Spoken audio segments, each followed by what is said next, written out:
Welcome to the conclusion of the final leg of this, the 12th edition of the Volvo Ocean Race. 7 teams are about to arrive in this historic Swedish city, and the race village has been teeming with activity over the past few days. The Immarsat finish line has been set in the heart of the city. After 9 legs, 10 countries on 4 continents and 4 oceans, the fleet has only a few miles of racing left before we welcome them ashore here in Gothenburg. Well, we're in Gothenburg just waiting for Alvi Medica to close down those last few miles and lead the fleet into the finish line in the heart of Gothenburg. It's going to be a fantastic finish when these boats finally finish their round-the-world journey. And I'm joined in the race village today by Dee Kafari, the only woman to have sailed non-stop solo around the world in both directions, and also a member of Team SEA. The sun's shining, the wind's good, we look set for a fantastic finish. Well, Gothenburg really has laid it on today. It's a lovely atmosphere, and there's an air of anticipation by all the people that are filing into the race village to see these boats arrive, which is really good. Well, of course, not just an important moment for the racers, we conclude the final leg here in Gothenburg, but also for all the sailors, because of course this means you've sailed around the world, and for many of our members of the Volvo Ocean Race, this will be the first time that they can actually boast to being able to have sailed around the world. And you, better than anyone else, knows how much that means to an offshore sailor. Well, for all the sailors alike, whether it's the first timers or the veterans, to get round the world and conclude this amazing journey, it's going to be raw emotion on their faces as they arrive on the dock, and we're going to be here to see it all. Well, let's take a little bit of a look at the action out on the water while we remind ourselves what's exactly at stake here.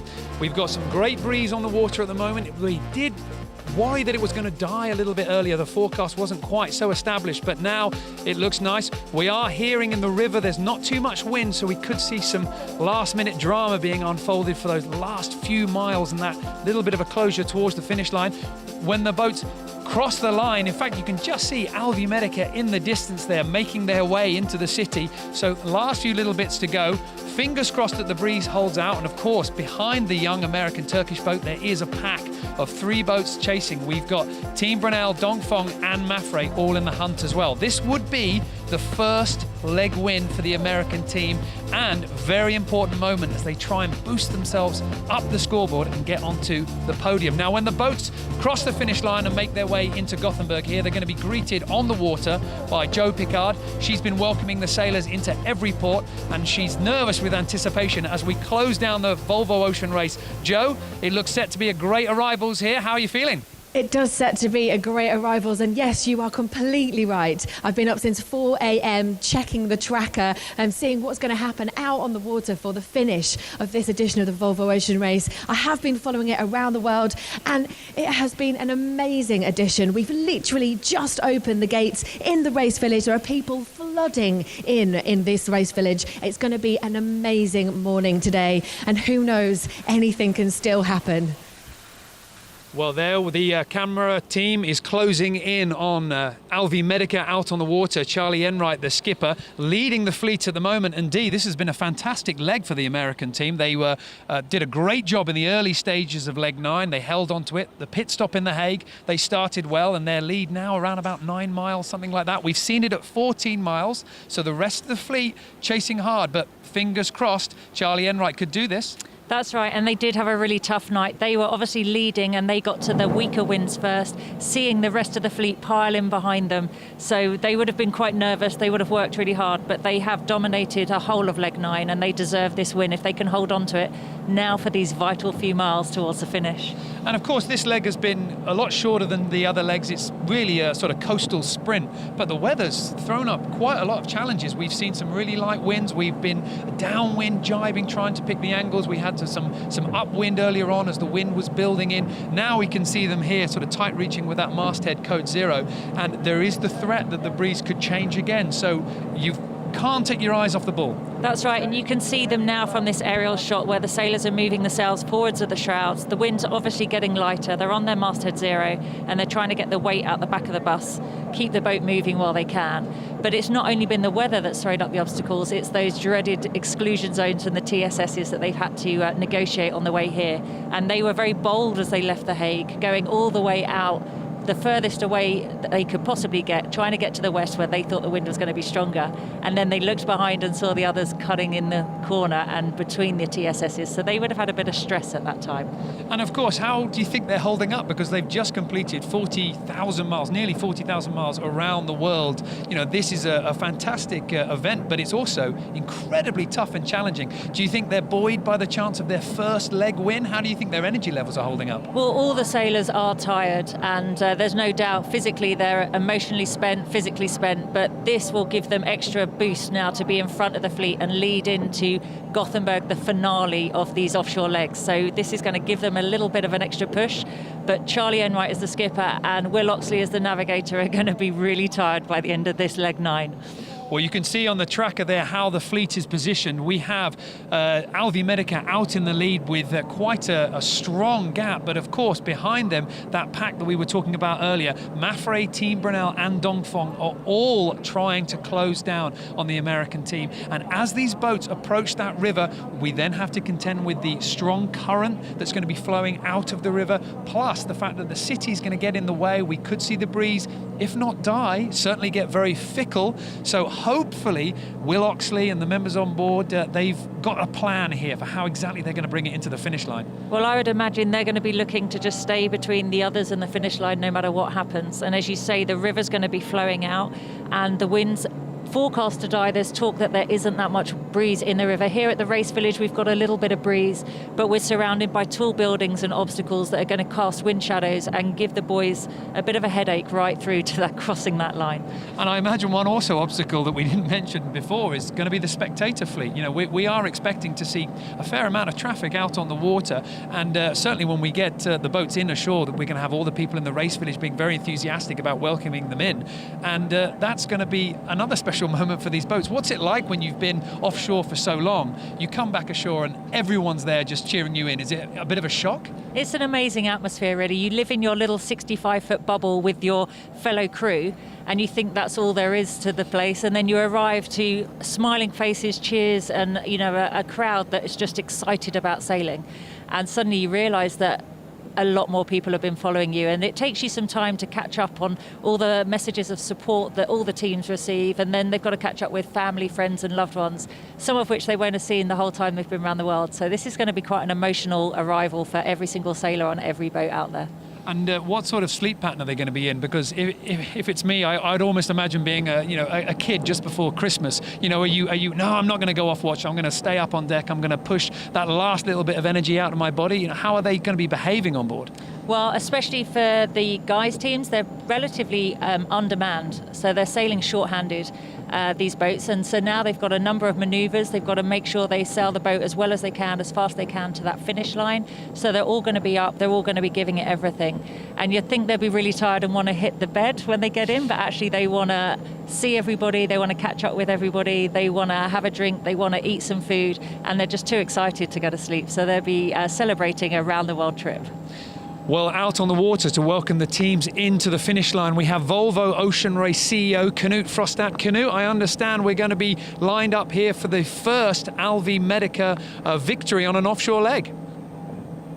Absolutely, it's quite extraordinary. This will be the sixth boat that wins taking the Volvo Ocean Race this time. So 6 out of 7, I think you have to give best of some space there, because obviously they didn't have many chances to win legs.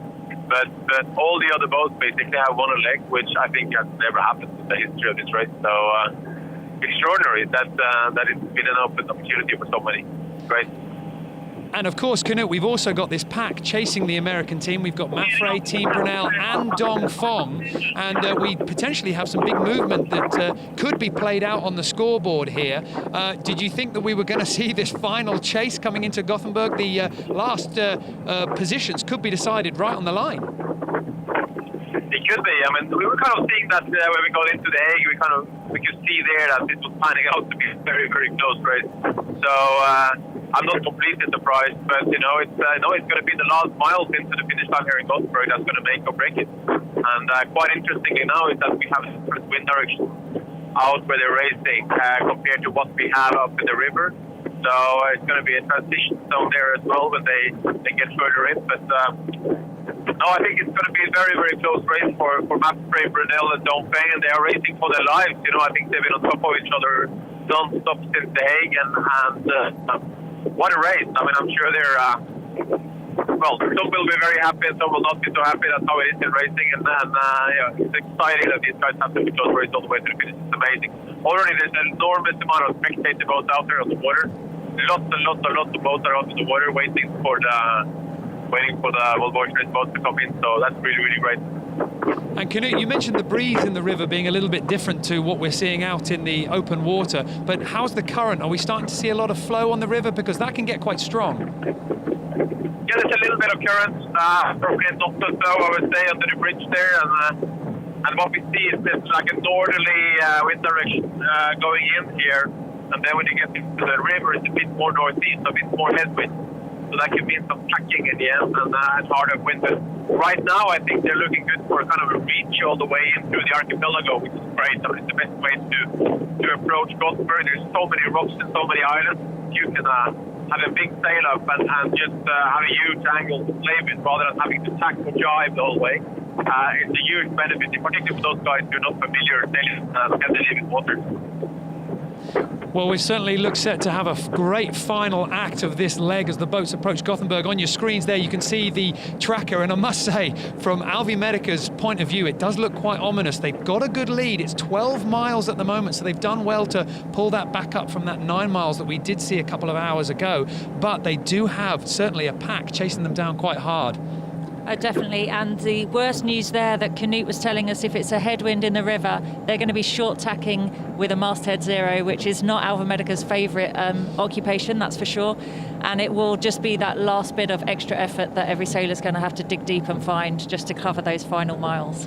Well, the helicopter now flying around Team Brunel, and of course this is a team that really had their eye fixed on the overall victory. Unfortunately for them, that's gone to Abu Dhabi Ocean Racing, but Bauer Becking, this is his 7th Volvo Ocean Race, so certainly no stranger to success and of course disappointment as well. He's potentially going to take his 3rd runner-up prize if he can just keep the other teams away from finishing ahead. He's got to zero in on Dongfeng Race Team and also Mapfre and even Alvi Medica as well. Alvi Medica that far out in front, but he cannot let them stretch too far. He doesn't want to finish with no boats behind him. So I think he might be feeling somewhat relieved, but also a little bit of pressure still on his shoulders. Yeah, but the crew around him, he's got some really good match racers there, so they're used to boat-on-boat tactics. They're used to making sure they defend that finish line from the boats behind them. And if it comes to a 3-way battle, you know, I'm confident that he's going to be fighting hard to make sure he finishes in front. They will have had a fantastic send-off from The Hague as well as the home team, and that would have given them an extra boost to make sure they deliver and kind of finish off the race in the way they want to. And what I find interesting about this team, of course, we've got Bauer Becking, 7th Volvo Ocean Race. We've got KP on board, who's also done a number of Volvo Ocean Races, and also, I've got to phrase this the right way, but shall we say veteran sailors, slightly older than maybe some of the other members of the team. And Bauer's been really pushing some quite young people on his team as well. He really does like that balance, and he was saying earlier that actually he wants the under 30 rule to be pushed down to 25. Get the youth sailors in, bring in that spirit, and he's driving that quite hard. That's got to be good news for young sailors everywhere, really. I think it's fantastic news, and someone of Bauer's standing to say that openly and publicly gives you a lot of confidence that it isn't about the salty sea dogs going out there doing it again. It's actually getting new sailors in, and what's really nice is Adam Monoprio, who's joined Brunel for these final few legs in Newport. He was the under 30 on camper in the last edition, and here he is as a match racer joining Brunel for these shorter legs that he could foresee were going to be a bit more of a match racing duel along the coast. So he's bringing in the talent of the younger sailors. He's had some really good quality sailors in amongst his young crew, and there's no doubt they would have learnt heaps being with Bauer and KP, who are veterans and have a lot of knowledge to give. Well, Ed, to the left-hand side of that shot, we can just see Dongfeng Race Team and Charles Cordrelia, the French skipper, taking control of the Chinese boat. And this is a team that, at the beginning of the Volvo Ocean Race, we thought they might feature, they might grab one or two little moments. But actually, they've been chasing the win pretty much from day one. And with the goal that they set themselves to have on board a number of Chinese sailors, a number of inexperienced sailors, you could almost say, they've really set their ambitions quite high, and they've met them as well. It's been really remarkable to follow this story, and I think at the end of leg 2, when they arrived in Abu Dhabi, they were confident then that they were going to go for the win, and they could do it with 2 Chinese sailors on board the boat each leg. And the really nice thing is the work ethic of the Chinese is so high that they could demand a lot from these young guys, and they were willing to put in.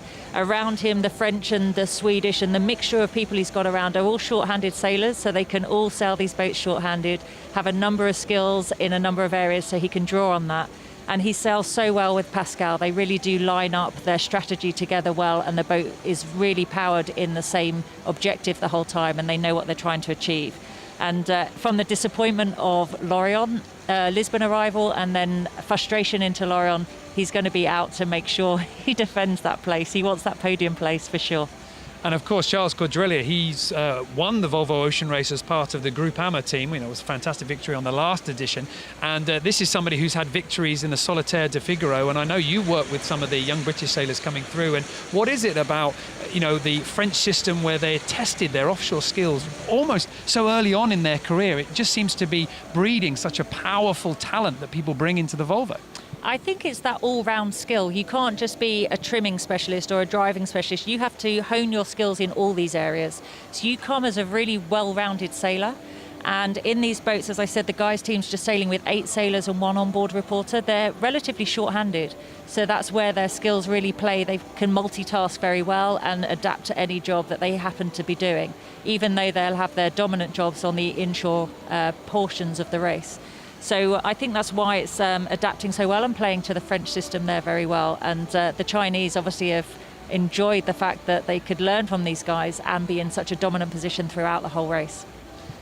Well, as the tracker just zooms in there on Alvi Medica, I'm watching their path there, just moving around to that right-hand side. They're obviously bending up to the right, and maybe a little bit of favourable breeze coming in. But the earlier shot did show them quite light, their speed about 7.3 knots. Every single time this breeze just starts to drop off or a little bit of a challenging shift comes in, Charlie Enright's going to be looking over his shoulder here. He's going to start to see those miles, that lead that he's got, just start to gently tick away. Well, that's right. You could see then on that shot that Abu Dhabi are still with 10 knots and Alva Medica's dropped down to 7 knots. So they're going to feel the light winds first, and the others are going to come much quicker in behind them. So you're going to see that quite a lot now. Well, down on the dock, I understand that Joe Pickard is being joined by a member of Abu Dhabi Ocean Racing. Joe, what's the latest news? Hey Niall, that is right. I am joined by a member of Abu Dhabi Ocean Racing. It's Phil Allen, the general manager of the campaign. So Phil, this has been a long old road for you. You've been with Ian in the start of this campaign for Green Dragon and Abu Dhabi last edition, and then this edition. Do you feel like this is a little bit of completion heading into Gothenburg and the final line? It is, Joe. We've been doing this for 8 years. We've had 2 very tough campaigns, and finally I think we got everything right, and we've come to the top of the table. We're not quite in Gothenburg yet, but obviously the boat is getting close, and obviously we're all very excited. It really is a big reward for 8 years of very hard work. I mean, you're talking about the 8 years, you're talking about the mistakes and the things that went wrong. Do you think that is what makes a successful campaign, a winning campaign, to learn from all of those lessons, to go through, like I said before, the blood, sweat and tears? Definitely. I think it's really hard to come into the race and win it at your first attempt. We've made mistakes in previous campaigns. We've learnt from them. We make a big effort to look at the things we did well, but the things we didn't do well. And for sure, I think this time we got it pretty close to dead right. For sure, there are little things we'd love to have done differently or done better, but I think the end result is a win. And what more could we ask for? It's a fantastic result for all of us. And so what do you think we're going to see from Ian, the reaction coming in here? Of course, in Lorient, we saw the genuine emotion of him coming into the dock. What do you think we're going to see here? I've heard the blocks that Matt's been writing. They actually seem like they're really enjoying themselves on this part of the leg. Yep, I was lucky to be in The Hague and listen to Ian's sort of last team talk before the boys left the hotel there. And absolutely, it was all about having fun. The guys have had 9 months of real grind. It's been an incredible race, incredibly close. And he wanted everyone to get off the boat with a big smile on their face, being really happy, really proud of what they've done, and to enjoy it. And I expect a big swan dive from Ian into the water when he gets here. And if he doesn't do that, he's going to get thrown in, one or the other. Absolutely brilliant. Well, I'm looking forward to that swan dive. What do you think, Niall? Well, we're going to have cameras ready for that one, certainly, and I'm hoping that if he doesn't go, his team certainly does push him in. That was Phil Allen there, just talking to us about the campaign of Abu Dhabi Ocean Racing. And this is a campaign, as he mentioned, 8 years in the making, and it's about to have a major success, but of course it's also had some disappointing results as well. It's been quite a long road. And Dee, as a member of Team SCA, how does Abu Dhabi Ocean Racing look to you, a competitor to them? Well, they were definitely a textbook to follow, and it's been interesting because Ian's been an advocate for the one design for a long time, and from his Olympic background he's very much used to that one design environment, but here he's proved this is what we needed for the race. The Volvo Ocean Race is benefiting now being a one design because it's about the teams and where you put the boat, not about the design race beforehand and the money race. So he was right in that, and it's really nice justification for him now to have been a strong advocate and now deliver the result in an environment that he wanted all along. Well, he's chasing down the leaders at the moment. He's currently lying in 5th position. I mean, you could have imagined him just to sort of, take the throttle right off the boat and just sort of cruise his way into Gothenburg, but he is still in the hunt. Alvi Medica, of course, out in the lead. Knut, we're looking at images now of Alvi Medica, and it looks to me like the breeze just starting to get a little bit lighter. What are the conditions from where you are? Well, we're driving quite fast in the river, so it's a bit hard to talk right now, but there's about 5-6 knots of wind, so it's wind everywhere. The lighter patch is a little bit further in towards inside the archipelago, so I think right now in the beginning they still have breeze. In about half an hour, 40 minutes from now, they're going to have less wind. We could be up for a little bit of a compression here with Afre, Brazil and Don Peng is going to do some catch-up on Alvi Medica. Well, on the monitors we can see the fleet now closing in on Alvi Medica. They're going to be escorting the American team in. Are you close enough to see any smiles from the American team? Not close enough yet. I'm about a mile away from Alvi Medica when I'm looking at their bow, but I'm sure there's some big smiles there, but not yet. I think this race is not over, so I think the guys are going to be pretty nervous because they don't know what's going to face them inside the islands here. And obviously, if there's a parking lot in front of them, they're going to be not so happy with that. So certainly, this race is not over. I can see the other boats are catching up quite fast. They have a better angle, obviously. Alvi Medica is having to stay at a more open angle right now, and that's going to slow them down a bit. So on the other hand, when the other guys get around the lighthouse, they will have to stay in the same angle, and then they're going to have the same speed. So, but right now, on distance to finish, for sure, the 3 boats behind Alvi Medica are going to catch up at least the next 20-30 minutes. So Knut there, adamant that there's plenty of race left to be had. Alvi Medica out in the lead. The spectators are joining them now. But of course, one little change in the breeze, and maybe we could see them, their first offshore leg victory, slip away from their grasp. And is it nice to be sailing in here with so many spectator fleets, or just sometimes you just think, nah, come on, we're still racing here, clear the water? It's really hard because it does form a distraction, but it's a really pleasant one, and it's fantastic that they're now realising that Gothenburg is waiting for this huge conclusion to the Volvo Ocean Race, and the sailing community here is excited about what they're doing. But they really do have to keep their focus. These final few miles are critical. They're down to around 5-6 knots of boat speed, and Abu Dhabi back in 5th place is coming in at 10 knots of boat speed. So that distance is going to be closed down really quickly. And as you say, any mistake, and if they're going to have to short tack with the masthead zero, we saw in the Lisbon arrivals that river play into the hands of who could tack cleanest with the masthead zero. And of course, this is a young team. We always do mention that, but it's important to remember that Charlie Enright is our youngest skipper in the Volvo Ocean Race, only in his very early 30s. And he's come into this race with not a lot of experience, but the team have really excelled, and they are making the rest of the fleet work very hard. Definitely, and I think Will Oxley is going to be your biggest fan because you keep referring to them as the youngest, and he celebrated his 50th birthday on the race, so he's going to be very happy to be classed as the youngest. KP might have something to say about that. But they definitely are delivering. They're starting to play to their strengths. They've learned a lot about each other. They've learned how to sail the boat, and it's finally all come together on this last leg, and they deserve it. They've enjoyed every minute of this race. They've ironed out some wrinkles, and you see Bolzan driving there, who's now their kind of import specialist, boat-on-boat specialist, and playing to their strengths now, and it's good to see. Well, the wind's certainly looking quite light. I could see the crew members earlier just maybe making a little bit of adjustment to a light air sheet on the clue of that code 0. It is getting a lot lighter here. We can see both dagger boards up in the air, so probably not using the keel at all at the moment, just stacking the weight forward. How difficult is it to make that transition into the lighter airs? What sort of stuff do you have to do as the breeze starts to shut down? Well, this transition now to light airs is painful. You go from powering along to you start dropping your keel.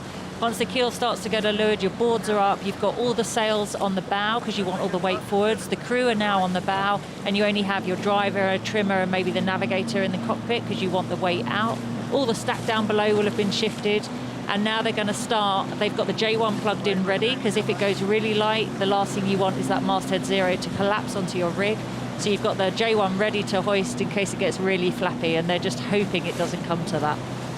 Well, as you could see from that previous virtualized shot, their lead, it was 12 miles. It's now down to 11. So Alvi Medica certainly sailing into a bit of lighter winds. Team Brunel, as they just pulled past the camera there, they look like they had plenty more power, and we're seeing some decent speeds. 8 knots from Team Brunel. At the top of the screen, Mafre there, their speed's only about 6.5 knots. So obviously some different in winds in this tight racing here as we come into the finish. Maybe Bauer Becking here can just sail over the top of Mafre to leeward. He could really close in here and almost pull in the Americans. Well, there's every chance. Those three have been stuck together this final part of leg 9. Mapfre, Dongfeng and Brunel were never going to let each other out of each other's sights, and now it's all to play for between themselves. But I think most of them have got an eye on Alva Medica because they can see them slowing down in front. The hardest thing for them now as the wind gets light, you've got a huge spectator fleet out there, and you've got the wake causing waves that's going to just disrupt your sail plan a little bit. Well, we can actually now hear live from Emery Ross on board Alvi Medica as they are leading the fleet. How's it going for you guys? It's good. We're closing in on the first. We've got a couple of potential finishing locations, and they're closing a little slower than they were about 20 minutes ago, but we're making our way up towards the river, and the end is in sight. And we're looking at the breeze here, and it looks like you guys have just sailed into an area of slightly lighter winds over the last few minutes. How are the conditions? Slightly doesn't do it justice. Unfortunately, the breeze is now down to about 3.5 knots, which is a function of a lot of things, but it's about 10 o'clock in the morning here, which means it's gotten quite warm really quickly, and the thermal build like that has killed off any gradient breeze. So what we call the transitional breeze, the beginning of a sea breeze condition, is starting to happen, and that takes a little while. So not only will it be slow for us, but for, of course, those 3 or 4 boats fighting for second, third, and fourth behind us. Looks to be a fairly patient finish to this leg. And how's the mood on board? Because, of course, this could be your moment to take your first offshore victory. You had a really strong lead, 14 miles. We're seeing that just slowly start to be eaten away. How's the mood of everybody on board? Nerves kicking in? That's the reality of this sport. Anytime you sail towards land like this, you expect a bit of compression, and it's something that we've all had to deal with. So no surprises there, and as you say, I think everyone's pretty hopeful that we'll be able to close this thing out with our first leg win. But strictly professional in a lot of ways, and a pretty momentous day. Not only is it the end of a leg, but as you say, the first that we might be able to take the first place in, and then, of course, the finish of the race. So I think everyone's waiting to think about those things until we get across the finish line. For right now, there's plenty on up on deck, and just keeping the boat rolling towards the finish. What are you guys preparing for over the next few miles? Because, as you say, we could see this breeze die. We could see a sea breeze come in. Is it? Are you guys just ready for anything? Absolutely. We still don't know which finish line we're going to, so we could be out here for a little while, and we are definitely preparing for anything. We've got all the sails up on the bow, and all the sheets lead, any sort of combination of sails, whether it's upwind or downwind, we're kind of prepared for it. And that's really all you can do, is just be patient and take what comes our way. I think they've got a couple of options, and we'd love to sail up the river all the way as well. It would be a great show for the city and for the spectators that are nice enough to come out here and greet us. But at the same time, we hope it's an easy finish, a fair finish, and that, in some ways relies on a little bit of breeze and a little bit of luck. So fingers are crossed. Well, thanks for joining us, Marie, and good luck for the rest of this leg. We are certainly keeping our fingers crossed for you. And down on the dock, Joe is with another member of Alvi Medica. And Joe, how are the nerves of the short team holding up? Hey Niall, yes I am on the dock and I'm joined with Anderson, navigational support for Team Alva Medica. Anderson, we just heard from the guys on board the boat. We talked to A-Marie, and I was talking to A-Marie, they seemed really relaxed, considering they have got a 6-strong pack like hunting them, and this is actually the first time in this race heading towards the Inmarsat finish line, or any finish line, that they're in going to get the first position potentially. How do you think they really are feeling? Do you think that they're hiding their emotions a little bit just to concentrate? No, I think they're as relaxed as they hear, as relaxed as they sound. We came into this leg with a really, really solid plan, and they've executed that plan, I think, exceptionally well, straight out of Lorient all the way through the Hague and all the way up to here. So when you have a plan and you stick to it and it sort of goes as you think it's going to go, then it enables you to be a little bit more relaxed coming into the finish for sure. Now let's talk about coming into this finish, and let's talk about the local effects. Can you just tell us what they're facing out there and what do you think is going to happen before the finish? Yeah, well, as you can see from the shots that we're getting near the boat now, it's definitely getting lighter, and there's definitely compression with the boats coming in from behind with a little bit better pressure. However, everybody needs to get into that lighter pressure, and they all have to suffer equally through it to get up the river. The river's got a good, solid outflow to it. That's going to be a little bit of a current that they need to fight getting up here, but the breeze seems to be filling in here locally a little bit better than was forecast, so hopefully that gets them in here with a little bit more of a safe lead than what we were expecting. But when they left The Hague, for sure, it was talked about ad nauseum that we were going to be coming into here in very light air, and there were going to be some passing opportunities for anybody from behind, as there was a good chance of a park up. So what would it mean to the team to pull in to Gothenburg, the final destination, and to complete the Six Fleets boat, winning every... Well, do you know what? I need to put my teeth back in this morning. What would it mean to Alva Medica to win over the line today? Oh, it would be absolutely spectacular. I mean, it's somewhat cliche to say that the team has worked exceptionally hard to get to this point, but it's 100% true. The team's been putting tons and tons of effort into getting better each and every leg, and to finally put a solid leg together to be leading by as much as we were going into The Hague, and to be leading the whole way from The Hague to here, that would just be the icing on the cake for this team for sure. Phil said that we're going to see a swan dive from Ian Walker off the end of the boat. We're going to see that from Charlie if he wins. If Charlie wins this leg, you might see a couple backflips, yeah. Okay, well, let's see what happens. Over to you, Niall. Well, Alvi Medica certainly seeming quite confident about being able to hold on, and they're also quite excited about taking this first victory. And as we were hearing from the boat, that little bit of a transition with breeze, we might get a little bit of a sea breeze kicking in, and now around us here, the wind's picking up. I mean, in fact, it's starting to blow here, so we are going to see a transition. It was interesting as they were preparing for the lighter breeze and they were getting in less and less. It was actually building where we're sat, so that's going to be coming down the river to them. But as the short team there for Alva Medica said, all the others have to go through that transition as well. So the compression is happening, but they have to make that transition happen for them as well. The only thing is, with Alva Medica ahead, they can see when it is and they get a heads up as to when it's going to happen. So it's almost a benefit maybe for those boats just a little bit behind Alvi Medica. They can be watching up in front. They can be seeing Alvi Medica. You know, the rig starting to lean over. You can use that as an advantage. It's a definite advantage. If you've got somewhere, just like the guys have, with just a couple of miles ahead of Alva Medica, you can see them visually. You see how much heel they've got. You see if they're getting headed or lifted. And then as they enter the river, if it gets more of a headwind and they start to tack, you then have a heads up of that's what's coming next. So you prepare your boat. Your crew is a lot better on the ball because they can see it's about to happen to them too. Well, the breeze now going light for the Spanish boat, and on that earlier shot from the tracker, I could just see another mile being taken from Alvi Medica's lead. It's now down to 10 nautical miles. Mafre, Dongfeng and Team Brunel all starting to close in here, and it almost looks like Mafre is maybe just trying to go past Dongfeng. Dongfeng getting a little bit squeezed out in the middle, but the Dutch team, Team Brunel, they're certainly onto a bit of a charge here. They've pulled in another mile. It's interesting, and these three are actually going to come into a lot more of a narrower playing field. So they're going to get closer, and then we're going to start to see who's going to pull in front and who's going to file in. But if it comes down to attacking duel, they're just going to need to check and recheck their sheet leads to make sure everything happens cleanly. They're not going to have any snags with the furling line.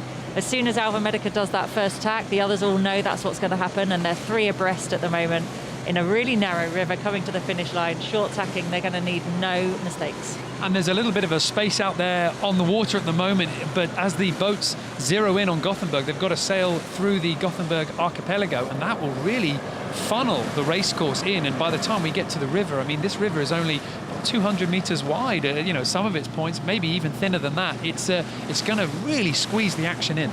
And it's going to be exciting because people are going to get to see firsthand how these guys handle the boats. And it'll be exciting looking ahead now to next weekend when there's an import race. It's going to be in this river, so it's going to be interesting.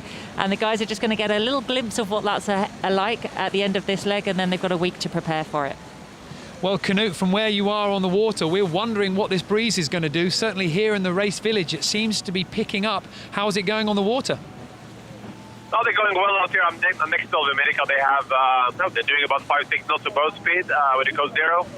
I'm just looking out at the fight behind them, and Dongfeng just made attack right now. Incredibly close between Dongfeng and Mapfre, and obviously Team Brunels. I mean, everything is open, and anything can happen. So, yeah, and it's nervous. I know how it is to finish these kind of races. When you finish, you know the wind is dying towards the finish line. It's scary stuff, because you kind of feel you're a little bit out of control. You know, it's not really all your own efforts that make a difference. You can end up in a light patch somewhere and get parked up, and that would be the worst that can happen. But I think all the way in here between the islands there is wind. We have some flags and some nice Swedish cottages in there that are flying. And Jack Lloyd was very close to the bridge now. He was telling me that he had flags flying there as well. We have the option from the race management to shorten the finish. We have 3 different finish lines, and they will actually take through all of them. And we can decide very soon before they cross the finish line which one we will use as the official line, as we want the boats to continue and sail as far as possible up the river all the way up to the race village, where we have thousands and thousands of people waiting. And there's a lot of spectator boat cars there, I can tell you. I was a bit skeptical, you know, when you have the finish sort of midday on a Monday, and it's a work day today, that we wouldn't have too many spectator boats out there, but there's a lot of spectator boats. So a lot of locals here in Gothenburg must have taken Monday off. Well, we can see from the images at the moment, they're actually Dongfeng and Mapfre having to make a few little tacks to get over. They've actually sailed the wrong side of one of these passing marks here, and that's actually going to separate these boats. That's going to split them out. From where you are on the water, what are the waves like? Because it looks quite flat from the cameras, but I'm just wondering if we get a little bit of breeze here, plus the spectator fleet, are we going to get into a bit of chop? Oh, I think the only waves we have here will be from the spectator fleet. So it's flat. It's really flat. There hasn't been much wind the last 24 hours. So really it's a flat day. And yeah, the only chop you're seeing here now is from this huge spectator fleet. So and they have also security boats lined up along the coast there all the way into Gothenburg with a huge orange flags on. Used all the local boats from CEST, the sailing club here in Gothenburg. So no, everything looks very settled. Not too many waves, and although right now I can see that Alva Medica actually they are struggling to sail low enough to get down towards where they actually should sail. So that means they will have to jibe going further in. They're just getting some more action on the deck here now. I see the guys are discussing, you know, how are we doing? Should we try to work it lower? The alternative for them will be to go with the A3, the big Gennaker, but I think it's too light for that. So I think they're going to keep on sailing with the Coast Zero and probably make a few jibes. So that's interesting, because when you get into a jibing situation, that's opening up for opportunities for the guys behind. Well, thanks, Knut. We're going to check back in with you in just a moment to get a little bit more of the action as it unfolds on the water. And we're hearing that there is breeze in the river here. We have got good wind, but there is that light patch sitting out from the entrance, and that's the first obstacle that the fleet are going to have to overcome on their way to the finish line. Now the difference with these guys at the front, Alva Medica and then the pack of three chasing them, they're very close, so they're experiencing that transition zone in a similar area. For the rest of the fleet, if you look back behind Abu Dhabi Ocean Racing to Team SCA and Team Vestas Wind, that transition's probably going to head out offshore and meet them earlier. So then they'll have that new sea breeze as they come in. So they'll have slightly different conditions as they approach the archipelago. Well, it's interesting here seeing Dongfeng and Mafre coming up round this passing mark here. It almost looked to me like, you know, it was a tactical error. It almost looked like they were about to miss it out. They saw Team Brunel going round this light post here, and then they realised, well, hang on a minute, you know, we're about to make a mistake here, and that would have been a catastrophic error, you know, in the final closing stages here. But Dongfeng now rounding this light post, and now we're going to see Mafre making their way up and having to do these tacks in light wind with the masthead code 0. It's a big punishment. It's costly every time you tack with that masthead 0, because it's a furling manoeuvre. You have to furl it in as you tack the boat and then deploy, and you've got to get that momentum going again. So it really is costly, and you can see Alva Medica here just how much power it needs to furl it in and then deploy it out and try and keep the momentum of the boat going. You then in the light wind have that battle with your battens on your mainsail, trying to get your battens flicked through the right side so you're not acting as a brake. Well, that was Alva Medica going for the first of the jibes that Canute was talking about earlier. They're going to have to make that challenging course downwind in the dying breeze. Dongfeng race team now back onto the hunt from Team Brunel. But look at the distance that the Dutch team has pulled up in front of Team Brunel, in front of Dongfeng race team. Sorry, the Team Brunel. They're not far enough ahead to be confident yet. Of course, they have to sail into that bigger patch of light airs, but it's going their way so far. It is, and that passing mark actually now identifies who's in front with that pack of three that have been side by side for so long, nearly the whole time since The Hague. Pretty much they haven't been out of sight of each other, but now they're one behind the other. So now they're looking for the error and the opportunity, and that needs patience, but the runway is getting shorter, obviously, as they approach this finish line. And the consequences of all these last-minute moves here, we've got Team Brunel currently lying in second place in this leg and lying in second place overall. Abu Dhabi Ocean Racing are leading the standings at the moment, and in fact with such a points buffer that realistically they can't lose. But Team Brunel, they've been going into this leg trying to hold on to that second place, and their major contender has been Dongfeng race team, Mafre and Team Alva Medica. Now they have Team Alva Medica only 10 miles in front of them, Dongfeng and Mafre firmly behind. So this has played out just right for Bauer Becking. Of course, we're going to have a few more maneuvers to do. They're going to have to jibe their way through the archipelago, so it's not all over yet, but at the moment, a bit of a confidence boost. Definitely. I mean, second to fifth place, we're only separated by 2 points each position. So the fact that there's only a 2-point difference meant that all these boats needed boats in between and needed to be in the right place relative to the others. So that's why they've just not let each other out of their sights.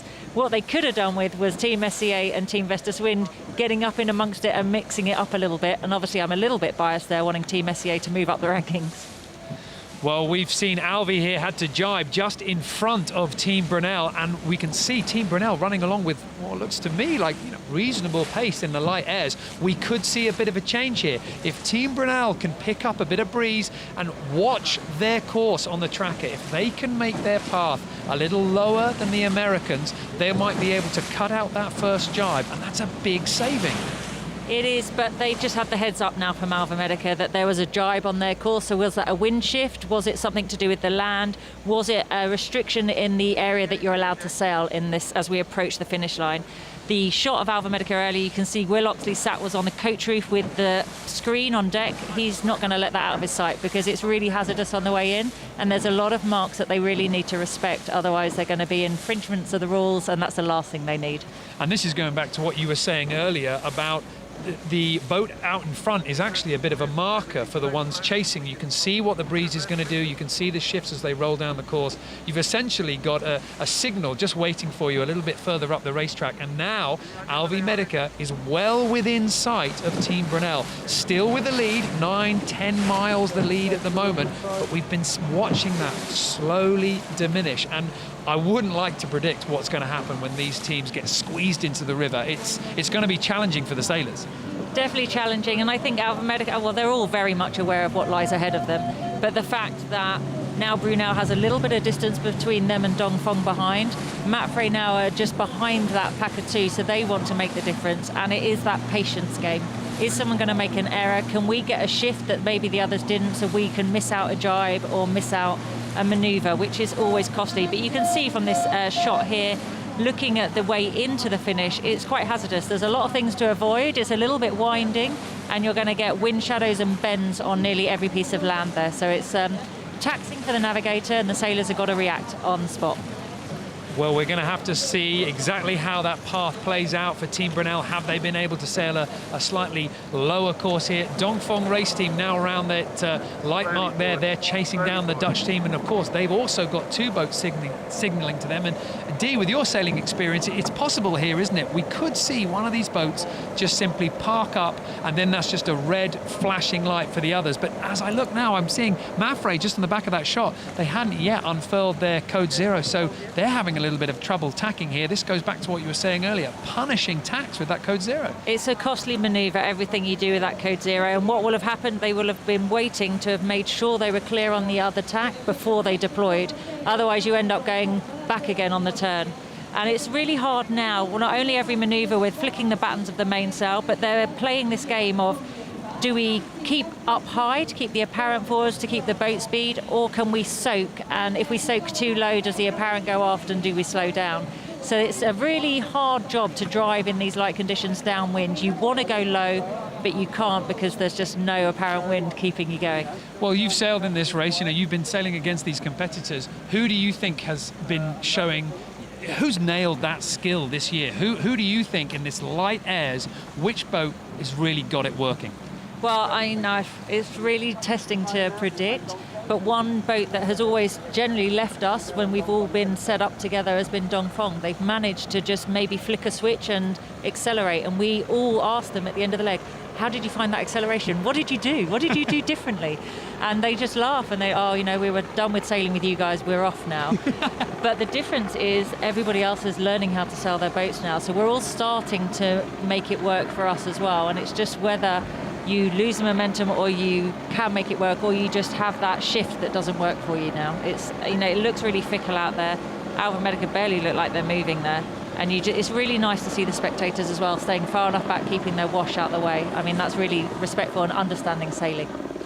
Alva Medica leading the fleet, but looking very upright at the moment as the wind is dying, and they are on a downwind course, and that's just what you don't want in this light breeze. Every time you bear away, the apparent wind really starts to die off, and you lose every bit of speed that you've built up. So they're moving, but not much. Lying ahead of them is breeze. We've got good wind coming down the river and out into the sea, but they've got to make their way through that light air patch. Behind them, the rest of the fleet is chasing hard. Team Brunel leading the pack and desperately trying to close down that distance that the Americans have built up. It's certainly looking very, very glassy out there at the moment. It's pretty challenging. Very good on the track there. You can see Alva Medica just starting to bear away there, but look how close Dongfeng is to Team Brunel. And it looks to me like Dongfeng, they're sailing a little bit lower. This could be that bit of skill that you were talking about. Well, if they can keep the boat speed up while sailing a little lower, they're going to get advantages over Brunel. Now, the advantage Brunel had before that passing mark was they didn't have to do a manoeuvre to get past that mark, which is why they've got this lead now. So Dongfeng and Mapfre will be kicking themselves that they had to do that manoeuvre. But they're all looking ahead at how upright. They've probably got leeward keel on Alva Medica now, just trying to keep that masthead 0 away from the rig and keep it filling. But they are still moving. That's the good news. They are still moving, but only just that code 0 just filling there, the top of the sail just hanging as the weight of the cloth just pulling it down, but the bottom of that sail still managing to find a little bit of shape in it, still driving that boat forward. But one more little loss of breeze here and we could see this boat just stop still. And we can see Charlie just sat with Will there, checking over his shoulder, where are we going, what's ahead, what do we think is going to happen. They've got to try and predict what's going to happen so they can be ready for it, whereas the others are just using them as the benchmark to see what's going to happen. So they're in different places now, these boats. Well, Canute, we're watching Alva Medica almost stopped in the water. How are the conditions from where you're looking? Well, I'm next to Dongfeng, and they have some breeze, but they're slower than what Alva Medica was at the same place. So that's a sign that it's going to be less rather than more breeze. That's going to make it interesting. I can even see Abu Dhabi now. So we can have visuals with 5 of the boats.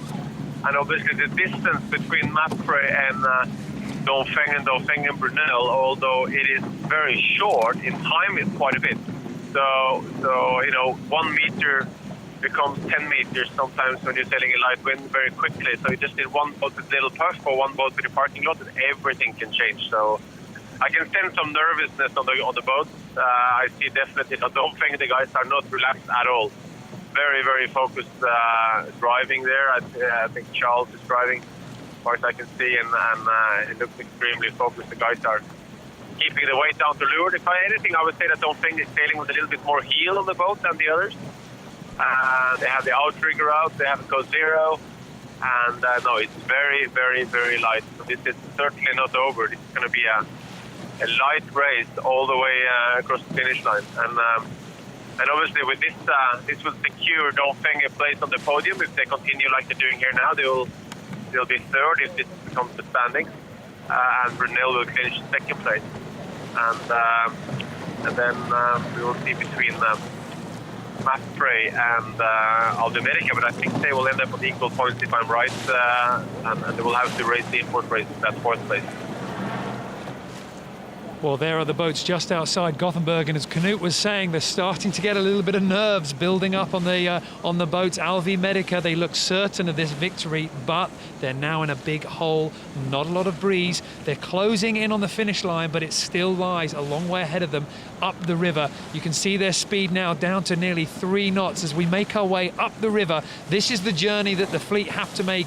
The course going to be funneling them right in, close to the city. Not a lot of room there to try and pick out the best angle and then into the finish line. This is going to be very challenging last 4 kilometers of this race. Well, yeah, and we could see from that shot the river is in a straight line, so it's not going to be one wind consistent throughout the whole river. They're going to have to play the bends, play the shifts. There's going to be buildings distorting the wind as it wraps. So Alvimerica have got a tough lineup, whereas the others can have a little bit of a heads up from them following in. But you saw the shot earlier of Charles Cordelier and Dongfeng looking over his shoulder. He's focused on what he's doing, but he's aware that the guys behind are closing in. Well, Joe, I understand you're on the dock with a member of Dongfeng race team, and we were watching them earlier, managing to make their way into a nice bit of breeze. And I'm just wondering, how do they feel about their downwind performance? Could we see the Chinese boat coming back in this race? Well, we're going to cut down to Joe just as soon as she's ready. She's down there on the dock at the moment. She's being swamped by spectators. And there you can see Alberto Bolzan on the helm of Alvimerica. And as you were saying before, this is their import race specialist. We've been seeing this sailor pulling out some fantastic results for this team in the import series. And how important is it on a sailing boat to have these sort of various skills around the boats, people you can pull out for all conditions? I think it's really important, and it's something that has changed throughout the course of the race for Alvimerica. This is a recent change that they did. It's only been the last couple of imports and the last few pro-ams, and you can see the change in their performance and the results in those imports and pro-ams as well. So they're liking this, and it's just empowering and playing to people's strengths, and that's one of the key things when you put a group of people together, that you can identify these and empower people in the right areas. Well, Alvimerica still in the lead. Dongfeng chasing hard in 3rd, and now Joe is ready for us to go to her on the dock. She's got a member of Dongfeng there. Let's go to them and let's get the inside scoop. Hey Niall, I'm so sorry I've not been able to hear what's been happening with you up there with Di Cavari, but I'm joined down here on the dock with Mark Turner from Dongfeng Race Team. Mark, have you got that podium all sewn up? Absolutely not. I think probably the whole thing's still pretty wide open. Although there's only less than 10 miles to go, there's very little wind, lots of gates to go through, lots of manoeuvres. And for us, we have 2 sort of dangerous situations. One is that Mapfre overtakes us and Brunel, which means they would kick us off the podium. Or equally that Abu Dhabi come up from behind as well, which they're a little bit further back, but really the light winds that we've got here, anything can still happen. So how do you think Charles is doing on board? I know that he's used to these situations by now in the Volvo Ocean Race. Practically every leg he's been in this sort of situation. But do you think he's got used to it now, or do you think that the pressure has built so much by the end of the race? Well, on the one hand, all these guys that are on the French guys on Dongfeng, they've raced the thing called the Figaro single-handed race, which lasts a month, and you don't sleep at all really for 3-4 days at a time. So on the one hand, they're very used to that kind of finish. On the other hand, this has been a long 9 months. All the crews were pretty exhausted, by the time we got to Lisbon even. So these last miles are certainly hard. But, they'll be focused totally on the boats around them, on the performance, and they'll be squeezing every little last bit of energy they've got. All the boats are at 100%. I'm sure there'll be a big energy drop when they reach the dock after, finally. But hopefully good result. We'll keep that going for a couple of hours. Now, what interests me is that they've been working with the Chinese sailors and coaching them on board for the last year and a half for this whole project. Do you think that that's taken it out of them a little bit more to constantly be mentoring as well as to sail this epic race? I mean, the nature of the Dongfeng race team is that, we wouldn't exist if we weren't embracing the Chinese sailors on board. But there's no doubt that we had to pick a team that would compensate a little way. The guys have done fantastic. The Chinese guys have done amazing. The level they're at now is fantastic. But they're still not actually at the level that they would get picked on any other team in this Volvo Ocean race. So we've had to change, the team has moulded around, those strengths and weaknesses. And they've done a fantastic job with that. But for sure, they have had to put more energy in, perhaps certainly more at the start of the race. But then the energy put in at the start of the race, you never really get back. So, that's there's no doubt that we're a little bit more tired perhaps because of that. But at the same time, like I say, we wouldn't be here if that wasn't the project. And do you think we're going to see the Chinese team back in the next edition? And do you think we're going to see more Chinese sailors in the Volvo Ocean race? I think being really the first sort of genuine Chinese effort, Chinese sponsors, we were training in China. We've got a squad of 6 Chinese sailors, in fact with 13 Chinese people in the team overall. It's the first time it's been you could genuinely call it Chinese, and most importantly, the community in China do feel some ownership, and they do feel like it's their team. That has a big impact for the future in terms of inspiring, young kids. That we've had some amazing things, with young kids that starting to dream about one day wanting to do that, and that's the thing that's been missing, and that will really help it in the future. But it's a long-term thing you've got to do. We've got to work hard on that. Hopefully, in the next project, and keep on growing it, and hopefully we'll manage to make some agreements soon that allow us to keep the project going. And in particular, the important thing is that we don't stop now. And we get to carry on. Now, last question before I hand back over to Niall. If it does all come down to the import race on the 27th here in Gothenburg, how do you think that you're going to fare? Because the performance on the import race series has not been as strong as actually the other teams that you're fighting up against. Yeah, we picked a team without focusing on the import. We picked a team to be able to compensate and work offshore, and we knew we would never be as strong inshore. So certainly for the sailors and honestly for the whole team, to live a week of stress in Gothenburg, knowing the imports in front and an ocean race, the Volvo Ocean race depends on an inshore race, that would be tragic, I think, for us all. But anyway, hopefully that won't come to that, and hopefully we don't have to live a very stressful week in Gothenburg. So. Well, I lied. One more question. If you had to do this campaign again, would you refocus your energy and actually put the import race up there and change your campaign slightly? No, I don't think so, because I think if we'd chosen a team focusing around the inshore or even the shorter legs, we almost certainly would have ended up with some characters on board that probably wouldn't have embraced the Chinese aspect of it and the rookie aspect of it in the way that they have. And that was our mission, that was our choice. I don't think we could have changed it. Looking forward, maybe with more experienced Chinese sailors, maybe we'll have more time, maybe we can look at that differently. But no, I don't think we made any mistakes this time. It is what it is. Okay, well, I hope you don't have a week of stress coming up in Gothenburg. Back over to you, Niall. Well, thanks, Joe. And Mark Turner, CEO of Dongfeng Race Team, just explaining to us about how the team has been put together. And D, young Chinese sailors jumping on board these boats and then heading straight off into the Volvo Ocean race. That's pretty tough. I mean, what would be your number one tip if you're suddenly thrusted into the Volvo Ocean race? It's going to be a bit of a deep pool to just jump into. Massive. But what's been really good is that whole work ethos that the Chinese have. They are so willing to put the work in and realise that this has been such a huge opportunity. And it's really exposed China to the Volvo Ocean race, to offshore sailing. They only had 1 or 2 sailors that have featured offshore before. They've had a Chinese guy go around the world in a class 40 solo. And then they've had Tiger and various editions of the race have had 1 or 2 sailors. But to have a team now do so well and perform so well, and they will have learnt so much from the team around them. But you've got Mark Turner, who's a veteran from the Whitbread days.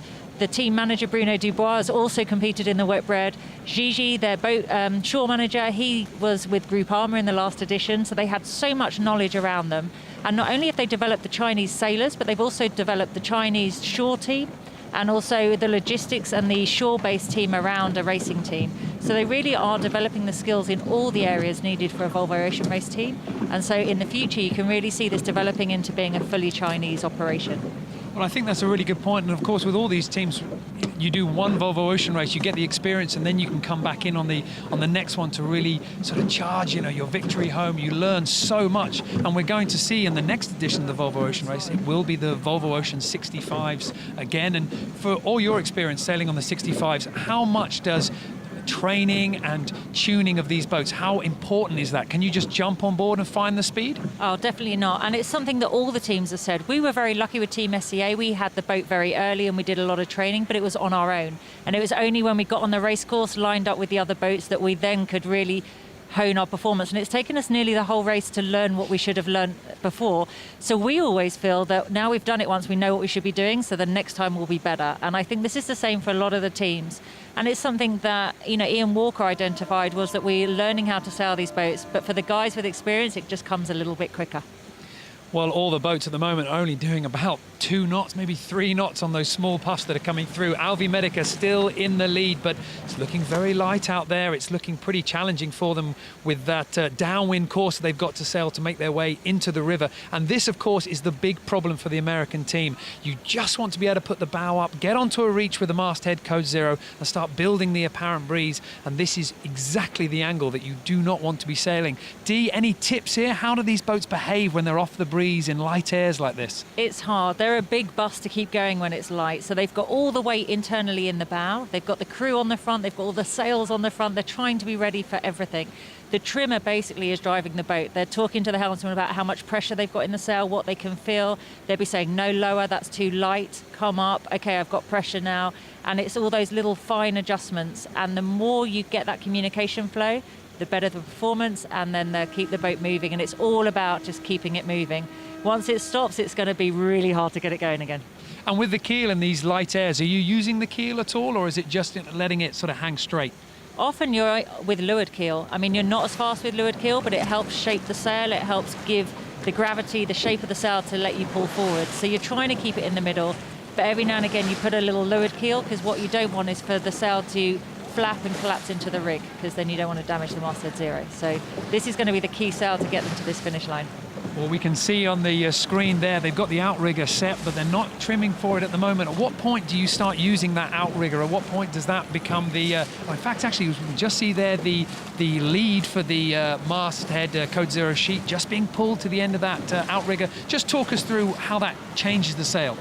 So what you've got is you've got a slightly different angle or a slightly different amount of pressure, and this is all going to make changes. So they've just got a little more pressure in their sail. They've just pulled it outboard a little bit to just try and pull that leech tighter to give them more pressure. As it goes light, they'll probably ease it off again. So it's that constant small adjustments. The outriggers are fantastic. It makes the sail feel like the boat's another 10 foot longer. So it helps you get that speed, but these are like really tricky conditions. You can just see that sail flapping. And Ryan Houston there, who was on Team Sanya in the last edition. So he's got a Volvo behind him. He's down to trimming and keeping this boat going with Alberto there. So he's going to be talking constantly, which he's good at that.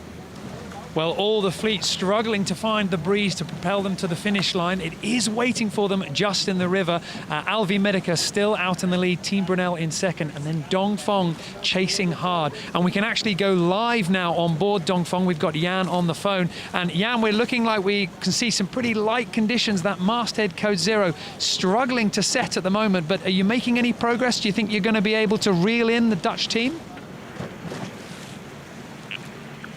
Well, this is very hard to say. As you said, when we turned the last mark, Troubadour, I think it's called, the wind has suddenly dropped. And right now we have every people on forward on the boat, all the stack forward, and we are moving 2.7 knots. So that's very slow. And how are your sails here at the moment? Because we're watching them. They look like they're really struggling to find any breeze at all. Yes, obviously I'm inside on the phone, so I can't see the sail. But last time I was on deck, it was difficult to keep them filled with anything. So yes, it's quite tricky. The problem is that there's not a lot of wind, and that we are downwind. So in this condition, it's very hard to make any progress. And how's Charles Cordrelier and the rest of the guys on board? Is the mood good? Yeah, it's good. I would think that with a very gentle arrival in the medium wind, reaching, for example, that would have been a little less stressful. But right now that's okay. We want to have Mapfre behind us and Mapfre is behind us for the overall standings. So right now that's okay. We had some kind of worried a little bit earlier on the last track before the Tour run, because Mapfre attacked a little bit before us, and we were on a straight line. We didn't know if it was lay line, so there was a kind of stress a little bit earlier on, but right now it's getting better. And how about the tone that the guys are using talking to each other? Because from the images, it almost looks like your boat's quite quiet at the moment. Is everyone still working together? Is everyone still holding up? Yes, well, it's, I think that's the way we are normally. So nothing different than usual, except maybe Martin Stromberg, who's sponsoring around. He has a lot of family and relatives on board different boats and trips around. So he's quite a happy guy right now. And from where you are on the boat, I know you're down below, you don't get a fantastic view, but just how close does Team Brunel seem to you? Are the guys quite confident about being able to reel them in? Well, last time I've been on deck, that was 5 minutes ago. They were quite far away still, but it looked that they were not very fast. And obviously I'll have to go on deck again to answer the question. But still they're in control. They're in front of us. So there's nothing we can do except trying to go as fast as possible, and then we'll see how the things will evaluate later on.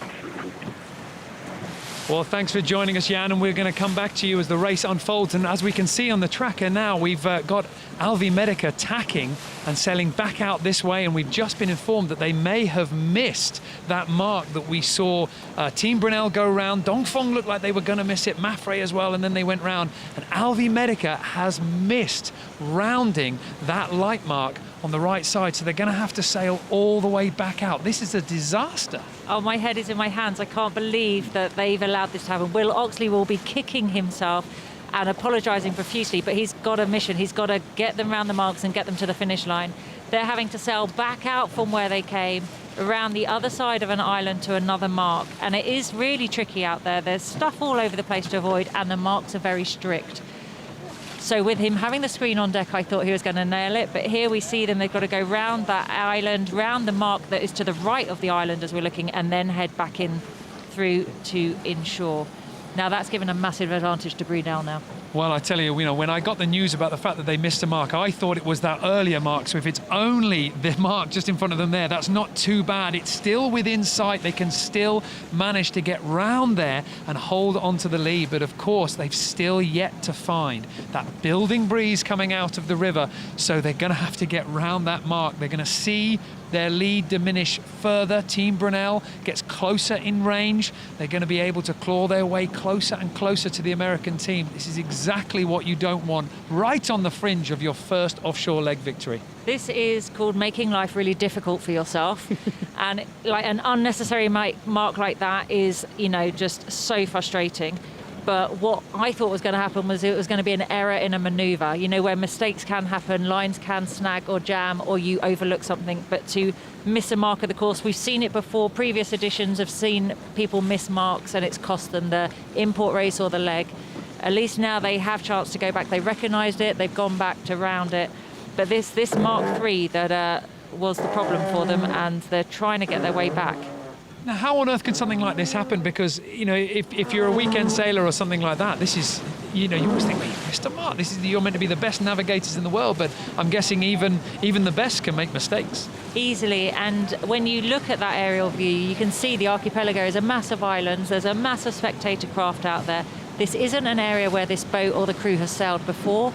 So this is new ground, and they're trying to find their way. You can see Will Oxley studying the chart there on his screen. trying to get it going the right direction. Do you think the crew here, they're giving him a bit of a free pass? They're saying, well, you know what, you've brought us all the way around the world. You're the experienced guy on board, or are they sort of grinding their teeth a little bit? There's going to be a mix of emotion and frustration here because this has just cost them unnecessarily. So the guys are going to be really annoyed, but they know they still have to perform to keep going, and it's not over until you cross the finish line. They could do this and still nail it, and then he'll have redeemed himself and won't life be great. If it costs them this leg win, he's just not going to be the happy man that we thought was going to arrive in Gothenburg. It might be really difficult here to be holding on to your emotions as well in this position here. This is very challenging for any sailor. I'm sure you've been in this situation. I know I have many times missing a mark, but of course this is a great moment for the American team. If they can hold on to this lead, this is their first offshore leg victory in this edition of the Volvo Ocean Race. Now there's a very interesting shot out in the water because we're seeing darker streaks coming along the water. This could be the breeze. Well, there's definitely there patches towards us. At the foreshot of that shot is very light wind, and you can see the dark patches. This is what they're trying to look for. They're concentrating so hard on keeping the boat moving that they missed where they were going. So this is where we really need to get this right. Look for the wind, but also get the right course. Well, tricky times coming into the river for all the teams ahead. Of course, we're still waiting for that breeze to stabilise. The boats at the back, Abu Dhabi Ocean Racing, they've got to sail into that lighter winds. Alvi Medica already into that lighter patch. And they look set to be finding the sea breeze first, and won't it be a fantastic relief for these sailors? You're so close to the finish line, but at the moment it's still staying agonisingly far away. The final few miles are always the toughest. No matter what the conditions, they're always seem much longer than they actually are. So this will be agonising. The fact that they've done a little extra few miles there as well won't have helped. But this is going to be something that they're not going to forget, and if they can finish, that spectator fleet is amazing. But in between all those boats, they're trying to find these marks, and clearly it's not that easy. Well, Knut, you're out on the water. We're seeing some drama here at the front of the fleet. How does it look? Well, it's looking very calm. It's not a lot of wind out here. It's actually very, very little, and scary little. I mean, this is exactly what the sailors have hoped is never going to happen. Like the wind drops completely, dies completely, just at close to the finish line, and then it's anyone's game. Anything can happen. So you really, well, it's definitely exciting. Dongfeng has been catching up Brunel a lot, and I would say that they have been catching Brunel a lot quicker than the Mapfre has been catching Dongfeng. So no doubt the distance between Dongfeng and Brunel is now very, very little. Brunel is starting to furl in their code zero slightly because they can't fill it properly. While I still see Dongfeng manage to further sail. It's what Dee was speaking about, so that these Dongfeng guys have been very fast in the light years. And they could be in for a passing option here on Brunel, but so far it's very, very, very light. I would say it's 1 knot of wind maximum on the water, and they're just managing to keep the boats moving, but hardly. The spectators are very disciplined here, so they're not moving very fast, which is keeping the waters flat, and that's important for them. But right now, both Dongfeng and Brunel are listed, so that means they're going to have to drive very soon. That happened to Alvi Medica as well. I think Alvi Medica had a huge advantage that they had the breeze with them, much further in. So if you look at where Alvi Medica is right now, it may be that Brunel is closer in distance, but I can tell you in time, Alvi Medica has extended its lead, and they're very, very far ahead as long as you're moving that slow. Well, thanks, Knut. You're certainly confirming what we can see on the screen, some very light wind conditions. And we've just had word that Alvi Medica may not have actually missed that mark. They may have just been making, shall we say, a rather radical move to try and find a little bit of breeze. And now they're back on course. So good news if you're a supporter of the American team, and certainly a very brave tactical decision on board the boat. They're really chasing down those little patches of wind. Yeah, but I think they're having to. Looking at this, you're seeing the spectator craft with flags just hanging, not even fluttering. And I think what may have happened, that mark that needed to be kept to starboard, it was the island just by it that may have had a little bit of a shadow that caught them off guard, and that's what confused us on the screen. But you can see they're barely moving, but they are still doing better than Brunel just behind. And Dongfeng, as we just heard, are closing that gap. Now, Martin Stromberg is Swedish, so he's coming home, and he will be doing everything he can to make sure Dongfeng do give a little bit extra performance in these final miles so he can claim some local glory. Well, we talked before about Dongfeng race team, and Knut was mentioning it as well there. Dongfeng has this reputation in the downwind and the light winds. You know, they are quite fast. And, you know, if you're on board Alvi Medica or even Team Brunel, how do you feel here with the Chinese boat just on your shoulder chasing you down? Well, it's interesting. So they're within view, but as Knut said, at these boat speeds, that distance is a long time in minutes. So the fact that they've still got their full masthead zero deployed, it means it's still filling. There's a little flutter there, but it is still filling, and they are doing 2-3 knots. When you start to see a partial furl, it's just starting to lose that power. And if they completely furl it and then they're looking to go to the J1 because it's got so flappy, it means there's no wind at all. So a full deploy like that is a good sign that they're just hanging on to it.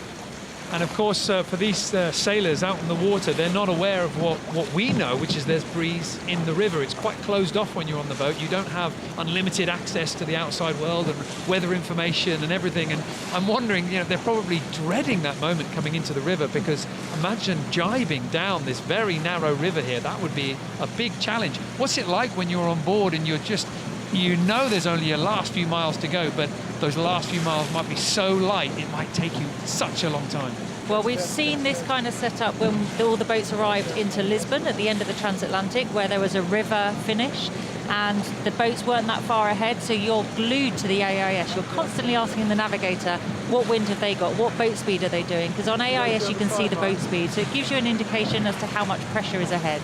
So they can see them. What boat speed are they doing? There must be some breeze. Oh, they've stopped. Right, there's no breeze. And that's why the back runners get that little bit more information. Alva Medica are the ones sailing in here blind, so the pressure's on them.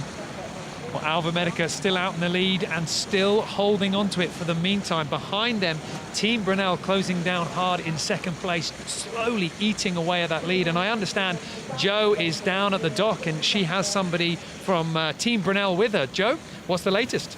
Hey Niall, I do. I'm joined with Anya Maliki, who is the team coach of Team Brunel. So thank you very much for coming down to the dock to join me. Brunel in second place on the overall standings, in second place in leg 9 of the Volvo Ocean Race. These guys, have they got it sewn up? Yes, I think they're extremely tense and focused sailing now. So we're looking forward to see them on the dock and love them to finish seconds because they really deserve it. So we were in The Hague a couple of days ago. It feels like a lifetime ago now. We were in The Hague a couple of days ago, and the reaction there was absolutely crazy. The King even came down on his Saturday morning to greet the team. How has the reaction been towards the team? Oh, the reaction was really overwhelming. There were such a lot of people over there. We never expected them to be so enthusiastic, and the team simply loved it. They really had 2 days of partying, and so they really want to do an extremely good job for the Dutch people right now, even more. One of my favourite blogs was Stefan Koppers saying that they felt like rock stars up on the stage, and that's not something actually that sailors really do very often, is it? They don't put themselves in the limelight.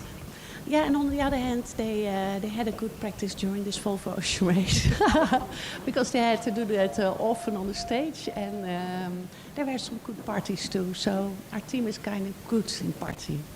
So you've been coaching Team Brunel for the whole time and working with them on positivity and dealing with problems that come up and getting over those problems. Can you just talk us a little bit through about how you've been working with the team? Oh, that's nice. Yeah, well, we started out in Lanzarote.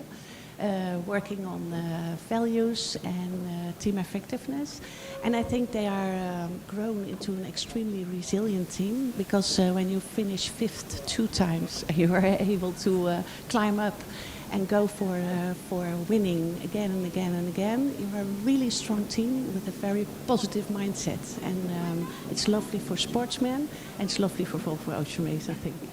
It is, because Bauer said he was very disappointed when he came into Newport and he on the dock with me, he was saying, you know, he was gutted, absolutely gutted, that first place was definitely out of sight for him. To be able to get over that mental hurdle, was that quite difficult to work with him on that, or?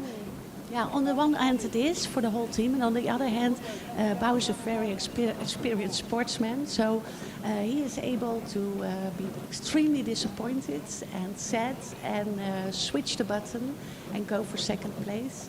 On the other hand, the team likes to be on the stage. So when we started out and looking what is the real dream and the real aim, they obviously wanted to be first on this podium in Gothenburg. But on the other hand, they said to each other, we have to be on the stage, on the podium, and we want to be there in a way that we can look each other in the eye and say to each other, I got the best out of you. And I did everything to get the best out of me, and I would love to see you again. So, and I think I know they managed to do that already. Okay, well, we're looking forward to welcoming them onto the dock here in Gothenburg. They are in second place at the moment, but yes, anything can happen. It is sailing after all. Back over to you, Niall. Well, thanks, Joe. And just for a little bit of an update, we still are waiting to hear from the race control team as to exactly where the finish line will be. We've got 3 potential spots, one slightly more out to sea, one underneath the bridge that you come into when you're sailing up the river, and one just outside the race village on the dock wall. They're about 8 miles away from the first finishing point, so we're soon, this race control are going to have to make their decision about exactly where they're going to finish. But Dee, it was interesting just to hear there from Team Brunel, this idea about fame and this idea about, coming ashore and having everybody congratulating you. Because, of course, someone like yourself sailing solo around the world, does it surprise you when you come ashore and there's such a world waiting for you? Because you waved goodbye to that so many months ago. It's a little overpowering, and what happens is there's such a whirlwind before you leave that you're almost relieved when you cross the start line and you just give a big breath, a big sigh of relief, and like, right now I can actually get on with what I'm meant to be doing. And then you almost forget that life when you come back, and it is a bit of a shock to the system. But the fact that people are genuinely interested in your story, your adventure, what you've done, how you did it, and to see your first reactions is really nice. Something like this, the whole sailing world, even general public have followed this race that have no idea about sailing. They just want to know, what is it like, how does it feel? And it's cool to share it. Well, we're seeing our first images of Team Brunel just hanging in the water there. That masthead code 0 almost got no shape at all. If you look up towards the top of the screen, there's some big folds coming into that sail. This is very difficult for the trimmers there. How on earth do you get any speed out of a sail like that? That's right, and they're going to be giving all the feedback to the driver, and the driver's going to be saying, it's out of my control, I've got no steerage, this is not happening, and it is frustrating us. And they have a little tete-a-tete, and eventually there'll be a little bit of pressure and a little bit of movement. But they'll probably be saying, more keel, more leeward keel, we need more power. Well, let's contrast that with Alvi Medica out in the lead, and they do look like that move that they made there has put them into a bit of breeze. That masthead code 0 seems to be setting. There you can see the helicopter just flying into the race leader, Alvi Medica at the moment, the spectator fleet surrounding the boat, and where they are on the course does look to be a little bit of breeze, so they played this one quite nicely. They have, and they've just had a manoeuvre, and you saw the runner being wound on and they were shaking the main sheet. That's all about flicking that top batten round, so the main is working for you, not against you. And that always is a bit disruptive, but now they've got it set, all the weight's back on the bow, and they can get the boat moving again. So they're doing a great job just finding something out of nothing out there. Well, Will Oxley, the navigator on board Alva Medica, doing a fantastic job. They pulled in that rather dramatic move where they almost looked like they were sailing back away from the finish line, but it's put them into a great position on the finish. There you can see the navigator standing on the back with the binoculars out. He's obviously not taking his eyes off the ball just yet. That's right, and they are desperately wanting to know where the finish line is. And at the moment, with the race committee's decision not being made, Will's having to say, we don't know, we don't know. So they're having to keep this pressure, this momentum, this motivation all the way, and they still don't know exactly where that finish line is going to be. That is going to be really frustrating the sailors out there. Well, we are about to find out. We are only a few moments away, hopefully, from finding out exactly where that finish line is. The race committee making that last-minute decision based on how the breeze is developing and how the currents are supporting the fleet. So shortly, we should be able to find out, and this is going to be a big moment for the fleet. Alvi Medica out in front. They're just fingers crossed that finish line is as soon as possible. Definitely. They want it to be the first possible opportunity so that they can just breathe a sigh of relief. They're almost discussing how long are the race committee prepared to go through all this pain for. But obviously for us, this is majorly exciting. For them, it's painful. So I can understand that they want this to keep going and come up to Gothenburg as much as possible. The number of people here waiting for them to arrive is huge. But no matter where that finish line is, they're going to get the biggest cheer possible when they arrive on the dock. But the frustration now is that 8 miles to go, and they're desperately trying to get the shifts, get the breeze on the water, The binoculars were out. He was looking for shifts. He was looking for the breeze, the pressure on the water. So it wasn't about where they are now. It's about where they're heading to. How far do they go before they need to jibe again? Well, some fantastic news coming out over the radio for Alvi Medica, because the start line has been announced, and it is, sorry, the finish line, see there, that's how excited I am. The finish line has been announced, and it is going to be the first of the possible finish line areas. You can see it now on the virtual eye. It's going to be just in the mouth of the river. That will be the finish line that they have to go through. The Owlsmore Gate that they're going to be sailing through just in front of the dock there. And for the American team, this is great news. They only have to hold on now for those last few miles before they cross the finish line. A little bit of pressure coming off their shoulders. If they can just hang on, they'll take their first offshore leg victory. Well, they're definitely going to be breathing a sigh of relief, and they're around that first tight corner with a little land between them and the boat behind them. So that's going to give them a little psychological advantage, because now for once they haven't got Brunel in sight. But you can see the distance between Team Brunel and Dongfeng Race Team has really closed. So that battle now is going to be really head-to-head. Well, I understand, Knut, you're on the water. We know the finish line now is coming within sight. Only the last few miles to go. What do we think the conditions are going to be like as we get closer and closer? Well, I still think it's going to be very light all the way. I mean, I'm right here between the Dongfeng and Brunel, and I can tell you, Dongfeng is about to pass Brunel here. I mean, they have been catching them. All the time having more speed. Probably sailing slightly higher, but with a better angle, and they just move through the water much quicker. It's interesting to know what it is, and Dee has been talking about it, but I think, you know, the guys are just better at working the speed on the boat. They both have a guy on the top of the mast, which both is to kick the battens over in the jibe, but also obviously to look for wind. And they both just jibe, so Dongfeng initiated to have the first jibe, then Brunel jibe inside them, but I just see Dongfeng moving faster all the time here. I mean, Brunel is trying to come up a little to build some speed, but they just don't move the same pace. So I would be nervous if I was Bowie Becking right now, because Brunel is probably safe even if they come just behind Dongfeng, because Dongfeng needs to beat them with 2 places. But still, Mapfre also went for an offshore jibe. That's an interesting move. It's probably something like, let's try something different, you know, when we were behind, and that might be what they're thinking. So they jived offshore, and normally that's, having sailed a few times here in the archipelago, I would probably head inshore when the wind is dying like this, because you get some thermal effects with land and water. It's still pretty cold in the water, and it gets pretty warm over land. So, but clearly what we're seeing is that Dongfeng is catching up Brunel as we speak. I mean, they're really clearly moving faster, and they must have a better trim, or there's something they have better. Well, Knut, as Dongfeng zeroes in on Team Brunel, do you think Bowie Becking is going to have to abandon all hope of reeling in the Americans, and he's just going to have to go on the defense? Yeah, no, I think the Americans, I think Alvi Medica is too far ahead. As I said before, I mean, yes, there is distance that they within reach, but you know, the time. I mean, it's with this light breeze, the distance Alvi Medica have now to the guys behind it. It's huge. I mean, they will have to have a full park on Team Alvi Medica for not to win this leg. Well, as we saw earlier, Knut, Alvi Medica's been doing some rather fantastic tactical moves to position themselves in the best breeze. Is it patchy out there, or is it just light all over the racecourse?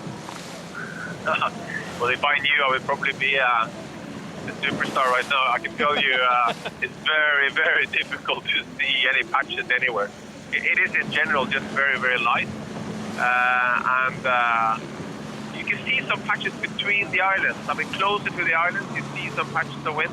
I can feel some breeze there. And yeah, if anything, looks less wind where Mapfre. If I look out there further offshore, it's just more sort of mirror. Like, I mean, glassy on the water, while here, slightly more sort of colored water. I still believe, you know, get close to land, I think it's still going to be better. Well, thanks, Knut. And so, battle for second place developing here between Team Brunel and Dongfeng. That downwind speed on the Chinese boat coming into play. and they are reeling in Bauer Becking here. Of course, the points as they stand, Bauer Becking's Team Brunel, they are lying in second overall on 27 points. Dongfeng Race Team sitting in third place overall on 29. So we need a boat to fit between them before we can really start to look at any possibility of the positions changing. But it will be a nice moment for Charles Caudrelier and the Chinese sailors if they can overhaul the Dutch here and take second place into Gothenburg. I think it would be so special for them, and it's just that on the water battle to feel that sense of achievement. And it was interesting because I say that the guys sail these boats relatively short-handed, so to make the decision to put one of the sailors, and I believe it's Horace has gone up the rig, to kick the batten through and look for breeze, means they miss a set of arms on the pumps and for any manoeuvre. So there's a big decision they made, but what they avoid then is the disruption by swinging the main and flapping it around trying to get those battens to pop. So a good decision maybe, but maybe that's part of their secret. Maybe when they cross that finish line and this whole race is over, they might finally tell us the secret to Dongfeng's downwind, light wind speed. Well, what a contrast we're seeing to that shot that we saw a few moments ago with Team Brunel. That masthead code 0 looks like it's a bit more comfortable. It's starting to set. The trimmer having some success with managing to find the right tension on the sheet. That main starting to look quite good. And there is some flow going past the boat now. They are starting to move. Ahead of them, Alvi Medica is in breeze. So Bauer Becking could now start to release a little bit of pressure, that sigh coming out of his lungs. He knows that if he can just hold this speed, he's going to be able to move into that wind that the Americans have, and that's going to be such a relief. But behind him, the Chinese are chasing hard on that reward that they have, that knowledge that they have, that downwind, they are really in their element. Bauer Becking now is going to be pushing his team very hard. And what's the tension like on board when you're in that position, as we can see Team Brunel here? How's the heart rate? Because it's light winds, you imagine. Well, it's easy. Well, it looks relaxing because we all go forwards and sit on the bow as a group of sailors, so it looks like we're sunning ourselves, chilling out. But actually the pressure is increased like tenfold because you're just looking for any little shift, any little puff that you can, and you're sat 65 feet away from the people that can seal the numbers and are feeling it. So if a manoeuvre has to happen, you've got to spring into action, make it happen as smoothly as you can, and it's looking for every 0.1 of boat speed. So you can see all the hands on the handles there on Alva Medica now as they're going for a furl. As they do their manoeuvre round, they're deploying. Now, is it just me, or do they look a little bit slower out there? You know, is this what you can see from a crew that have sailed all the way around the world? Because surely after 40,000 miles, your muscles, they're just not quite as powerful as they used to be. Oh, this is a strong crew, and they're not going to cut it out before this finish. This finish is only a number of, less than 10 miles away. We're in single figures now. So they're definitely going to pull this off. You can see them flicking the main there, trying to get the batten through. Dave Sweet on the runner there, trying to help them flick through. But what they're doing is they're being a cautious team. They are not allowing any error to happen because it's an error now that's going to cost them. Well, there's that top batten that you were talking about earlier, trying to flick it over. And of course, we've seen this before. We have seen people up the mast, and as you were alluding to earlier, Dongfeng look like they have somebody up the mast as well. And Team Brunel there in second place, still ahead of Dongfeng Race Team. They've got Alvi Medica ahead of them, but it'll be wondering whether they're going into a slightly more defensive mode. And in fact, we're joined now with Stefan on board. And Stefan, how's the mood on board the boat? Yeah, the mood is good, but it is tense, of course, because we sail 40,000 miles and then you come so close to each other, and it's all to decide in the next 10 miles. So that is awesome, well, awesome tense, really tense. You see the guys' faces; they're a bit stressed out, to be honest. And are you in a position to be looking forward to Alvi Medica, or are the crew more worried about Dongfeng coming from behind? No, actually the whole leg we already just want to have Dongfeng behind us. So of course it will be nice to have to gain this leg as well. But we also support Alvi Medica. Just let them go, because if they gain this leg, then there's one boat less to get between us and Dongfeng. So let Alvi Medica run away and we defend Dongfeng, and we want to be second in the total ranking. It will be awesome. And obviously we saw those fantastic images coming out of The Hague when you guys pulled away from the pit stop, and a huge spectator fleet following you out. How long did that warm send-off stay with you? Did it put a smile on the face of all the guys?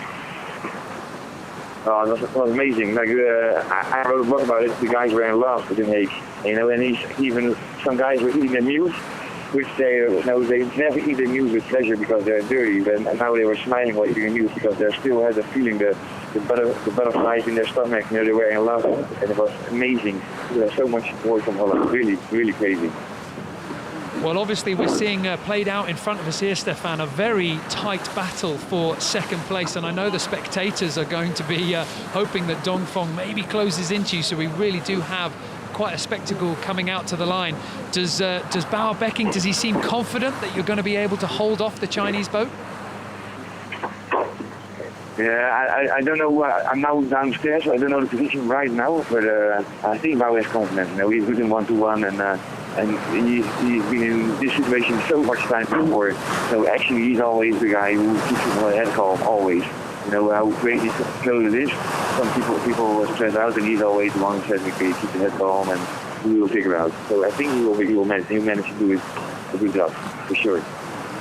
Oh, Stefan, you've sailed with this boat all the way around the world now. You know this team particularly well, and Bauer Becking, it seems to me, always kind of comes across as a very cool customer, very calm under pressure. You know, how does he respond to situations like this? Is he looking like he's getting excited that the race is about to be over, or is he just as cool as always? He is cool as always, but I still don't know him that good. Because he's always acting cool, or is he cool? That's the question. Well, thanks, Stefan, and we wish you all the luck in the world as you try and hold off the Chinese team and approach the finish line here in Gothenburg, and we're waiting to welcome you guys back to the dock. Thanks for joining us. Well, Dee, it's pretty tight out there, and the battle for second place is certainly opening up. But Stefan just saying there that Brunel seeming quite confident at the moment, and Bauer Becking, he does look like a bit of an unstoppable force. 7 Volvo Ocean races he's about to take under his belt. This is somebody who cuts quite a lot of respect in the fleet. Oh, definitely. And a veteran like that, with the experience he has, you just can't, doubt what he says. But it was interesting that Stefan mentioned, they have a mission. They know they have to keep Dongfeng behind them, and they're happy for Alva Medica to have their leg win of the race, because that's a boat that's out of the way that can't get between them. So Bauer Becking was a skipper with a mission that he knew what he needed to achieve, even what all the other boats needed to achieve to keep him safe in that second place. So he set out on this whole leg, not only obviously wanting a win, but if it wasn't going to be a win, he needed to secure his second place. Well, we can see the top of the mast of the Dutch boat at the moment, and they have a crew member up there as well. So on the next maneuver, they're going to be able to pop those buttons, but also they're going to be able to spot any breeze that comes in. And you can see from that shot there is a little bit of action on the water, the streaky gusts coming down. If you can just position yourself into those patches of stronger wind, you will find your speed going double what some of the other boats are doing. So big pressure for the trimmers, but big pressure for the tacticians as well. Definitely, and you can see that person at the rig pointing out where the pressure is on the water, so where he thinks they need to sail to before they do another manoeuvre. You don't want to be doing a manoeuvre where there's no wind, you need the pressure. But their masthead zero looks like it's got some pressure in now, so it looks like they're making ground, which is why now they can actually have some input into where they're going. So if they see some pressure, they can actually get there, whereas before they had no steerage and were pretty much not in control of what was going on. Well, if you're wondering just how close the battle for second place is, there just behind Team Brunel, Dongfeng race team looming very close, and just a little change in breeze, just a change in angle, and we could see the Chinese team getting into a position of potential attack here on Bauer Becking, and surely his heart rate's starting to rise now. He knows the Chinese team is a real threat. He knows it's a threat, but he doesn't change. This is what he lives for. He loves this kind of battle. He will be loving this. He likes the big weather, he likes the offshore, but then when it comes down to it, if it's a boat-on-boat duel, he'll be loving this as well. So that's what is your all-rounded veteran of 7 Volvo Ocean races.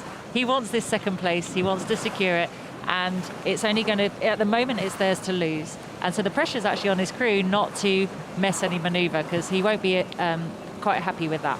And it's interesting to see how this team has changed, because of course we talk a lot about Bauer Becking. This is someone with a huge CV, but there's other huge names on board, and also right the way down at the more inexperienced level, we've got Rokas Melevinkas, the first Lithuanian sailor, the under 30 coming on board as well. And I imagine after sailing such a long distance, 9 legs, the crew really do start to bond well.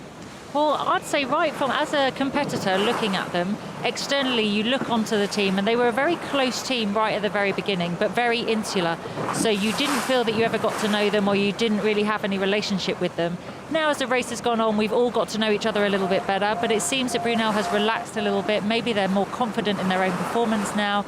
And I'd say we're one big Volvo Ocean Race family that have gone on this massive adventure around the world.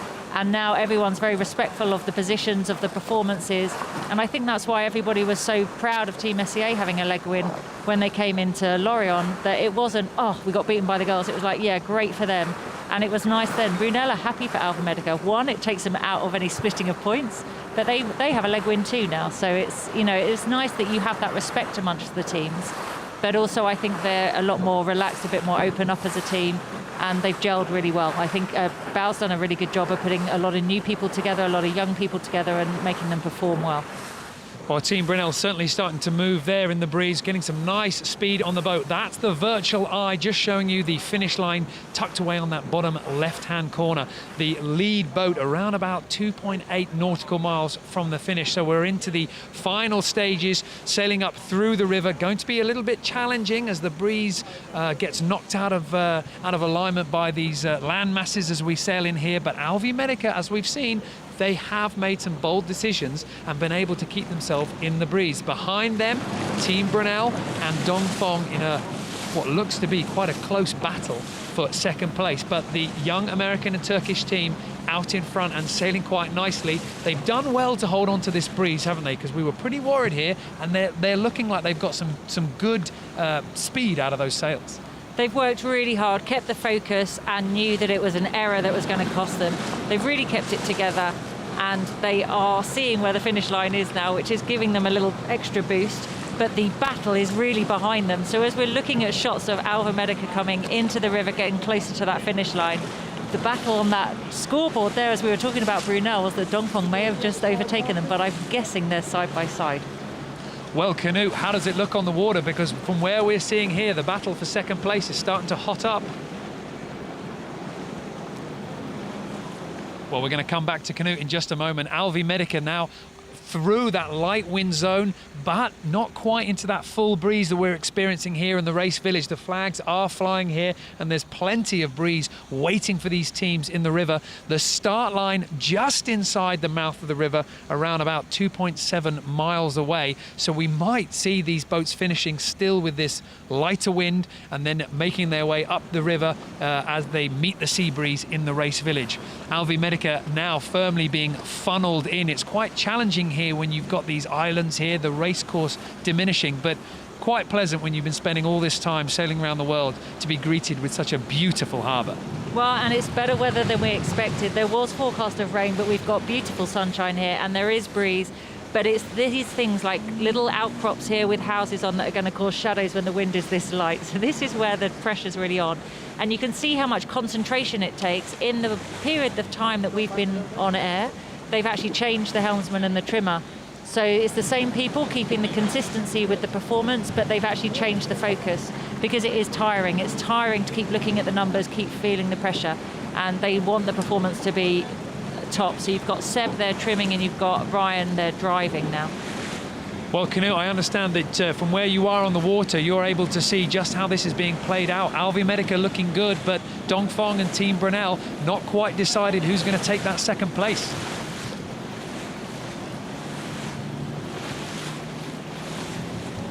Well, once again, Canute getting a little bit too caught up with... Oh, Canute, are you there? Well, we're going to come back to Canute there. He's obviously got a lot of duties out in the water, and he's probably celebrating a successful Volvo Ocean Race himself. And, well, I understand with Joe on the dock, we've got Bruno from Dongfeng. Joe, this looks like it might be going the way of the Chinese team here. What's Bruno have to say? Hey Niall, yes I am, joined with Bruno, the team director of Dongfeng Race Team, and we were just talking about it going Dongfeng's way, but let's just rewind a little bit. Bruno, how are you coping stress-wise?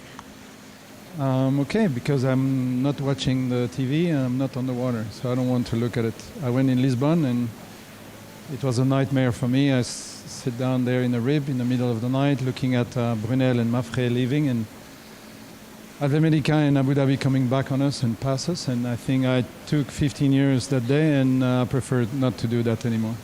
So you're not going to go out there on the water, you're going to sit here and wait and see what happens? Exactly. I'm trying to cross my finger and hope that we can stay on the podium for this leg and finish this Volvo Ocean Race on the podium like we start in Alicante.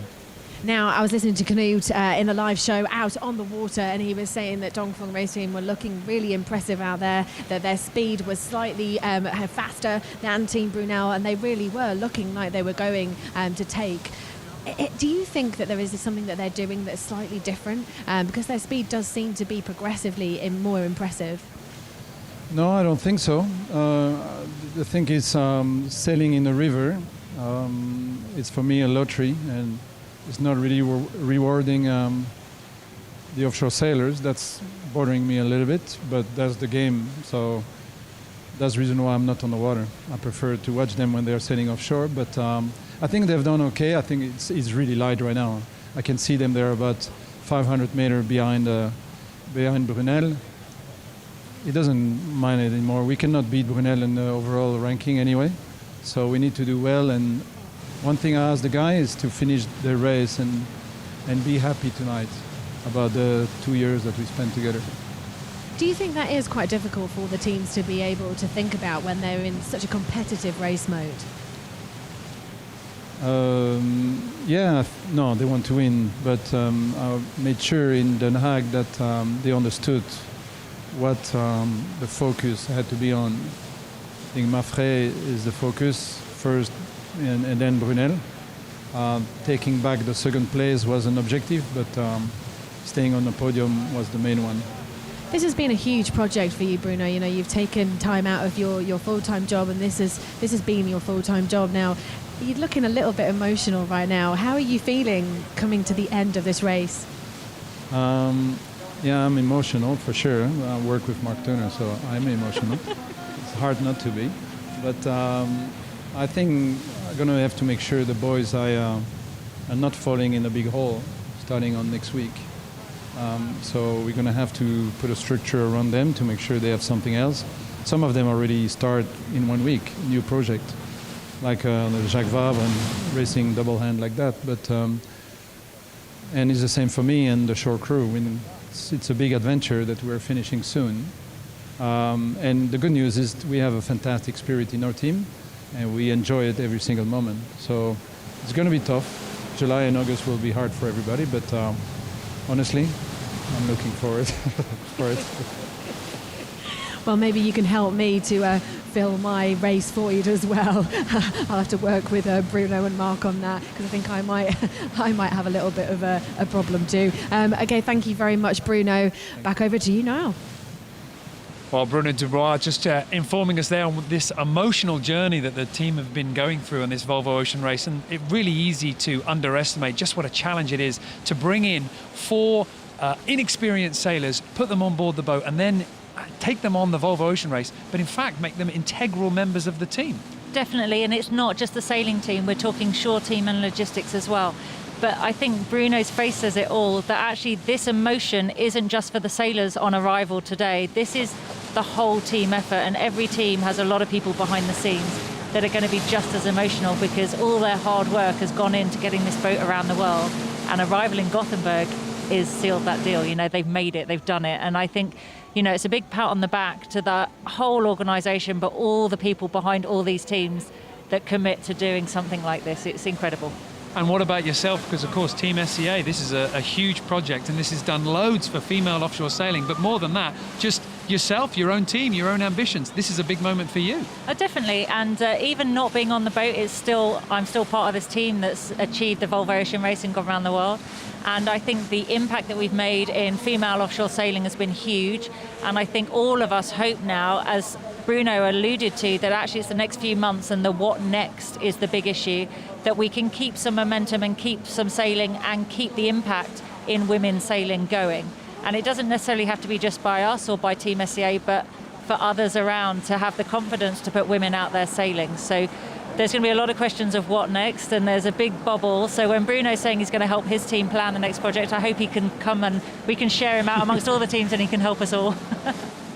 Well, the big question, of course, will be female sailors in the Volvo Ocean Race, because Team SCA has come in and they had that, you've had that fantastic triumph with that leg win, but also, in the import series, you've been a major force to be reckoned with. Is this the start of more females coming into the Volvo Ocean Race? Well, let's hope so. Team SCA were actually bridging a 12-year gap where we had a few teams every now and again, but we've made such an impact, I feel, this year in a one design race, so there's no classes or handicap system. We're sailing exactly the same boats in the same water as the guys doing the same thing. And I think we've made a big enough impact to encourage people to know that it is possible and you can do it. And there's a squad of 15 people with a lot of experience now. We could even spread them between two teams and get more sailors out there. But I think it's definitely doable. What we need is the vision of sponsors and supporters to follow in Team SCA's footprints and kind of support a team so we can keep that momentum. So maybe mixed sailing teams for the future of the Volvo Ocean Race? Well, definitely I'd say our biggest learning curve was by the coaches that we had in. And we had coaches who were veteran Volvo sailors, so we learned from their experience. And you really do up your game when you surround yourselves with better sailors or those with experience.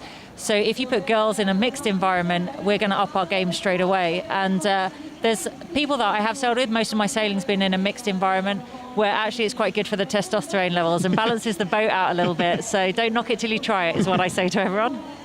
Well, let's go down to the water. Knut's following the fleet in. Knut, how are the conditions there? The boat seems to have picked up a bit of breeze.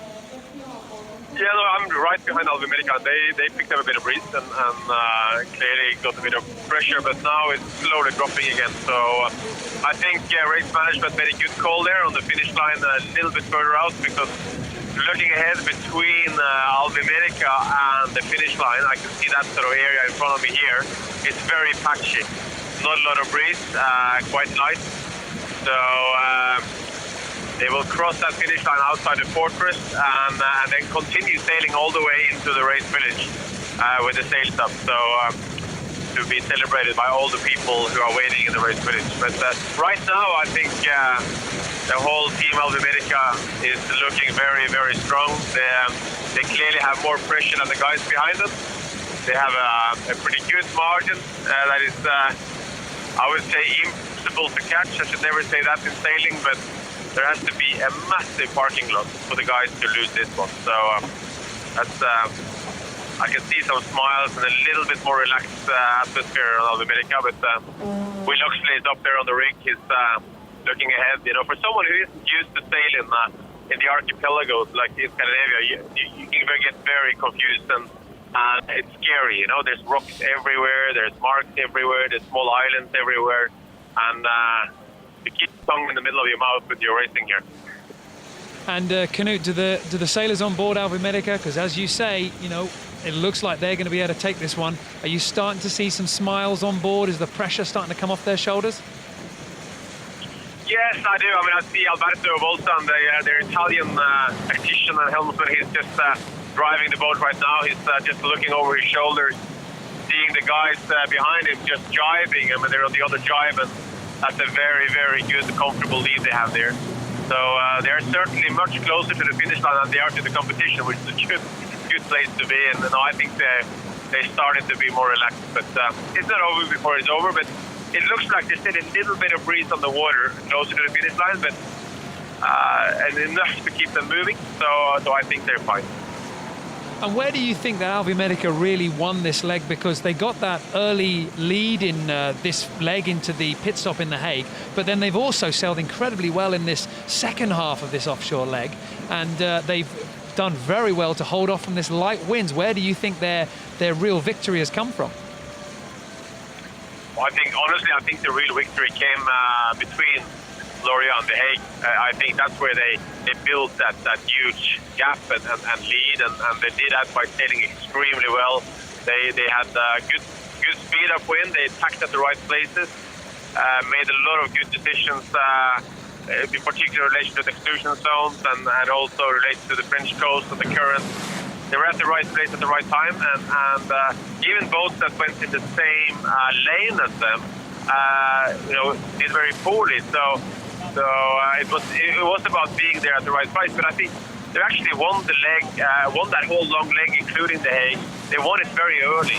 They did it very soon after France, where they managed to build a lead, and because of that lead, they were early enough when they were on the east side of the exclusion zone. They were early enough to benefit from it, while Vestas, for example, who were in the same lane as them, but just behind, didn't get the same benefits. They were out of sync with the current. So Alvi Medica's early lead became much bigger very quickly. And what do you think that this is going to do for the sailors' career? Because, of course, they've come into the Volvo Ocean Race, they've done really well, but now they cement their talent with a offshore leg victory. Where do they go from here?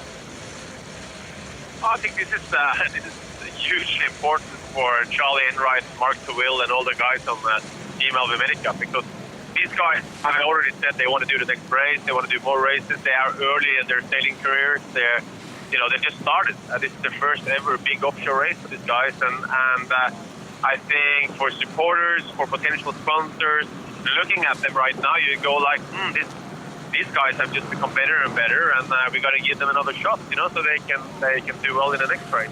And it's nothing better than ending up in a great place in the last leg. And there's an old saying in sailing that you're never better than your last race. And here we go. Well, thanks, Knut. Alvi Medica now around about 1.5 miles away from the finish line, and they are set to take their first offshore leg victory. And the village behind us here is certainly starting to fill up with spectators. And down on the dockside, Joe, you're joined by someone from Team Vestas, I understand. I am. It is filling with spectators here now. I can't actually believe how many people are coming down here to support the Volvo Ocean Race, and it's so exciting that Alvi Medica are 1.5 miles from crossing the line. And I'm joined with Morten Albeck, who's a CMO of Vestas. So, Morten, in the last two legs, it seems as though Team Vestas Wind have been in a battle, whether it's been at the front or at the back of the fleet with Team SCA. Do you think that the guys have been really enjoying that, being back, being racing and having that battle?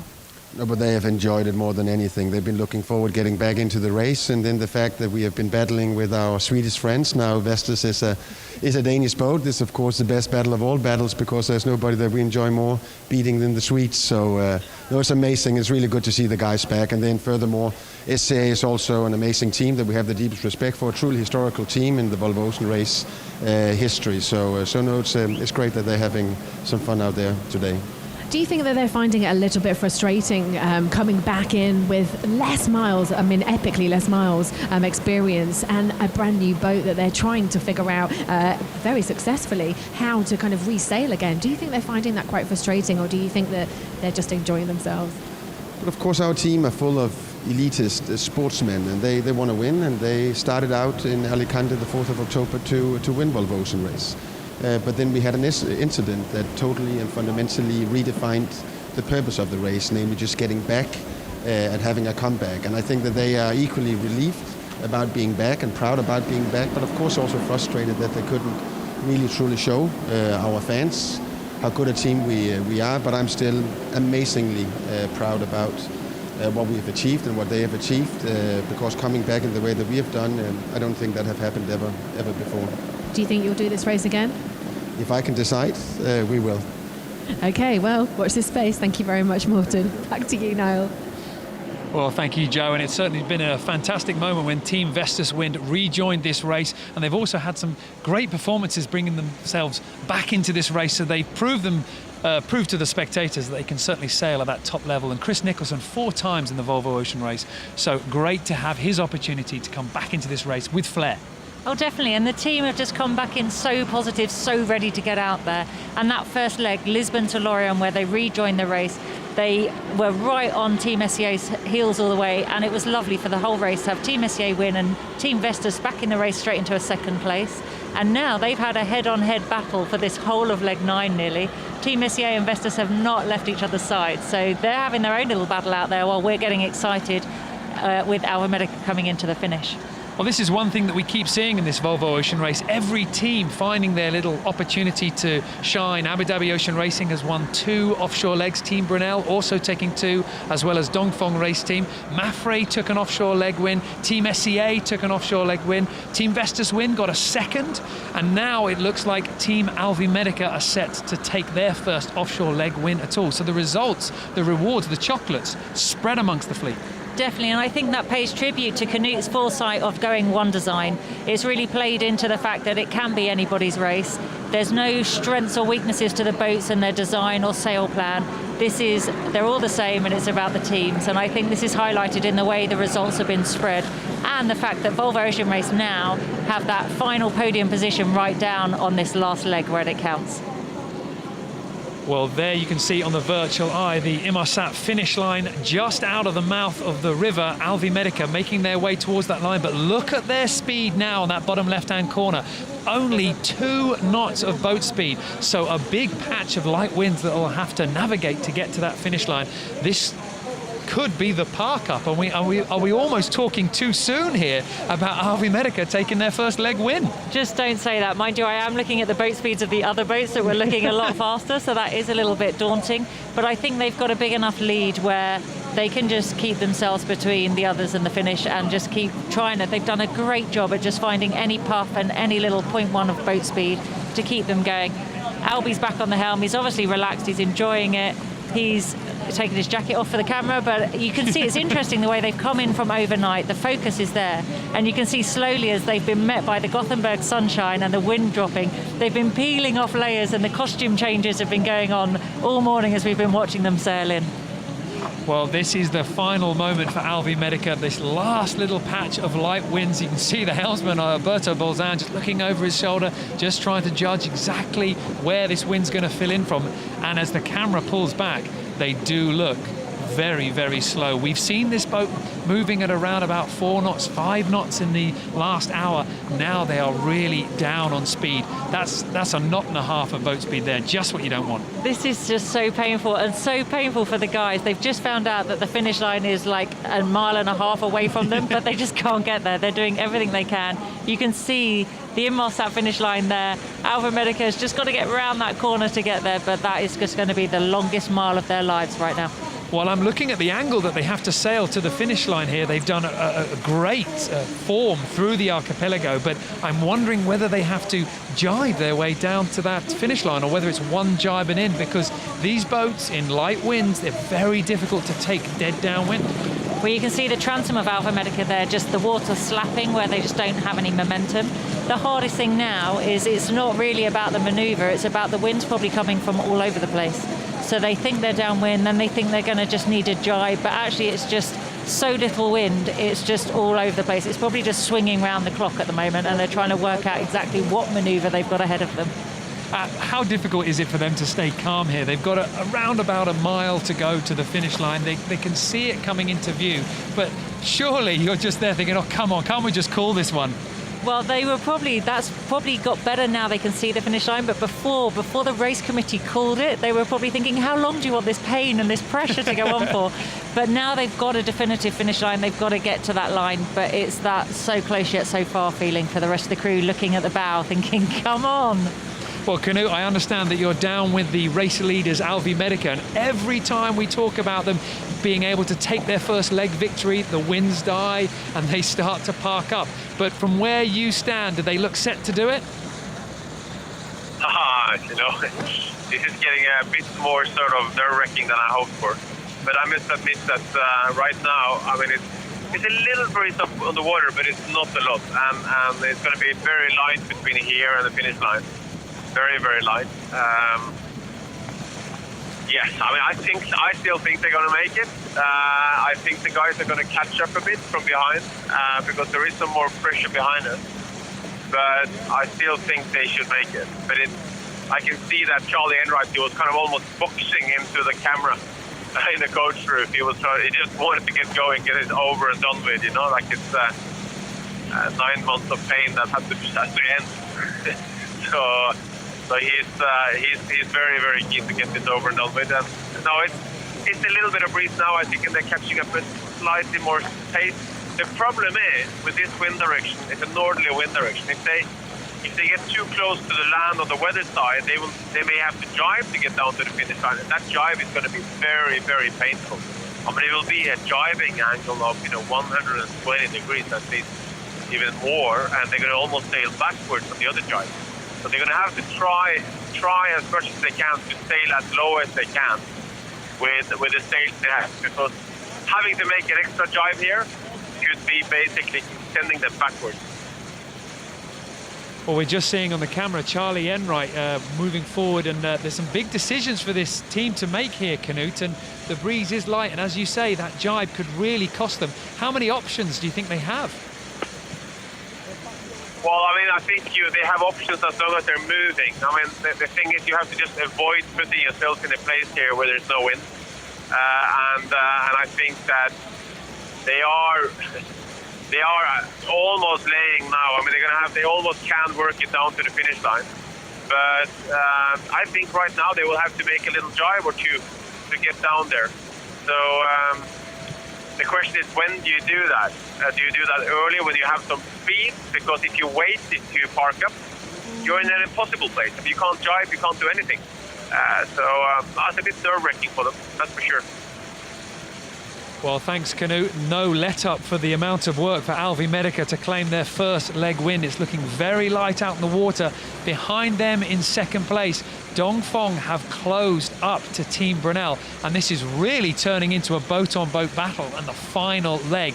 And Charles Cordrellia has put himself into what looks to be reasonably powerful position here. Well, it's nice, and you can see they're both in pressure, so now they can both control where their boat's going a lot more. When you're in no pressure, you're at the wind gods, it's up to them. But they talk about Dongfeng being the wind from the east, and that's given them a little propulsion, and hopefully now they're going to try and position themselves to weather a Brunel here, you can see in this shot. So that's hopefully going to give them the controlling side of the course, and if they can just nudge their bow ahead, then the pressure's on. You can see the focus in Charles there, driving to leeward as well. Well, it's important to remember just how unlikely this was looking at one point in this race. Team Brunel were safely around that light mark, and they were miles ahead, and something that the Chinese team have been doing throughout the entire Volvo Ocean Race here has pulled them right back into the hunt. The boat speeds there, you can see 6 knots, a huge difference to what Alvi Medica are experiencing a mile away from the finish line. But Dongfeng race team pushing themselves right in close to the islands here, desperately trying to get onto the weather side of Team Brunel and take that breeze. And with a few jibes here, we could see this positioning change. Yeah, but we need both boats needing to jibe. So you can't just have one boat needing to do a manoeuvre, because then they've basically lost it. So what we're after is for both Brunel and Dongfeng race team needing to manoeuvre to avoid the land there. And if they are, then the battle's on. I think if Brunel can soak and miss the manoeuvre, then, it's theirs. Well, the finish is about to happen for Alvi Medica, the American team out in front. Second is yet to be decided, and we're just going to move through the fleet and just to let you know where the others are. Mafre, they've lost out there, having to put in those painful few tacks to clear that light mark there. A little way back in 4th place, and then behind them, Abu Dhabi Ocean Racing cruising into Gothenburg, safe in the knowledge that they've got the overall victory sewn up. And as the camera zooms out, Team SCA, again, a little further out, not yet into the archipelago. They are alongside Team Vestas Wind, only 2 miles between those two boats. So a definite battle for last place as well. And they've been side by side pretty much since The Hague, so they've really enjoyed this battle. It won't be the position they want, but they will have had a really good race on this way in and tested themselves and had a boat as a reference, which is a great way to sail. Well, there's Will Oxley in the middle of your camera there. We always do talk about the young American team, Alvi Medica, but this is a veteran of the race. This is certainly a seasoned sailor, shall we say, and some last-minute decisions to be made there. They've got the navigation tablet out on deck, and they're looking very carefully. They don't want to let this opportunity slip through their fingers. We've seen some big moves from this boat, positioning themselves into the last bit of the dying breeze, finding those patches. Just 0.7 miles to go, and if they continue to play this game right, they're going to be able to take their first offshore leg victory. Behind them, now jibing over onto port, Team Brunel in the lead in second place, Dongfeng chasing in third. The Chinese boat, they've lined this up quite nicely. They only have to move forward, and they're going to be able to take Bauer Becking's breeze. And they're trying everything they can do to keep that momentum and try and move forward. And this is their specialism. This is the hidden secret that we never quite identified in the rest of the fleet, of how they managed to go so fast and so low in light winds. So hopefully this plays into their hands, but it's certainly giving us a race right up to the finish line that's exciting, and with the possibility of a change of places. And it's interesting that we do keep talking about Charles Cordrelier and his team, their ability in the light airs and their ability in the downwind. But of course, Bauer Becking on board Team Brunel, he is very good at staying very calm under pressure. So no matter what Charles Cordrelier throws at him here, Bauer Becking will be keeping himself calm, keeping the atmosphere on the boat as well calm. Definitely, and he's got a crew full of match racers, so they're looking for the manoeuvre, they're looking for the battle with the other boat. So they're all pretty confident, and they're going to sail the boat confidently and calmly, and that's what they think is going to keep them between Dongfeng Race Team and the finish line. But I think it's going to be really close. Well, Alvi Medica are inside the final mile to the finish line, and there you can see the supporters in the race village. We're just on the top deck of the Sailors Terrace, and below us at the moment the crew and the friends and family of all the sailors just getting ready to welcome in the American team. And it's certainly going to be a fantastic moment. Not only the conclusion of the Volvo Ocean Race, but also Alvi Medica taking that final leg, taking victory right on the finish line here in Gothenburg. It would be a great way for them to close out what has been a very successful year. A fabulous way for Alvi Medica, Charlie Enright and his team to finish the Volvo Ocean Race for them. They were the newbies at the beginning. They've become veteran, seasoned sailors around the world. They've learned how to sail their boat, and they've nailed it. And a result that they rightly deserve as well. They sailed so well from the minute they left Lorient. They were first into the Hague, and they've hung on to it, and I'm going to be really happy for them, actually, to get their leg win and to end in style. You know, they're going to be really happy boys. And, you know, of course, just a victory to get to the start line of the Volvo Ocean Race, because Charlie Enright and Mark Tao, when they decided to form this boat back in the early 2000s, you know, it must have seemed like a distant dream to actually get here with the support of a good sponsor, with the support of a good crew and a good shore team, get yourselves out in the water and be competitive. I mean, that's humongous. Well, they often say the race is actually getting to the start line, not the actual race itself. And I was lucky enough to be in Galway at the end of the last edition of the race. And I was there with Charlie and Mark, where they aspired to, I want to be a team in the next Volvo Ocean Race. We're talking to Canute, we want to help make this happen, we want to do it. We're a young American team, we've got the experience, this is where we're aiming to be. And it's so nice now to see them, a few years on, successfully concluding their Volvo Ocean Race. And as Canute alluded to, there's a lot of young sailors on there, they'll definitely go again.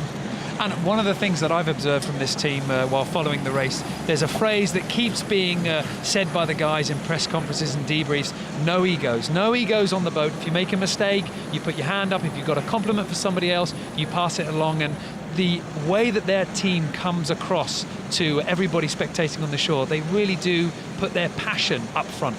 Yeah, and I think they've genuinely enjoyed the race as a team as well. They're always one of the friendly, smiley teams. They've always got something to say to everybody. You know, they stop and chat.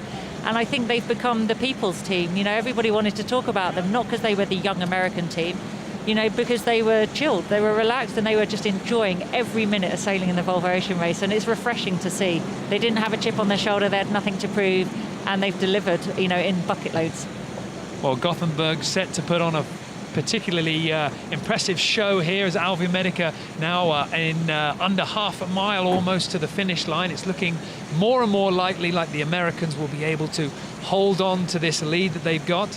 And close down to the finish line, but those sails certainly do look like they are struggling for breeze. Well, we've got a really nice image there of when the buttons don't flick round and the mainsail acts as a brake for you. But that was, unlucky couple of manoeuvres they've had to do, but they can see that finish line. The water jets from the water boat there giving them the indication of where the finish line is. It's within reach, and they're going to wish they could go under that water and cool off, because they will have worked up a sweat in this pressure situation that they were in trying to get to that finish line. Well, we look set to see the Americans across the line. And Knut, I understand you're out on the race course. The breeze, is it going to hold? Well, I tell you now, what had just happened was that no one hoped was going to happen. The wind just died, and they sailed into kind of a transition zone. I spoke about this earlier, that we had a different wind direction inside the river this morning. We had a northerly wind, northeasterly wind direction. And right now, Alvimedica just completely stopped the boat. They had a 180-degree wind shift. They're almost getting the wind from southeast east now, and they're not moving forward. So this is really, this is scary. They can't get the sails filled. They are completely stopped. They're trying to roll the boat over, but if I look at the top of their mast, I look at the Windex, as we call it. That's the arrow they have in the top of the rig that kind of gives you an indication of where the wind is coming from, but that's all the way up there. And you have to remember, when you have this light wind, the wind direction is not necessarily the same on the surface as what you have on the top of the mast. The mast is 30 meters up there. But right now, Alvimedica has no wind. They have no sails filled, apart from the mainsail up, obviously, but they have pearl in the Cordero, and they're parked up, and they can see the finish line, and they can't get there. Well, Knut, give us a hand here. Put us out of our misery. I mean, we can see on the screen there the supporters of Alvimedica, the wives waiting for the sailors back ashore. Everybody looking pretty nervous. Where is this breeze going to fill in from? Is it going to keep Alvimedica out in front, or is it going to favour the chasing pack? Well, I think right now it's certainly favouring the chasing pack, because the chasing pack have their sails filled. They know they're sailing, and they still have breeze, so they're going to come sneaking up on Alvimedica. Obviously, this light here patch is there for everyone to get through, but it could be disappeared could have disappeared when the other guys are coming up them. So if I look further in on the river, there is some breeze on the water filling in. So I wouldn't be totally surprised if they actually have some wind coming to them, because about 100 meters in front of Team America, you can see wind on the water. There is breeze on the water, and if they can get to that breeze, they can start sailing again. They're just now unfurling the Cordero again, trying to fill it, and yes, they get some wind in that one. I see the boat is heeling over slightly, or is it Alberto playing with the keel? It's difficult to know. And I think they will have to beat that wind now to get to the finish line. Almost looks, but very, very light. They're just moving a little bit forward, not much. They haven't done more than 4 or 5 meters forward in the last 5-6 minutes. And this is going to be nail-biting. I mean, wow, so close to the finish line and so far away. Well, Knut, we're seeing on the virtual eye tracker Alvimedica doing 0 knots over the ground, whereas behind them, albeit a good mile away, we've got Dongfeng Race Team and Team Brunel doing 6 knots at the moment. So a bit of a challenge here for Alvimedica. Yeah, but right now they got into that breeze I can see on the water. That is clearly an easterly wind direction, and they're just getting into that wind. So they just now started moving quite fast, actually. It's probably 4 or 5 knots of wind, and they are going to go upwind. They're going to have to tack to get to the finish line now. So they are with the Cordero, and they started moving. And these boats need so little wind to move. You know, they just have 4 or 5 knots of wind coming, and they're doing 6-7 knots of boat speed again from being parked up just a minute ago. And I'm sure the shoulders just went 2 inches down on Charlie Enterprise. And they're just moving again. And now they're going to set up for attack very soon. They're going to have to go as far as they can here on starboard tack, and then tack over around this fortress, which is now forming the finish line of the World War Race, Leg 9. Well, Knut, thanks for that. This is a watershed moment for the American team, and you can just see the relief on the spectators and the wives as they wait for the crew, and a big relief for Charlie Yen right now. And I think by the sounds of it, a big relief for Knut Frostad. I think he's going to have aged on the water today. But this new breeze is obviously something they've sailed into, and it's on its way out the river, so you're going to probably see this transition for all the boats. So although we saw Brunel and Dongfeng Race Team doing 6 knots, they're probably going to hit that park up and then meet this new sea breeze that's coming out the river. So they're going to end up upwind as well. but upwind in light winds has got to be better than downwind in light winds. So the fact that they are heading towards the finish line at now 7 knots from doing 0 is a huge relief all round for us, for them, for everyone.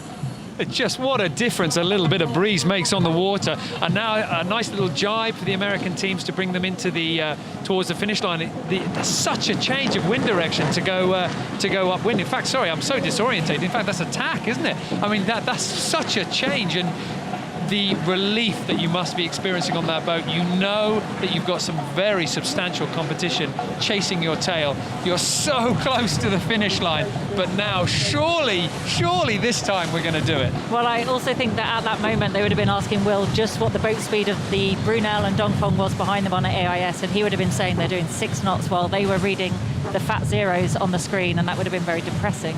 But to go upwind now, they've got apparent, it's easy, they're confident now they're going to get that finish line. And it's so exciting.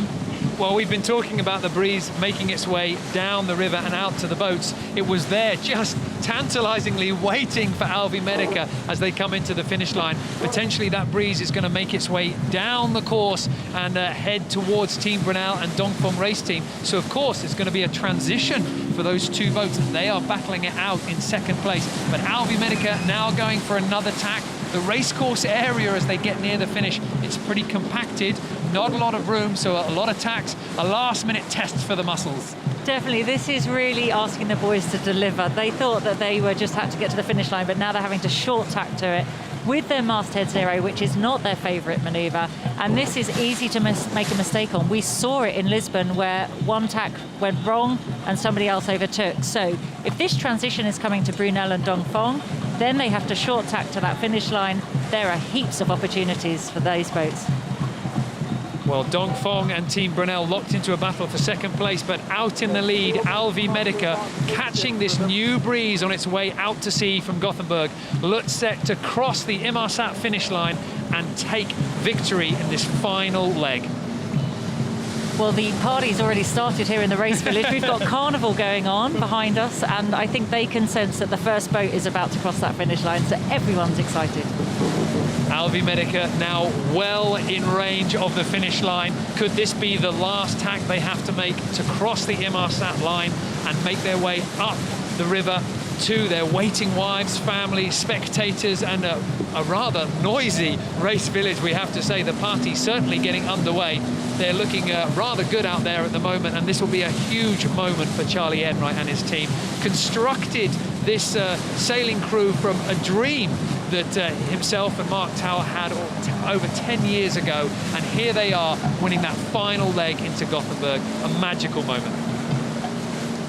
The breeze firmly in their sails now, great boat speed as the American team close down on the finish line. Surely they're going to be a moment, surely will they let themselves celebrate just yet, or are they going to hang on? No, they're going to need to cross that Inmarsat finish line to make sure before, and they're probably asking how many more tacks. Are we nailing it? Are we in on one, or is it one and in? They probably got another tack to go, and they're probably saying, please, Will, just one more tack. Please let us get there. So, you know, this river is narrow, as you can see. The land's really close. They're in pressure. They don't want to sail out of that pressure, but they want to make sure they cross in style. You're absolutely right to bring up the problem of tacking with the masthead code 0, because we saw Dongfeng race team in a tacking battle finishing one of the offshore legs, and of course they had a small error and they lost it. So Alvi Medica look like they might just be able to pinch their way across the finish line. If they can't, they will have to do one more tack, and failing any huge drama on board, they'll be able to just eke their way across the finish line. This will be a huge moment for them. And of course, not only celebrating the leg win, but you've sailed around the world and you've completed the offshore part of the Volvo Ocean Race. A massive achievement. Massive achievement and really exciting moment. They're probably desperate to celebrate, but no, they can't. They're wanting to know. They've double-checked every sheet lead. They've double-checked the furling line to make sure that this next tack's going to work. The boards are going to change places. Amo's there capturing the moment. We can see the Inmarsat finish line on the screen. It's not that clear to them. So we have to remember that they're still sailing, not really sure of the landmarks that are going to give them the transit for the line cross, but Will Oxley will be there to let them know. Well, every moment I think that this boat's going to have to tack to cross over the finish line. Look at that, the breeze changes yet again, and they look set to lay and cross over this line. Canoe, Alvi Medica about to do it here in Gothenburg. Yeah, they almost broached there. They almost broached before the finish line. A massive gust came and a big lift, and they almost wiped out. It was amazing. So from having no wind, they almost wiped the boat out. But they are going to make it across the line as we speak, and they have good breeze here on the finish line right now. Not so much in front of them, but right here there is wind. And they have about, I would say, two boat lengths left to cross that Inmarsat finish line that is going across the water, and I'm just next to them. And one boat length left, half a boat length left, and there, Team Alvimedica has won leg 9 in Volvo Ocean Race 2014-15. Congratulations to Charlie Enright and Mark DeWill and the whole team on that boat. Fantastic effort and fantastic way for them to end their project. Well, we're hearing some big cheers from down below. Oh, sorry, Knut, carry on. They're going to continue sailing all the way, and I've told them that there's thousands and thousands of people waiting for them inside the race village, so they have to cross another finish line as well as the race village. It's not, they have crossed the official one, but we want them to sail all the way in there. Well, the 12th edition of the Volvo Ocean Race, the final leg now being concluded. Alvimedica taking the victory, and they join 161 boats, over 2,000 sailors who have raced in the Volvo Ocean Race around the world. A great moment for Charlie Enright, Mark Towell, and all the guys, and they brought this team right to the front of the action here and really proved to the sailing world that they are a sure bet in offshore sailing. A great, great performance. And you can see the celebrations on the boat. They are so excited. We had a huge cheer from down below us with the friends and family as they crossed that line, as they were watching on the screen.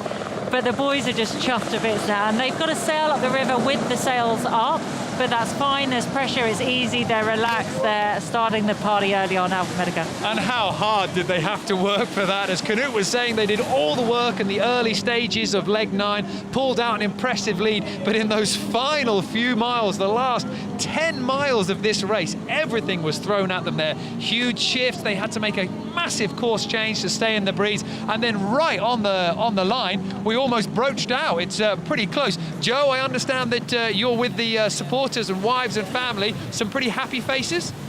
Hey Niall, I'm going to try not to cry. They're all crying around me and I'm an emotional mess. I'm joined with Meris, who is of course the wife of Charlie Enright. How do you feel right now? I mean, I guess I'm kind of speechless. I mean, honestly, they've done so great. They've come a really long way, obviously. I mean, that's the cliche. And, you know, here we are to have them win the final leg, just to think of what this means to them and all the hard work that they put into it. And it's all kind of come to fruition here. What more could you ask for? But look, it's not without sacrifice, is it? You know, you have been part of this dream and this campaign and supporting Charlie when him and Mark first had this idea, and now they've won a leg in the Volvo Ocean Race. How's that sacrifice been for you, and is it now all worth it? I mean, it's been worth it the entire time, just to see them do what they've always wanted to do. And I mean, as soon as, you know, they were out there doing it, there was no chance other than to be supportive. And I think to have such a great team to surround themselves with, and I'm really lucky, and I think we're all very lucky that all the people around us on this team who aren't out there sailing all the time have just been incredible. So yes, it's a sacrifice, but at the same time you gain so much this experience that, you know, it's a pretty even balance, I'd say. So what do you think we're going to see from them coming into the dock? I think they'll be pretty happy.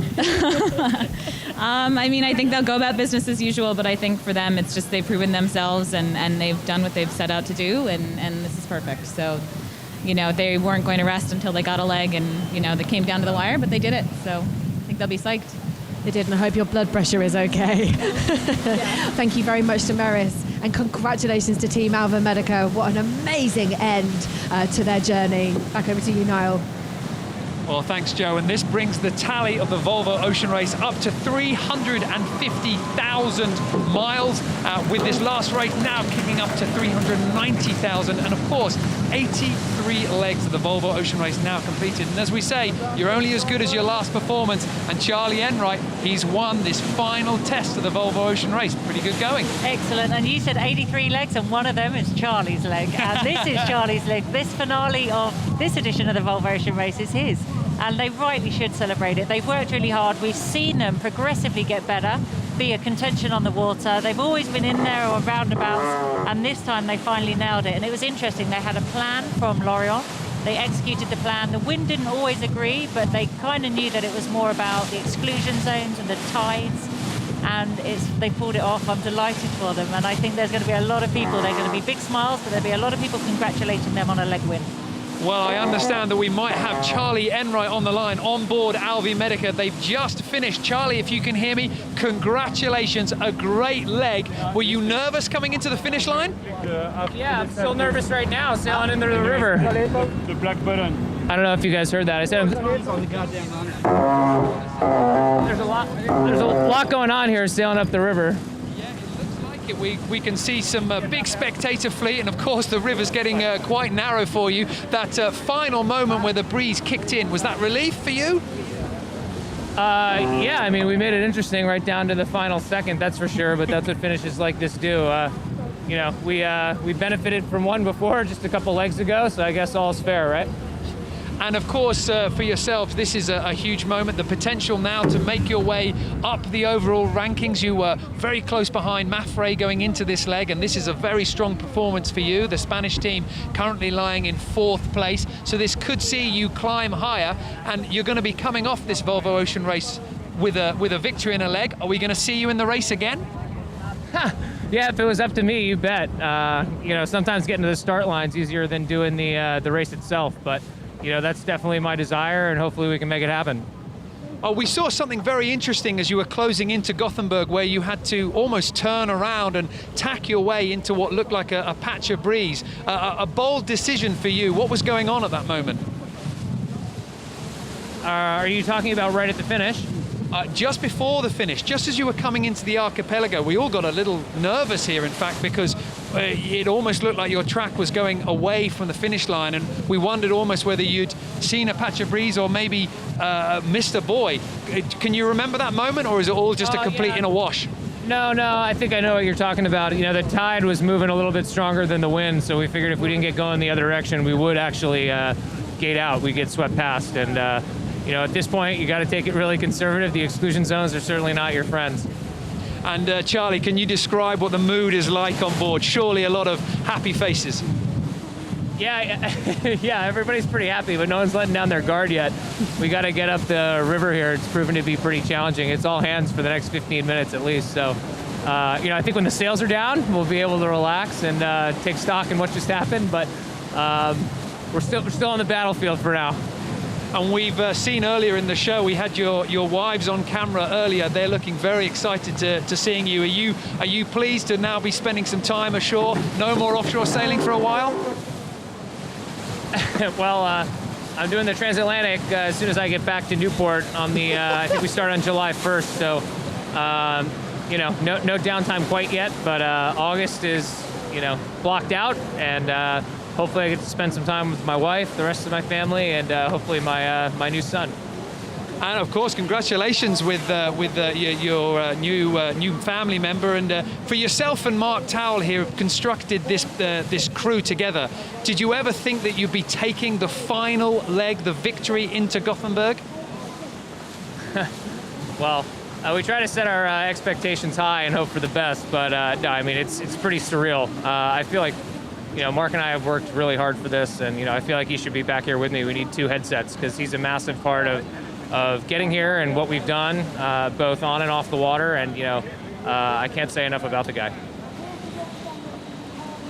Well, I understand, Charlie, that today is not only a special day for you out in the water, but also your 2nd wedding anniversary as well. It's a pretty understanding wife you have to be able to take out on the water there, and I know she's waiting for you to celebrate this leg victory.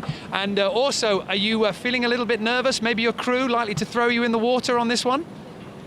Oh, I don't know. That's up to them. But yeah, my wife's pretty understanding. This whole mess started on her birthday, and it's finishing on her anniversary. So I don't know if you could call it bad timing or impeccable timing, but you know, she's what makes it all possible. That's for sure. Well, thanks, Charlie, and congratulations on a wonderful finish for your Volvo Ocean race. We will see you back on the dock. Okay, I'm just looking at where we were supposed to have maybe finished, and that would have been really interesting. But nice talking to you guys. Appreciate it, and we'll catch up later. Bye. Well, a great moment there for Charlie Enright on board Alvi Medica, winning this final leg in this, the 12th edition of the Volvo Ocean Race. And Dee, we were pretty nervous there. It almost looked like it was going to come to pieces just before the finish line, but it all worked out their way. A great way to finish their campaign. And how frustrating and stressful for the crew. They went from 0 to being overpowered with a masthead 0 and almost wiping out. But what great timing. I'd say what a great present he just delivered for his wedding anniversary. What a guy. And now they're going to have to make their way up the river, and as Charlie was saying, there's still quite a lot of breeze out there. They filled up the masthead code 0, but a lot of spectators as well. They're going to make their way up the river, drop the main, and then they're going to bring their way into the dock, and we're going to be welcoming the crew back ashore.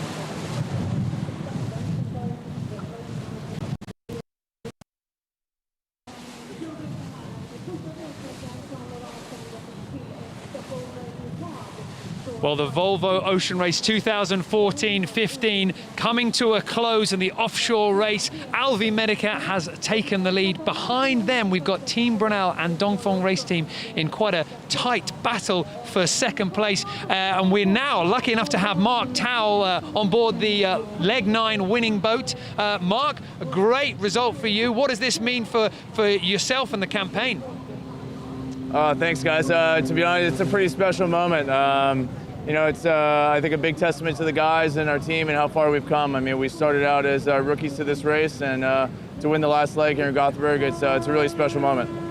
And what advice would you have for somebody watching the race, seeing you in there, and maybe thinking to themselves, well, Mark and Charlie put this campaign together, I can do it myself. What advice do you think that kind of person needs? You know, I think with a dream and a lot of hard work, anything's possible. I mean, just a couple years ago, we were watching the last race, and this all seemed pretty unattainable, and here we are, having just sailed around the world, and it's been a fantastic journey. A lot of hard work's gone into it, and I think anything's possible. Well, this is your first offshore leg win. At what point during leg 9 did you start to believe that maybe we can take the honors here, maybe we can take victory? I mean, you know, when we came into The Hague with a nice lead, that was a good moment. But, you know, the restart sort of kind of condensed the fleet. We knew that there was going to be a park up last night, and luckily that transition went pretty well. And, you know, the other boats popped onto AIS late last night and all through today, and it was just basically a nice upwind battle. We did a good job of protecting and sort of spent some of our lead when we had to put ourselves in a good position, and did a good job. And I think kind of coming in here into the river, it could have been anything, but luckily we held on, and are happy to take the win. And of course, a great way to finish the offshore section of the Volvo Ocean Race, but you're also on the podium in the inshore series in a few days' time. So how are the celebrations going to be tonight? Yeah, I mean, I'm sure tonight will be a fun night. You know, I think all the guys are pretty excited to be here and to be leading, but the job's not done. We still have one more import race, and we're still just as focused and committed to doing well on that as the offshore. So one more race, and we'll tie this thing up with a bow. Well, congratulations, Mark, and congratulations to your entire team for giving us a very, very thrilling end to leg 9 of the Volvo Ocean Race. I will let you go. I know you guys are having a bit of a drama taking that boat right the way up this narrow river, and we're going to wait to see you back in the dock. Thanks, Mark. Awesome. Cheers, guys. See you soon. Well, Mark Towell on board Alvi Medica. Smile says it all. Big relief for this team, firmly proving to everybody that they can race at that top level. Now let's dial into the battle for second place, Team Brunel and Dongfeng. And also, as we look at the satellite tracker, Mafre coming into the hunt a little bit there. They may still feature in these final few moments before we get to the finish line. But of course, very important to remember, Team Brunel and Dongfeng and Mafre, they are all battling it out for podium finishes in the overall rankings. Dongfeng at the top of your screen there, they're taking that windward position on the Dutch boat, and I have to say they're looking a little bit stronger, lower course and a bit more pressure in the sails.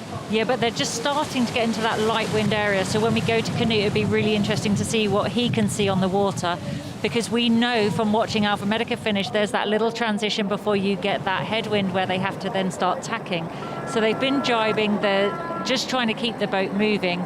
They're obviously in this light winds transition just ahead of what's going to come, where they get that pressure and then they can tack to the finish line. But that's going to be a tacking duel because these boats are side by side.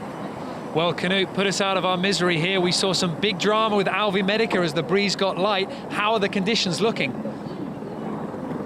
Oh, we're just going to check in with Knut in a moment. He's just lining himself up with the drama, making his way back out. Team Brunel, you can see, they're now going to be crossing ahead. And every time it looks like one of these boats gets into a strong position, you've got to remember that the jibing angles as the wind goes light are huge. Charles Codrelia now jibing over onto starboard and heading his way back out onto the right-hand side. And it'd be very interesting to see what Maffrey picks up with a bit of breeze there. But Team Brunel finding that little bit of a puff starting to move. Yeah, Dongfeng making their way across to the other side of the race course there, the same side as Brunel. I guess if they're going to have a boat-on-boat battle, they want to be in the same conditions, the same bit of current and the same puff. But they're so close, and we know, because we've just seen it from Alva Medica, that transition might happen, and it's going to happen for them at some point. But it's just a case of when they come out into that zero breeze before the new breeze kicks in and fills their sails. Well, that's a very telling shot, because you can see the Spanish team, Maffrey, coming in from the right-hand side, just when Charles Codrelia has happened to make some last-minute movement on the helm, trying to find that best angle. And watch his bow coming up to the right here. Every single time Dongfeng has to sail a little higher, it puts the Spanish team in a much better position, and the breeze is following Maffrey. This looks good for them. Well, they're coming in with the pressure from behind, so we've got that whole concertina effect. So Dongfeng, I would imagine, have gone from trying to race Brunel to suddenly having to defend their position to Maffrey. What we don't want, or what they didn't want, is Maffrey to get in between the boats. But now they're not only having to race Brunel, but they're having to defend from Maffrey, and all three boats are in this game now for this place. And this is deciding podium position, so it's a huge battle now in these final miles. Well, of course, going into this race, we had Team Alvi Medica currently lying, they were lying in 5th place on 33 points, and 2 points ahead of them. We had Maffrey in 4th. Now with Alvi Medica doing such a good performance in this race, Maffrey are going to be desperate to finish as high as possible to stay ahead of the American team. Team Brunel, they're going to be pleased now that Dongfeng is going to maybe have to think about defending against the Spanish boat. Maybe this will let Bauer Becking just start to focus on the start line. And in fact, from that camera shot there, it looks like the Spanish team is sailing over them. Well, it's going to be interesting if there's any wind shifts ahead now, because looking at the angle there, it looks like Maffrey have the advantage, but we can see from the course they're going over to the right-hand side of the racetrack, but they've still got that land to avoid on the right side before they get to the finish line. But they're within this final mile, and we saw that massive transition that Alva Medica had, so that could still happen to these guys. Well, as you say that, look at the image on Dongfeng race team, that masthead code 0 hanging lifeless in this dying breeze with the Spanish boat on that right-hand side, managing to sail over the top of them. Knut, this is looking very, very tight. What's this breeze going to do? Yeah, it's very, very light. Just a second. Well, we see Maffrey now on the windward side of Dongfeng race team, but do we think this breeze is going to hold for them? Is this going to be able to drive them to the line?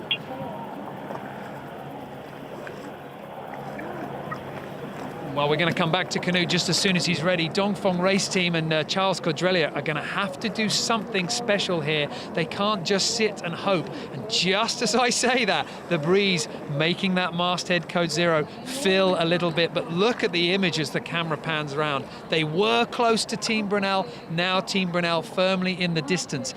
Off the bow of Dongfeng, Maffrey have come from a good few miles behind and now block their way to the finish line. What on earth is Charles Codrelia going to be able to do here? Well, he's hoping for anything. His battle now is with Maffrey. Brunel look like they've gone unless they stop, but you could see that Maffrey were close enough to come in with that pressure from behind and close that gap. It was a small enough gap, and there from this image you can see they've taken that pressure on the right-hand side of the track and have actually got ahead of Dongfeng. Everybody's hanging to see if there's going to be a shift, if it's going to change and get that big 180 degrees change. Well, Dongfeng race team, you can see how much they've had to ease that masthead code 0 to try and find a little bit of flow across the sails and try and get the breeze, moving that boat forward. And it must be so difficult to concentrate on those final touches of trim when you can see Iker Martinez and his Spanish team sailing over the top of them. One very important number to note here is Alvi Medica, having won this leg, now sit on 34 points. Maffrey at the moment, going into this leg, are on 31 1. So if Mafre finish in 3rd, then we will have a tie between Mafre and Alvi Medica. That will come down to the final import race. So if Mafre want to stay clear, want to keep the American team away from them and really shore up the results, they have to finish better than 3rd in this race. If you'd asked me an hour ago, I would have said it was impossible. But something has gone their way. Iker Martinez, Xabi Fernandez and the Sailors have found a fantastic bit of breeze here. Looking a little bit light at the moment, but still I'd say the pressure is on that right-hand side. Yeah, I'd say their advantage was on the right, and they've moved to the right. Dongfeng now, unfortunately, has Mafre to their right, so they're in the weaker pressure, but they're looking ahead, and if that transition comes, it's who's going to react to that upwind and that short tacking then to the finish line. And how on earth do you keep cool in this situation? Because of course you've been sailing all the way around the world. You've completed 40,000 miles, or 9 legs. We've gone around 4 oceans, and now you come into the finish. You just think, oh, let us up. Come on, let's just make it easy. But if you look at who's on board, Charles Cordelier comes from a figure eight circuit, short-handed boats that sit within sight of each other for hundreds of miles. And so he's very used to these conditions. He will stay quite calm. You'll see his emotion. Iker Martinez, Olympic sailor, so he's used to boat on boat, short manoeuvres, so he's going to be happy in this environment. So it's just about no errors, who gets the lucky shift now. Well, Knut, the big question is how much breeze do we have on this race course, and how much breeze between this group and Abu Dhabi Ocean Racing? Could they also come into the mix? No, I don't think Abu Dhabi can get close enough because Mafre is now just sailing into the new wind. And they just went through this transition zone between the northwesterly and the easterly wind, and now they're just getting through. So both of them are actually filling the Caldero as we speak. I'm sure stating for the Dongfeng obviously to sort of have someone slipping past them just for the finish line. But I'm with Brunel, and Brunel is getting a really good breeze there on the finish line. They're 7-8 knots of wind, I would say. We had a big ferry from Stena Line getting out the exact time when Alvi Medica was getting in, so that was a bit of a tricky thing. But Dongfeng is soon crossing the finish line, and I would say that there's no way Abu Dhabi can catch Mafre or Dongfeng race team now. That's not going to be happening.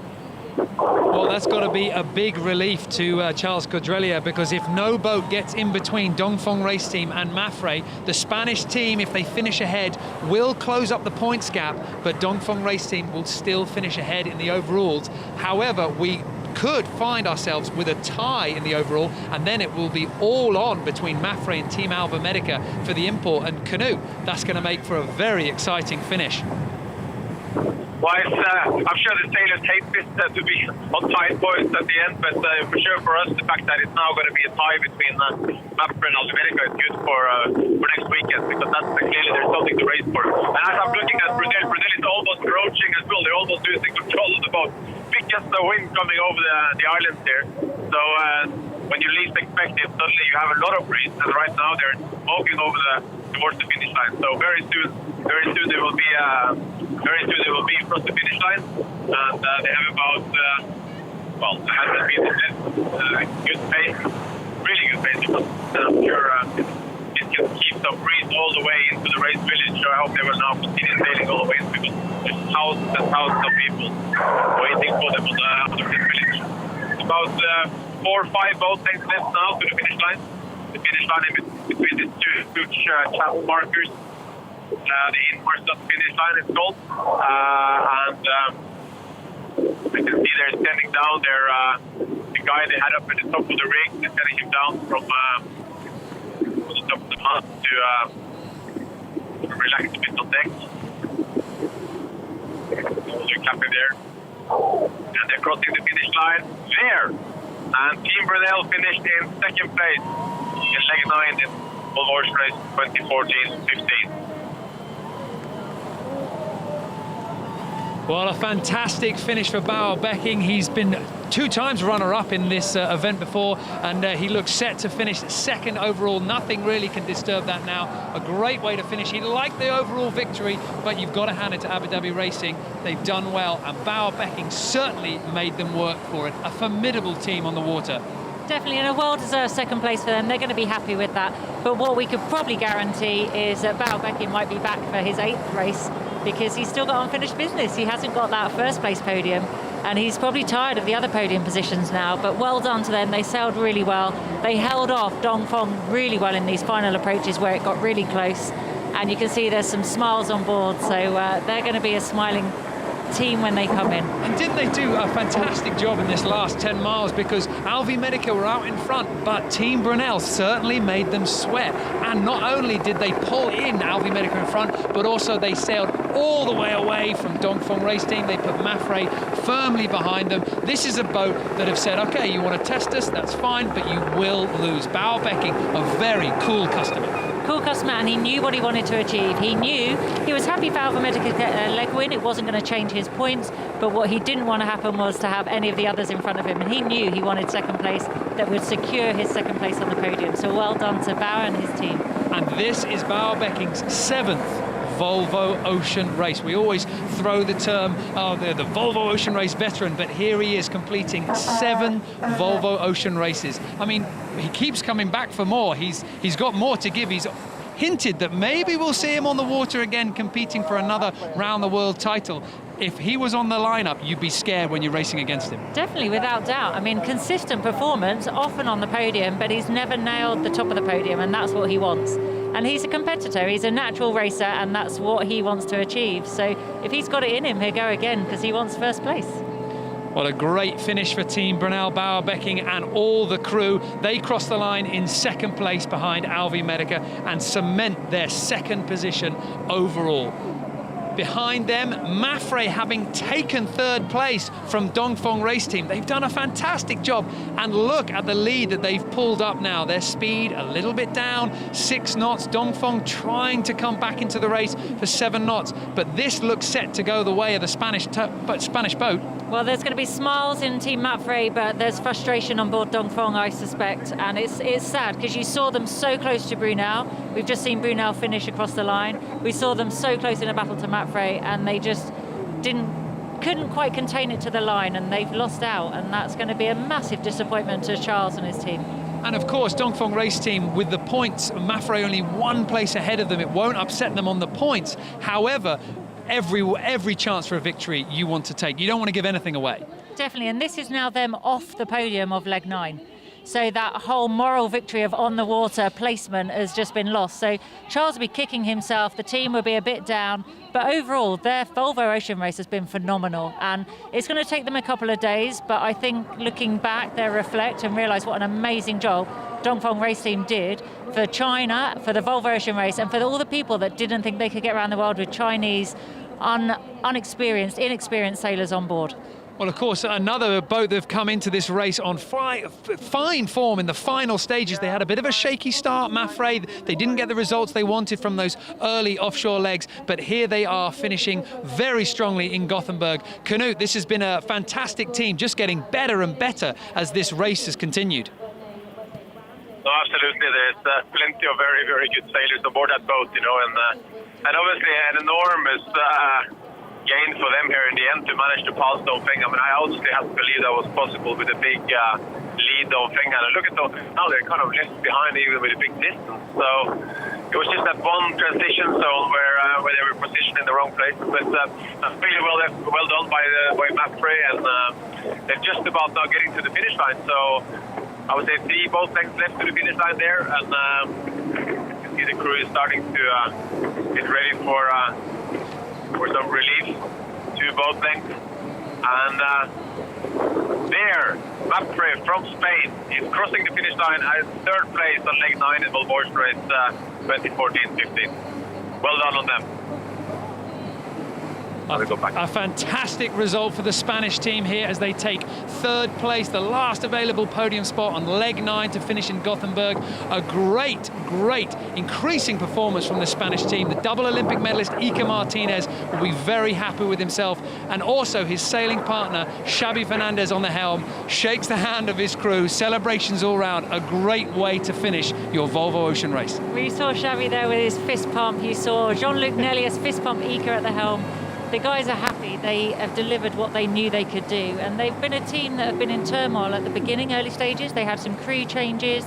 They didn't have the performance they wanted, but Ika and Xavi knew they had it within them, and they knew with the right people around they can deliver, and they have started to do that, and it's great. And they're going to be really chuffed that finally they'll just be regretting that it didn't happen earlier for them. How difficult is it to come back from such a disappointing start? I mean, they had really high ambitions, and of course, when you look at the credentials of some of these boats, we talk about Ika Martinez and Xavi Fernandez and their Olympic credentials, but also they've done the Volvo Ocean Race before. They've got some strong results, and with a disappointing start, how difficult is it to almost break your team apart and rebuild it? It's always hard. It's always hard when you have to put new people together on a boat that nobody really knew that well as well. So the advantage was it wasn't lack of experience of the boat, because everybody's learnt their boat as we've been sailing, but it's that team dynamic. Now, Ika and Xavi did the Barcelona World Race together. There isn't much sailing they've done apart, but they even challenged themselves by having Ika on and off the boat at different times with his Olympic commitments.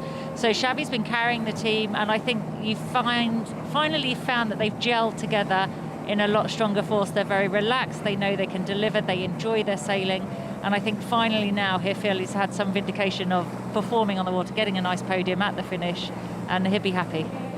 Well, unfortunately, not quite being able to put enough points on the Chinese boat Dongfeng. Mafrey will finish just off the podium in the overall rankings, but Dongfeng Race Team and Charles Cordrelier, disappointing result for them in the final stages of leg 9. However, the Frenchman knows he's managed to keep his team on the podium. They were leading this race early on, but this will be a strong finish for them. They hold on to that podium in the overall, and that means a lot to Charles Cordrelier. Knut, you're down on the water here. A big moment for the French and Chinese team.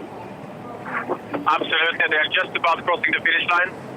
And in fact, they are crossing the finish line. But now the inmarsat finish line of leg 9 in Volvo Ocean Race 2014-15. So well done to Dongfeng Race Team.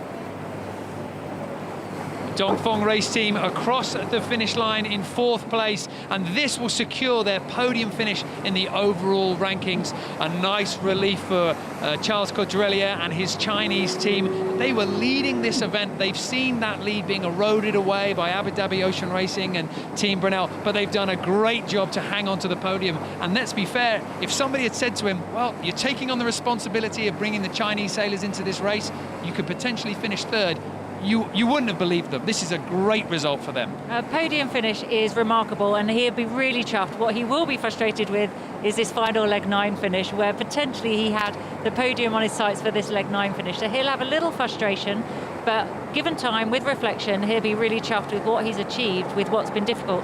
And it goes to show this race is long. The Volvo Ocean Race spans 10 months.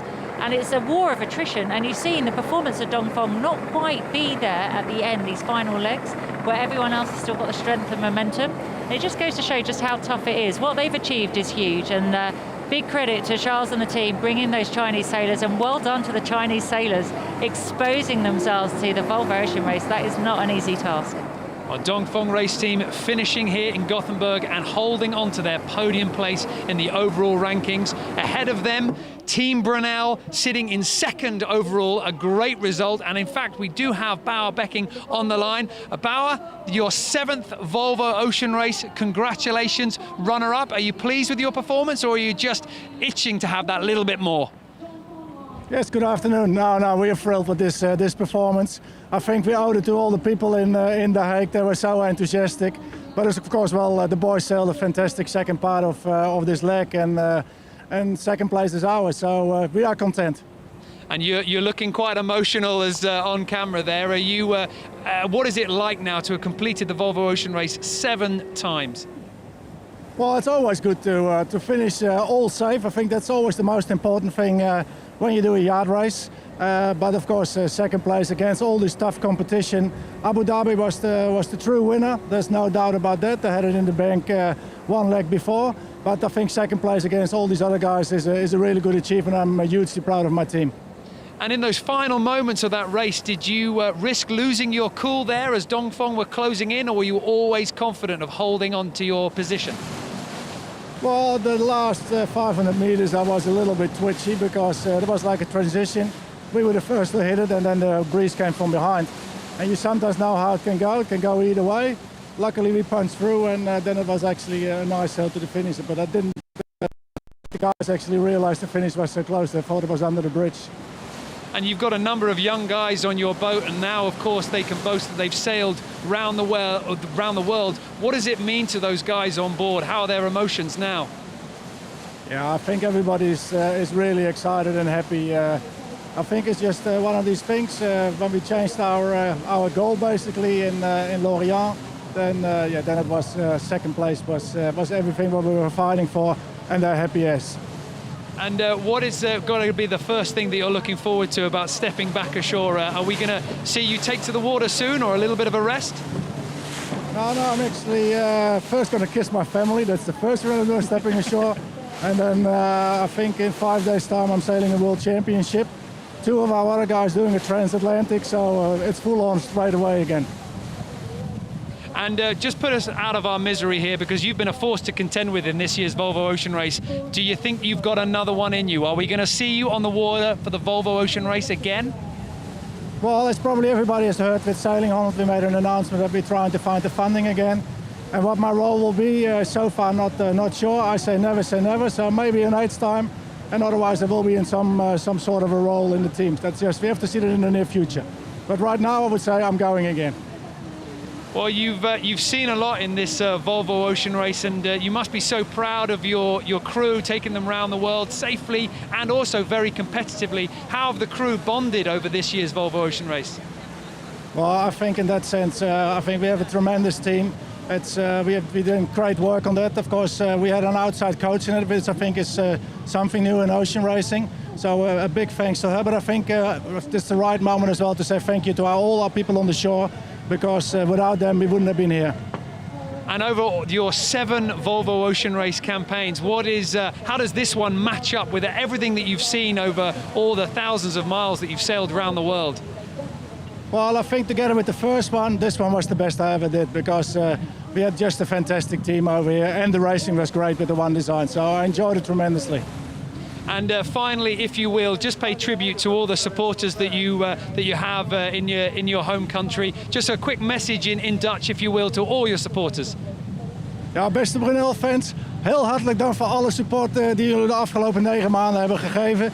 En de boot gaat naar IJmuiden toe, dus er is altijd een mogelijkheid om daar even een kijkje te nemen. En Den Haag was top. Hartelijk dank en misschien tot aan de volgende race. Well, thanks, Bauer, for taking the time with us. We're waiting to congratulate you on the dock. Thanks again. See ya. Well, a great result for Bauer Becking. He's once again runner-up in the Volvo Ocean Race. Very pleased with himself. And Dee, we've said it before, but it's very interesting to see a veteran of the race taking in so many young sailors. 4 under-30s that he has on board. And be so positive about it as well. I mean, he's really giving back to the sport, which is really nice. Yes, he's done his 7th Volvo Ocean Race, but he's willing to take new blood and kind of educate them and pass on his knowledge. And I think that is so precious in this sport. I think it's really nice to see. And also very interesting to hear that the race hasn't got the better of him yet. He's still thirsty for more, hinting that potentially we might see him out on the water again. Well, an 8th edition, he's definitely got that in him. But what's really nice, he's really proud of his team and really pleased with his performance. But, you know, in the back of his mind, he hasn't won it yet. And I think that's what's niggling at him, which is why number 8, if he got the funding, you know, that's where he'll be. But as he said, it's really hard to get to the start line. We've seen it with other teams, and other people talk about that battle to get the support and the funding. But to come off a result like this, he's in a perfect place to kind of get new interest and new people and maybe do another race. Are you always on a bit of a high here when you finish a race like this? You know, it almost strikes me that you forget all the bad stuff and you're just thinking, I can't wait to get out there again. Oh, definitely. Even when you go around the world non-stop, by the time you finish, you're elated that you finished. You're in beautiful conditions, the sun's shining, they've had a great finish. It is stunning in Gothenburg. Suddenly, how cold and how miserable and how big the waves were in the Southern Ocean is a distant memory. So you always forget the bad stuff and you always remember the good stuff, and that's why we keep coming back, I think. Well, it's certainly been a fantastic end for Bauer Becking. This is certainly the best result that he could have hoped for after Abu Dhabi Ocean Racing started to stamp down their authority. They are currently in 5th position, yet to close in on the finish line. Ian Walker and his crew know that they have the overall victory sewn up. They just have to finish cleanly. And for Ian Walker on the boat, it's going to be just plain sailing here. He's almost started to enjoy the moment all the way back in France. Well, now his whole team can just enjoy that final sail. And they're just worried about getting to that finish line in one piece and just coming in to enjoy the party. But right now we're about to have a race village behind us erupt. We heard some cannons. That's Alva Medica, the winners of leg 9, coming into the race village. They're about to dock, and we'll just see that raw emotion on the sailors' faces. Well, when Alva Medica reach the dock, we will bring you the drama as the sailors step off. The big one for me will be, will Charlie Enright be thrown over the side and into the water? It's always a bit customary. He seemed to sort of downplay, oh, that's a matter for them. Well, I think they might have a little idea about that. We're waiting for Abu Dhabi Ocean Racing to make those last few miles into the finish line. Then behind them, Team Vestas Wind and Team SEA also battling it out to decide who's going to take those final few spots. And this has been a huge moment for Abu Dhabi Ocean Racing. This is, as we heard Ian Walker previously, 8 years he's been chasing this down, and it's such a huge career as well. Olympics and America's Cup and now Volvo Ocean Race. Do you think he'll stop now? Do you think he'll go, well, I've won this one, on to the next thing, or do you think it'll just make him thirsty for more? Well, it was interesting because he made some comment of 8 years it's taken me to get here, I've done it now, does that mean I don't have to do it again? I think it was an idea of relief, but he's a competitor and he loves this, and he's surrounded himself with really experienced sailors that have delivered. So yes, he can tick the box and close the book, but part of me thinks that, well, why not go again? And I don't know, maybe these last legs will have taken it out of him. Maybe he'll be back again, but it's, maybe it's time here, hand over to somebody else and they carry on. I don't know. It's interesting to see. He's somebody that has nothing more to prove. 3 Volvo Ocean races is tough, but then you look at Bao having just survived 7 and possibly talking about number 8, that I wouldn't bet on Ian not being back. And also with Team Vestas Wind, never quite had their opportunity in this year's race after that shipwreck on leg 2. Never quite had their opportunity to get back into the race. But surely Chris Nicholson and his team, there's going to be a lot of desire to get into the race in the next edition, or if not then very soon, and prove their worth. Well, it's unfinished business for Team Vestas Wind, and it was really nice to see their sponsor here talking about, well, yes, we want to go again. We want to be back here and do the race that we set out to do that we never got to achieve. So having conversations like that openly and publicly earlier has got to be a good feeling for Nico when he hears about that, and the hopes for that team to go again are high. Well, as we wait for Ian Walker and Abu Dhabi Ocean Racing to close in on the finish line, let's wind the clock back and take a look at leg 1 of this year's Volvo Ocean Race, and the first of the results going Ian Walker's way.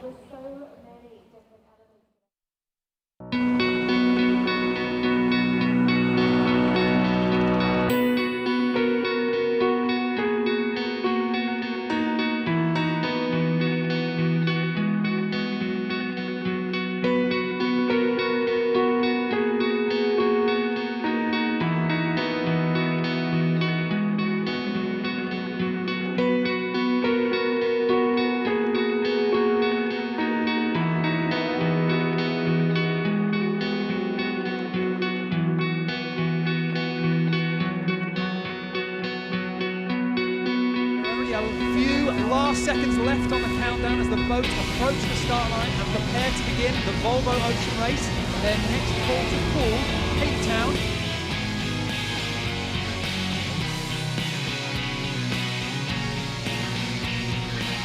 Pan the camera and you see I've never seen so many boats in the world. Just their last chance to wave their family, their friends and their crewmates still on the shore goodbye, and now they head out on that 6,400-mile journey to Cape Town, South Africa.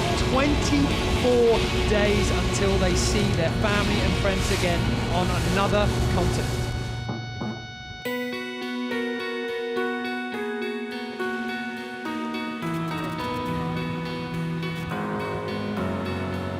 Kind of just setting in that we've actually started.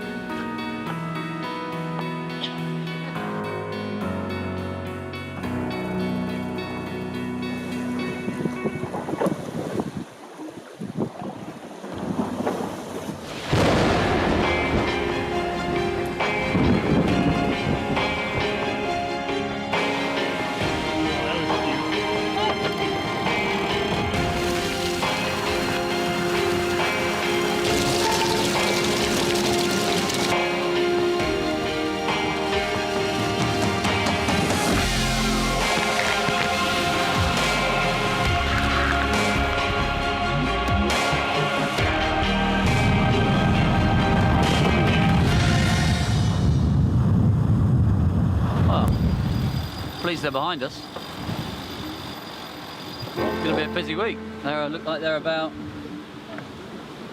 4 miles behind us. There's really not a lot of wind around. No.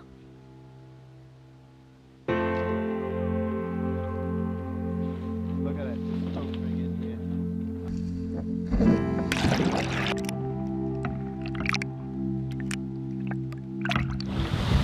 Is it morning 10?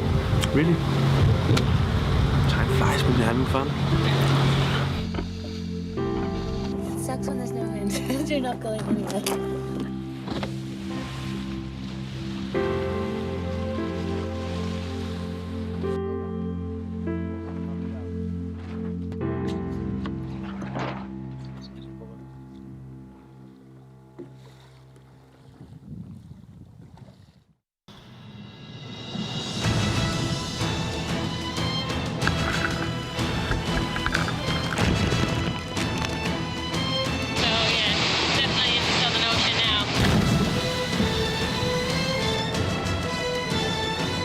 We've done a lot of miles and the fleet's also been going very quick, so we're in for a very, very tight finish.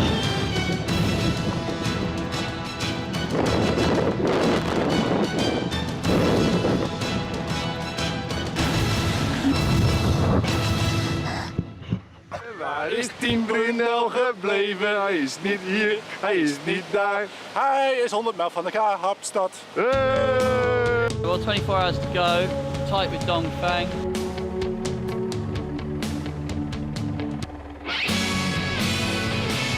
Everything can happen at the end also.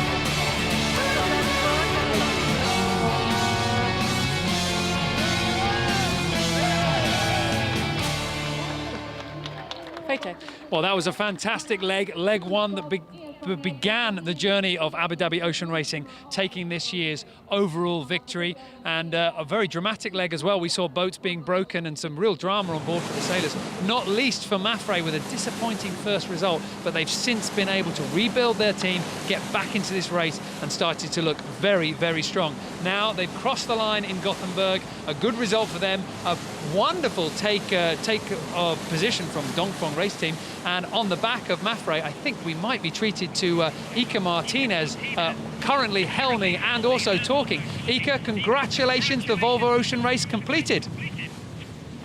Thank you very much. Yeah, completed. That's a big step forward for our project. No, I mean that was the first thing to finish it, and yeah, and today we finished it. And Ika, you've done the Volvo Ocean Race before, but now it changed to one design. Very, very, very tight battle, very tough for all the competitors. How does this Volvo Ocean Race compare for you? Well, I think this race has a lot of good things. The first one and the best one is the adventure. That's something unbelievable. The boats, I like much more the old style boats. They were pure machines.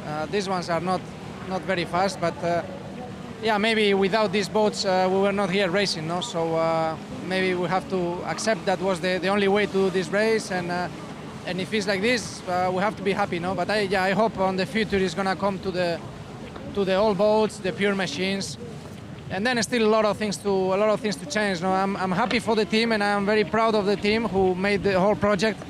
But on the same time, the feeling is not very good. No, we had some rules and we had some problems. We had some penalty points that we think are not fair at all, and I think the race as it is today is not fair enough, and I think this has to change a lot, and keep the spirit of the adventure, which is the most important thing in this race, no? To make sure that the sailors, they are extremely happy, and that's a work that we have to do all together, no? Sailors and race organizers, but we really need the race organizers to change a little bit this game and make sure that we are not in trouble like we've been this time, and no penalties and no problems like this. Everything more simple.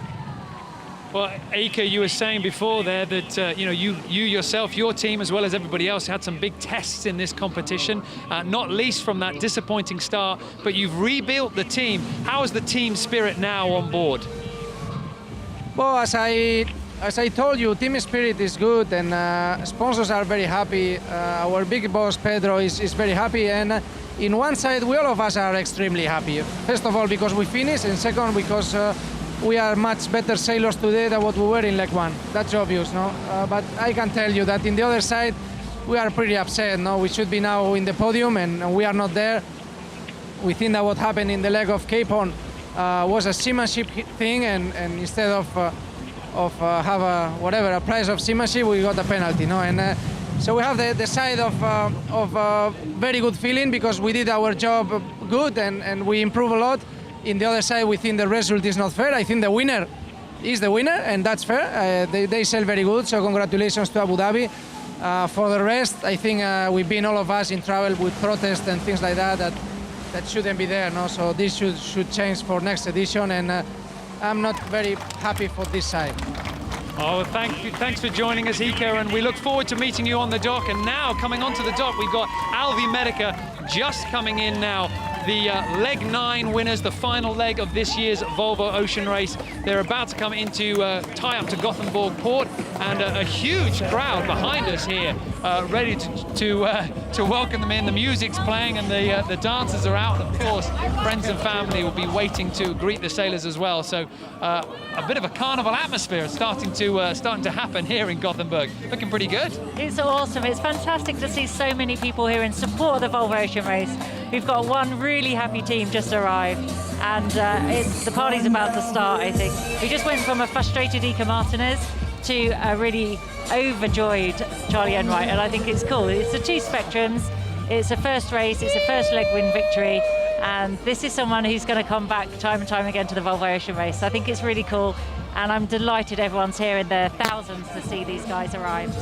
It's nice to be thinking that we're witnessing the birth of a new sailor in Volvo Ocean Race history. Charlie Enright, Mark Towell, in fact, everybody on that boat, Dave Swede, everybody's pulling their weight and performing in different ways. And each of these sailors now can look forward to a very fruitful, promising future in this Volvo Ocean Race. Well, that's true, and we've got the celebration starting for Alva Medica here. Meanwhile, back out at the end of the river, we've still got everyone still racing. So we've still got Abu Dhabi Ocean Racing approaching the finish line, and a head-to-head battle for those last two positions between Team SCA and Team Vestas Wind as well.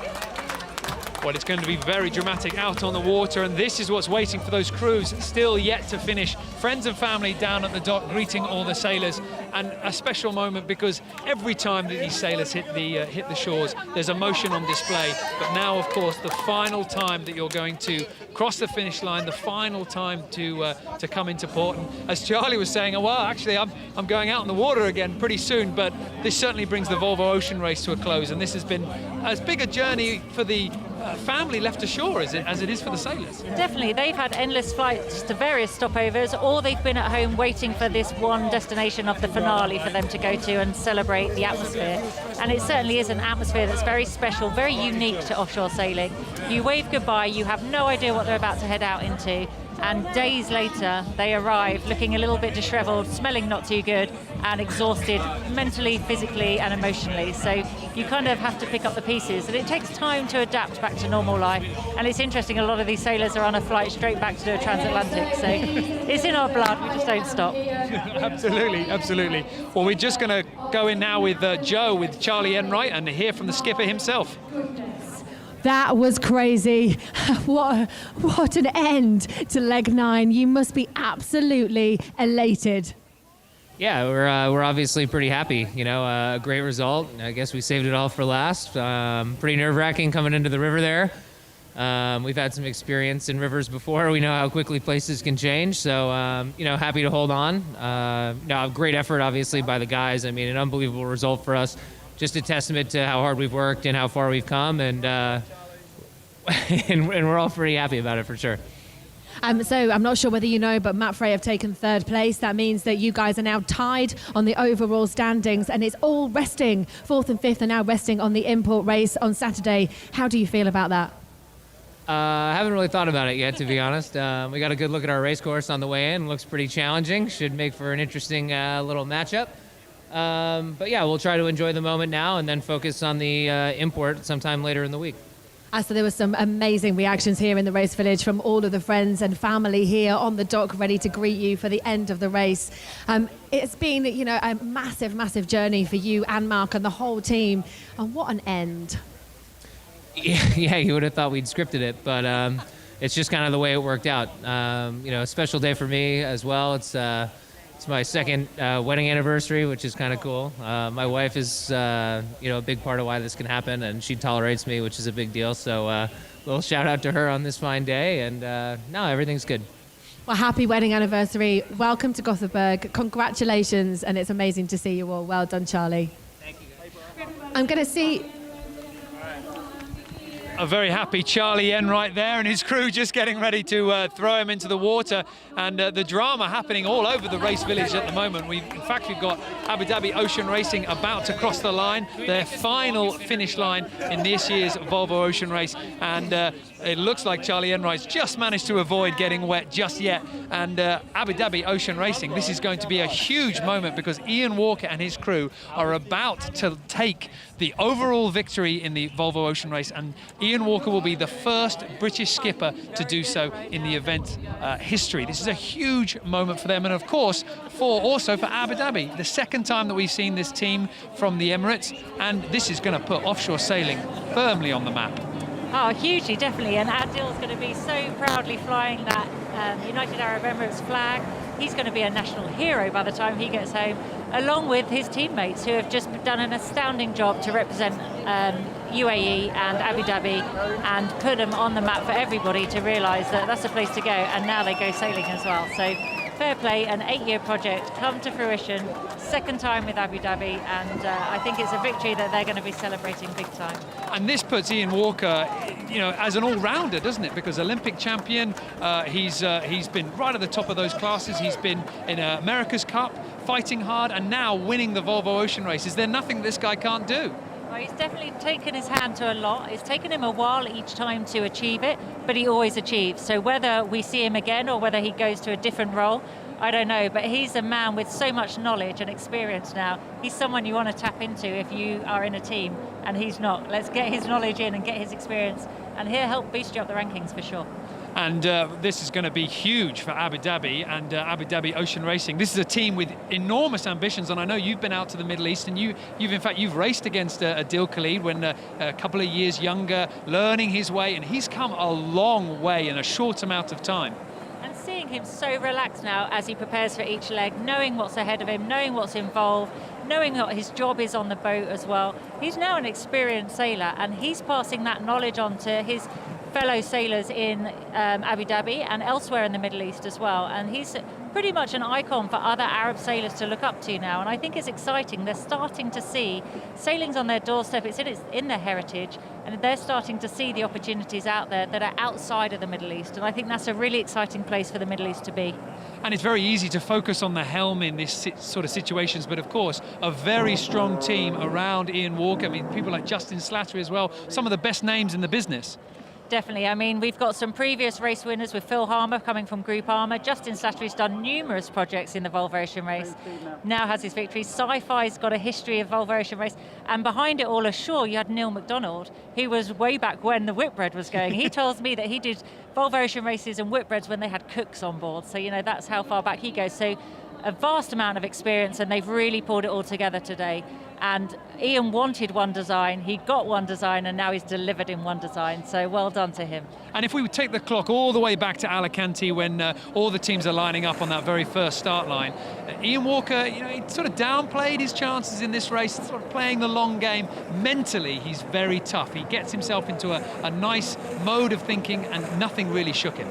And he didn't really ramp it up. It wasn't a big ego. He wasn't there to prove a point.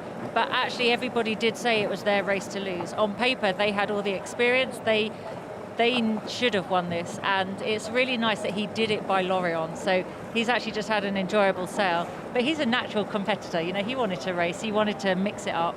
And it's shown because their consistency has paid off. The result speaks for itself, and fair play. And also, of course, you said on paper they were looking like the strongest team, but they were certainly rattled by Dongfeng race team in the early part of this race, and then Team Brunel put in quite a powerful charge towards the final stages. So the relief with Ian Walker when he finally got that result confirmed when we arrived in Lorient, you could see it in his eyes. He was a happy man. Definitely. I think the head scratching could finally stop. He knew he'd actually done enough. And it's hard, because you can't write any of these people off because there's so much experience spread throughout all the teams. But on paper, he had the strongest team, so he knew there was a bit of pressure on him. He talked about one designs.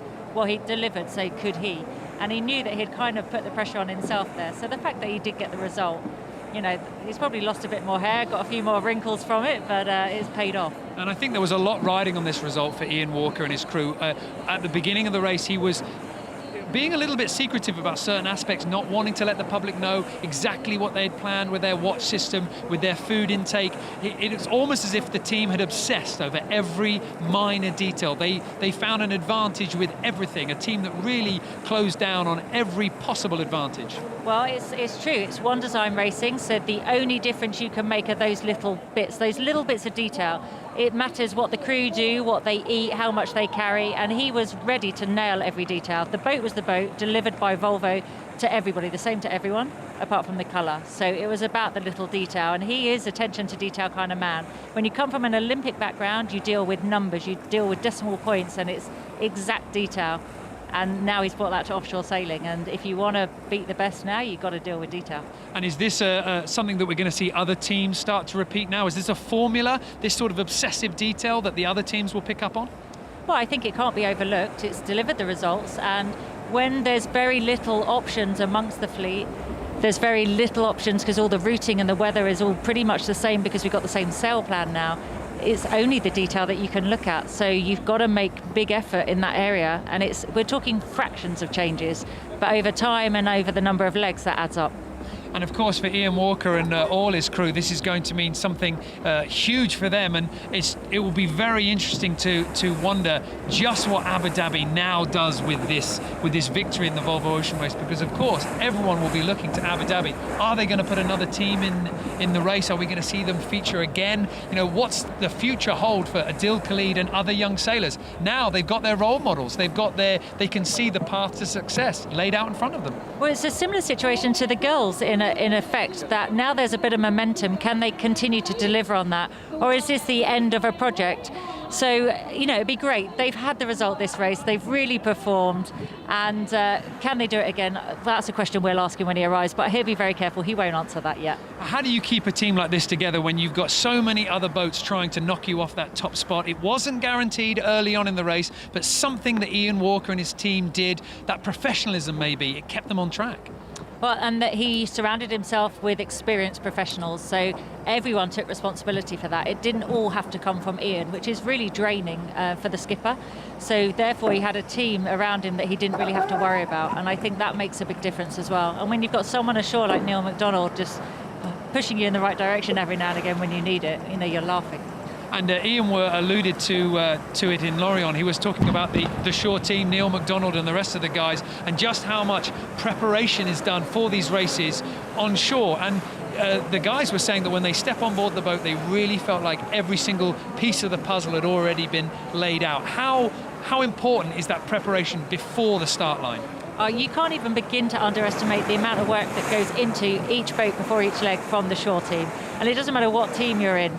To have that confidence from them that they've done everything they can to make it ready for you exactly how you asked, you just then have no excuses. You can just go and perform, and for them to say that they're thankful for that, and actually it's as a result of that their performance has really come off, is a credit to the shore team. But it is true in all these teams that there's a phenomenal amount of work behind the scenes, and we actually only just show the sailing bit, which is almost the fun bit.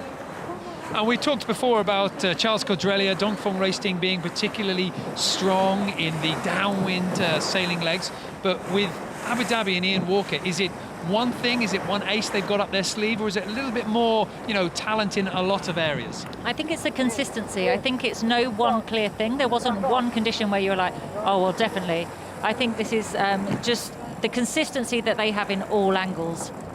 And Abu Dhabi Ocean Racing now jibing, making their way into that final part of the archipelago where the start line is waiting for them.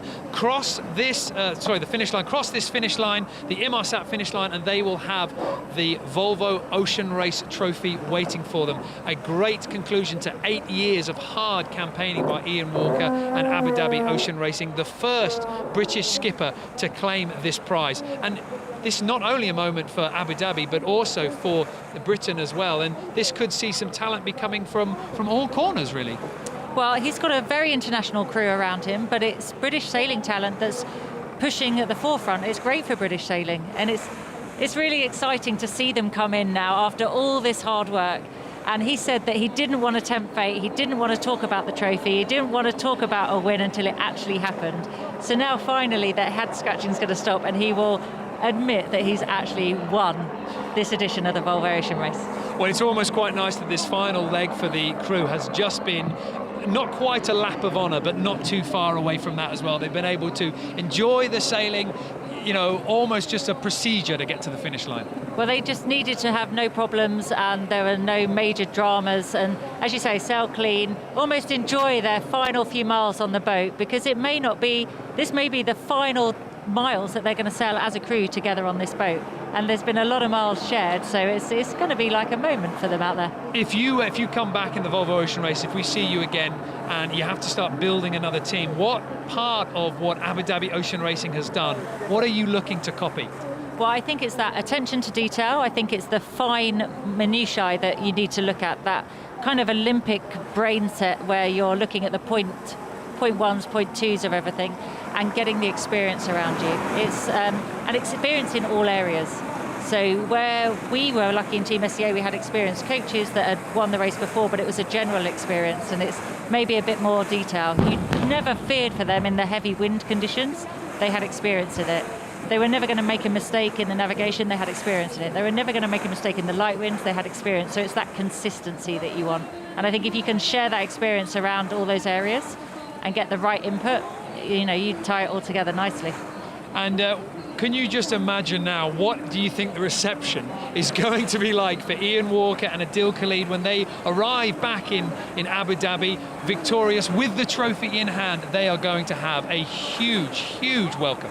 It's going to be phenomenal, and we saw some of the interest when we were in Abu Dhabi at the end of leg 2 with the Volvo Ocean Race, and there was a great deal of interest. They did a really good job with us there, but now to have their team victorious, when those guys go back, they're going to be treated like royalty, and rightly so. You know, I think it's a huge step forward for the country in something that's so international.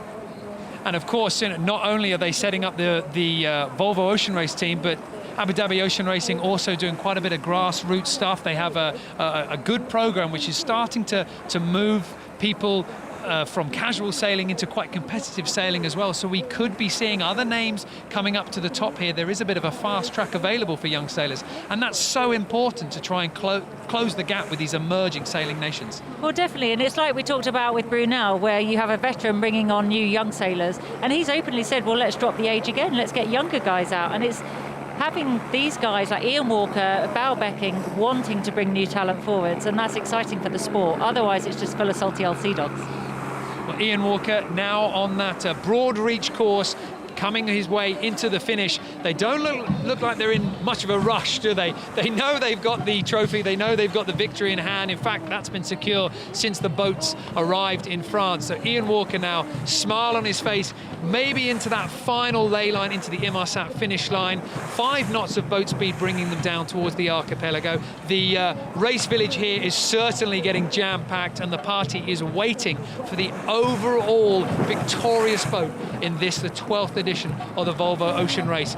They don't quite seem like they're having the party on board yet. I'm imagining it's about to erupt when they cross that finish line.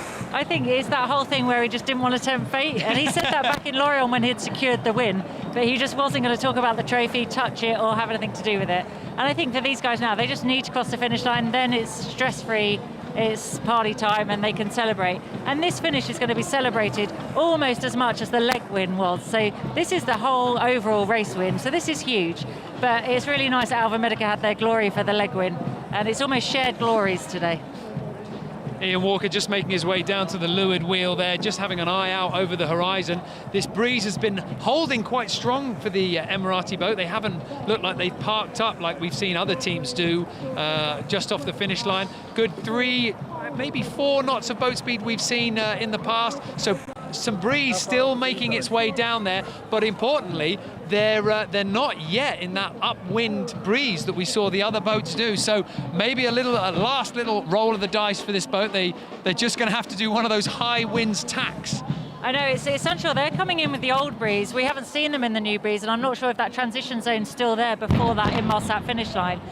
But it'll be interesting to see if it does change the conditions, and the guys will need to react to that, because getting caught out with masthead 0 is a bit messy. Well, as we say that, we can see them now. It looks like they're going in for a jibe, furling that masthead 0. So still in the downwind mode, yet to find that upwind breeze coming out of the river. Only a few more manoeuvres to go for the Emirati team, and then they will be ashore. Then the party can start. They've sewn up the overall race series, taking that lead, taking the trophy, and also they have all but sewn up the import series as well. Barring any huge disasters for Abu Dhabi Ocean Racing in the import series, they're going to take both trophies here, both prizes. Well, let's not celebrate that one before Saturday comes, because anything can happen, as we've seen so many times. But we can rest assured that the celebration for the overall podium is with Abu Dhabi, and shortly going to be a jump of joy from that boat as they cross that finish line, which isn't that far off, but these last few miles are always the hardest. They're really having to work for this victory now.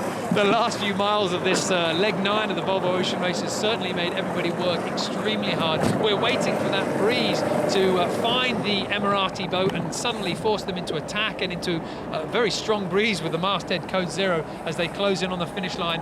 Right around now, we saw the other boats find that breeze coming out of the mouth of the river. They're still making their way downwind at the moment, 5 knots, but shortly that breeze will come around. Ian Walker, he looks like he knows he's got it all sewn up. He looks very, very relaxed. It almost looks like he's on the recovery from the after party. Well, not quite yet, but we will see that side of him shortly. But his shoulders are down. That's the lowest I've seen his shoulders coming into a race finish. Normally there's a lot more tension held there.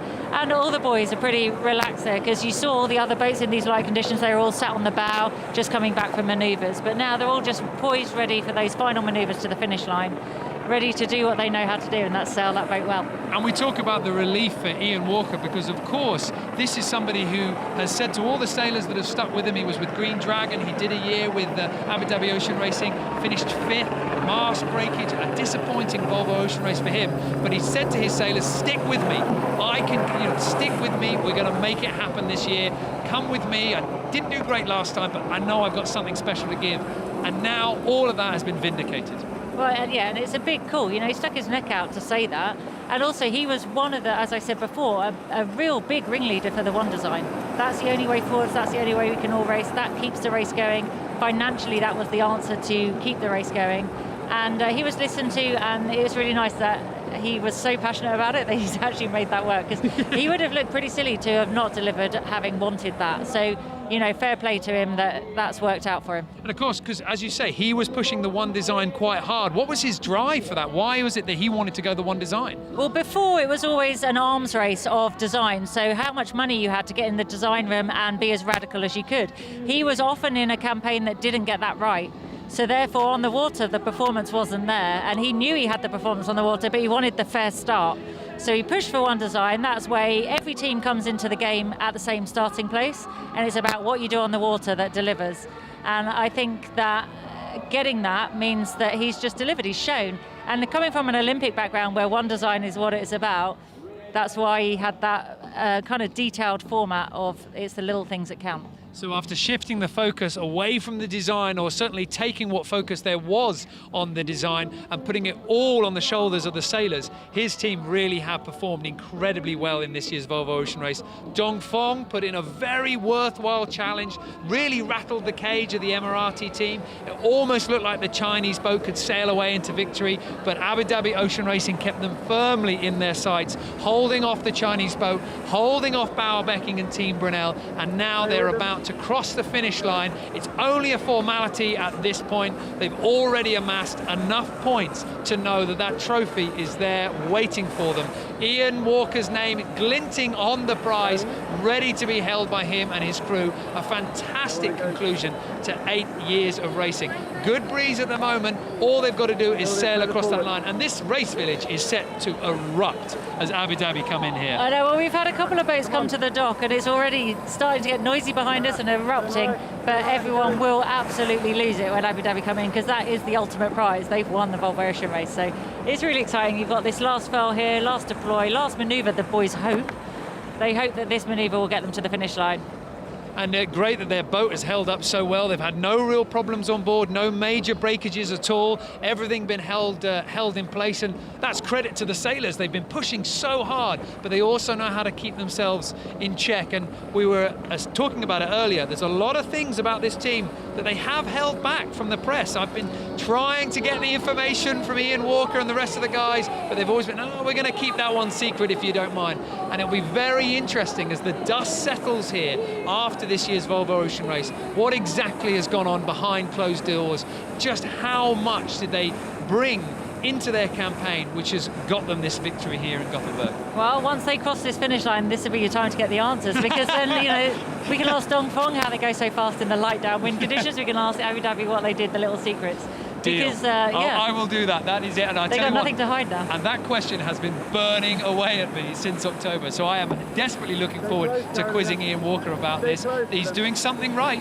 Definitely, and it's credit to Jamie Bogue. You know, him and Ian have put these projects together and have stuck through the difficult times, had a lot of, you know, hard comments made about them, but, you know, finally it's paid off. And well done to the shore team, getting the boat ready and keeping it in good nick for them to push hard. They've had a few illnesses on the boat, but they've managed to keep that going with the addition of Louis from Antigua coming in when Adil was ill. But it's really good to see Adil fit and well to do this final leg, and he'll be holding that flag high, I reckon. And it's interesting to know that because, like any team, you have to make crew changes, the core of this boat has remained strong. Ian Walker, his leadership, and his watch captains, they've really done a fantastic job here of holding this boat together. And it was interesting there, I was just seeing them getting Adil ready. It looked like Adil ready to go up the rig. So I think they're getting ready for how high that flag's going to fly from the rig of Abu Dhabi. Gothenburg, and the stage is set for the first British skipper to take the overall victory in the Volvo Ocean Race. Double Olympic medalist Ian Walker at the helm of the Emirati boat, and they're about to cross the finish line for the last time. The trophy is ashore, awaiting for them back in Abu Dhabi. The city is ready to erupt in celebration. This is a historic moment, not only for the British sailors on board, but also to a city that's lent its support to such a worthy cause. We are seeing history in the making here. A huge moment for the double Olympic medalist, a huge moment for Great Britain, and a huge moment for Abu Dhabi as Adil Khalid, the young Emirati sailor on board, takes his place at the top of the mast, ready to celebrate as the boat crosses the finish line. And there it is, they're crossed the finish line. No huge celebrations for the guys. They're already worn out. 40,000 miles taking this boat round the world. Over 2,000 sailors have competed in the Volvo Ocean Race, and now it's their time to sit on top of the podium, safe in the knowledge that whenever they were tested in this race, whenever they were challenged, they did everything they needed to do, held it together, and they've won the trophy. And what a fantastic way to finish. I thought there wasn't going to be any celebrations then, but like when they got the nod that they crossed the line, there's back slapping and hugs all round. You know, it's a job well done. They stuck together and they delivered a really consistent performance. And they're proud as you like, and it's really nice to see that emotion come out of them, because they haven't given much away the whole race. And it's nice to see that much emotion come out of these guys. They're going to be exhausted. It must be such a huge moment when you know. I mean, we talked about them already having the points in Lorient. They'd already done it, but there's always that feeling in the back of your mind. Just, okay, you know, let's just stay calm. Let's just make sure we cross that last finish line. Make sure we don't get any penalties. But now, everything can come out. You can relax, you can celebrate. You know you've done it. You know you've got that trophy. A huge, huge moment shared by everybody on that team. A very strong bunch of sailors. Really strong experience, a lot of skills. They all brought it to the table, and this is another round of the world that they've got behind them now, so that's even more experience. But, you know, they had some new blood on there. Parker on the bow was new, a new under 30 from Australia that Ian had sailed with on a previous race. You know, and he's just really grown from this opportunity as well. And then again, you know, you got Tooney. He's done a number of these Volvo Ocean races for different teams, and he'd be really chuffed to have delivered it to Ian in this victory. I must say, Ian Walker on the back of the boat there, he almost looks worn out. He looks like he's finally taken that heavy backpack off and he can start to relax. He's looking incredibly emotional. And, you know, one image that comes to mind here was him sitting there on top of his sails on Abu Dhabi when the mast was broken in the last edition, and that terrible picture where you saw tears in his eyes, tears of distress. I'm sure you'll see tears in his eyes now, but the tears of joy. He knows he's done this. And I was just about to say there'd be tears of joy, because this is one project that he really wanted to deliver, and to do it and to have such a good day sailing, to do it in is lovely. You know, the people are out here to applaud him, and he deserves all the glory he's going to get today. How much does the emotion just start to run away with you at this point? Because the more you think about it, the more it starts to settle in, the more you realise what you've achieved. Well, I think it's a matter of time. You know, at the moment he's celebrating with the guys there that he's just been around the world. Yeah, job well done, guys. You know, we delivered. But it's only when he comes in here and the impact of all the people celebrating his victory will start to affect him. And then it's going to take a couple of days and he'll be like, wow, I've finally done it. I've just won the Volvo Ocean race. You know, he's still probably thinking about the import on Saturday, knowing Ian or something. I don't think the realisation's really hit. So I think he's still going to bask in this glory for a while, and well deserved. And it's going to take time for them all to realise, oh, wow, we actually did it. We finally did it. Well, huge celebrations on board there. You can see Adil Khalid just receiving a hug from Phil Harmer there. A huge moment for the young Emirati sailor and all the sailors on board. Canute, this is a huge moment for the Volvo Ocean Race. Ian Walker, finally Volvo Ocean Race champion. Absolutely, it's a huge day for him, and it's a huge day for the race, and it's a huge day for Abu Dhabi. Obviously, we have tried this twice, three times, and I know that he's going to be the happiest man in Gothenburg tonight, and so is his crew. So it's great to see them, and all big congratulations from the Volvo Ocean Race to Abu Dhabi Ocean Racing. And we're seeing some great images on board there. Adil Khalid unfurling the Emirati flag, and this could really start bringing out some new talent from Abu Dhabi, Dubai, and the rest of the Emirates as well. This could be a big moment. No, I think it's going to be an inspiration. I mean, it's no doubt that it's a big sporting moment in Abu Dhabi, and hopefully it's going to inspire a lot of young sailors in the UAE and the Middle East to continue sailing and to go for an international sailing career. So I think, and I know the media in UAE has been following this like crazy the race. We have one of the highest TV figures from the TV shows we have there, and in the last 2 weeks there's been front pages, a lot of front pages about the Volvo race and the win from Abu Dhabi race. And was there ever any doubt in your mind as to whether Ian Walker could do it? Because there were strong attacks from Dongfeng and Team Brunel, but did you think that Ian Walker would be here holding the trophy? I certainly thought in the beginning that he would be one of the teams that could do it. No doubt about that. And that they were strong. They were very well prepared. You know, they had a very good bunch of guys on board, and they have been extremely consistent. Obviously, with Dongfeng race team, maybe the world would have looked different if they had not broken that mast. You never know. I mean, sailing in hindsight is beautifully simple, but all in all, you must sort of give Abu Dhabi Ocean Racing a lot of credit for the consistency they've had throughout the race. I mean, they have just consistently been performing, and when it mattered, they have always been on the podium. And we were talking with Dee before about what it is that this team have done. Something special lies just beneath the surface. What do you think it is that have put Abu Dhabi Ocean Racing on top again and again? Well, I get the feeling that they have studied the concept of the one design boat more than others. I mean, they were very, very good at looking after their sail, better than any other team. That I think mattered. They have been very good at sort of looking after their boat. They decided very early on that this race is about just being consistently top three, and had that as a strategy. They didn't really focus so much on the actual leg win as just being top three. And then they've had a good, strong crew. I mean, very big sailors on board, strong sailors. When you shake their hands on the dock, you can kind of feel if there is a difference between the one team or another, but obviously the hands of guys on Abu Dhabi racing are massive, big hands, and physical strength matters in these boats, no doubt about it. Do you think we're going to see Ian Walker again in the Volvo Ocean Race? Because earlier on he was saying that almost it looked like the pressure, he was feeling that relief of the pressure going, and he was looking forward to maybe just enjoying, basking in the glow of victory. But do you think he'll get hungry for more? Well, that's a difficult one to say. I mean, he certainly would feel that why the hell do I have to do it again? I've done it. But he could be the first or the next skipper of the Conti van Rieschoten to win it twice. That's another challenge. There's other sailors who have won this race twice and even 3 times.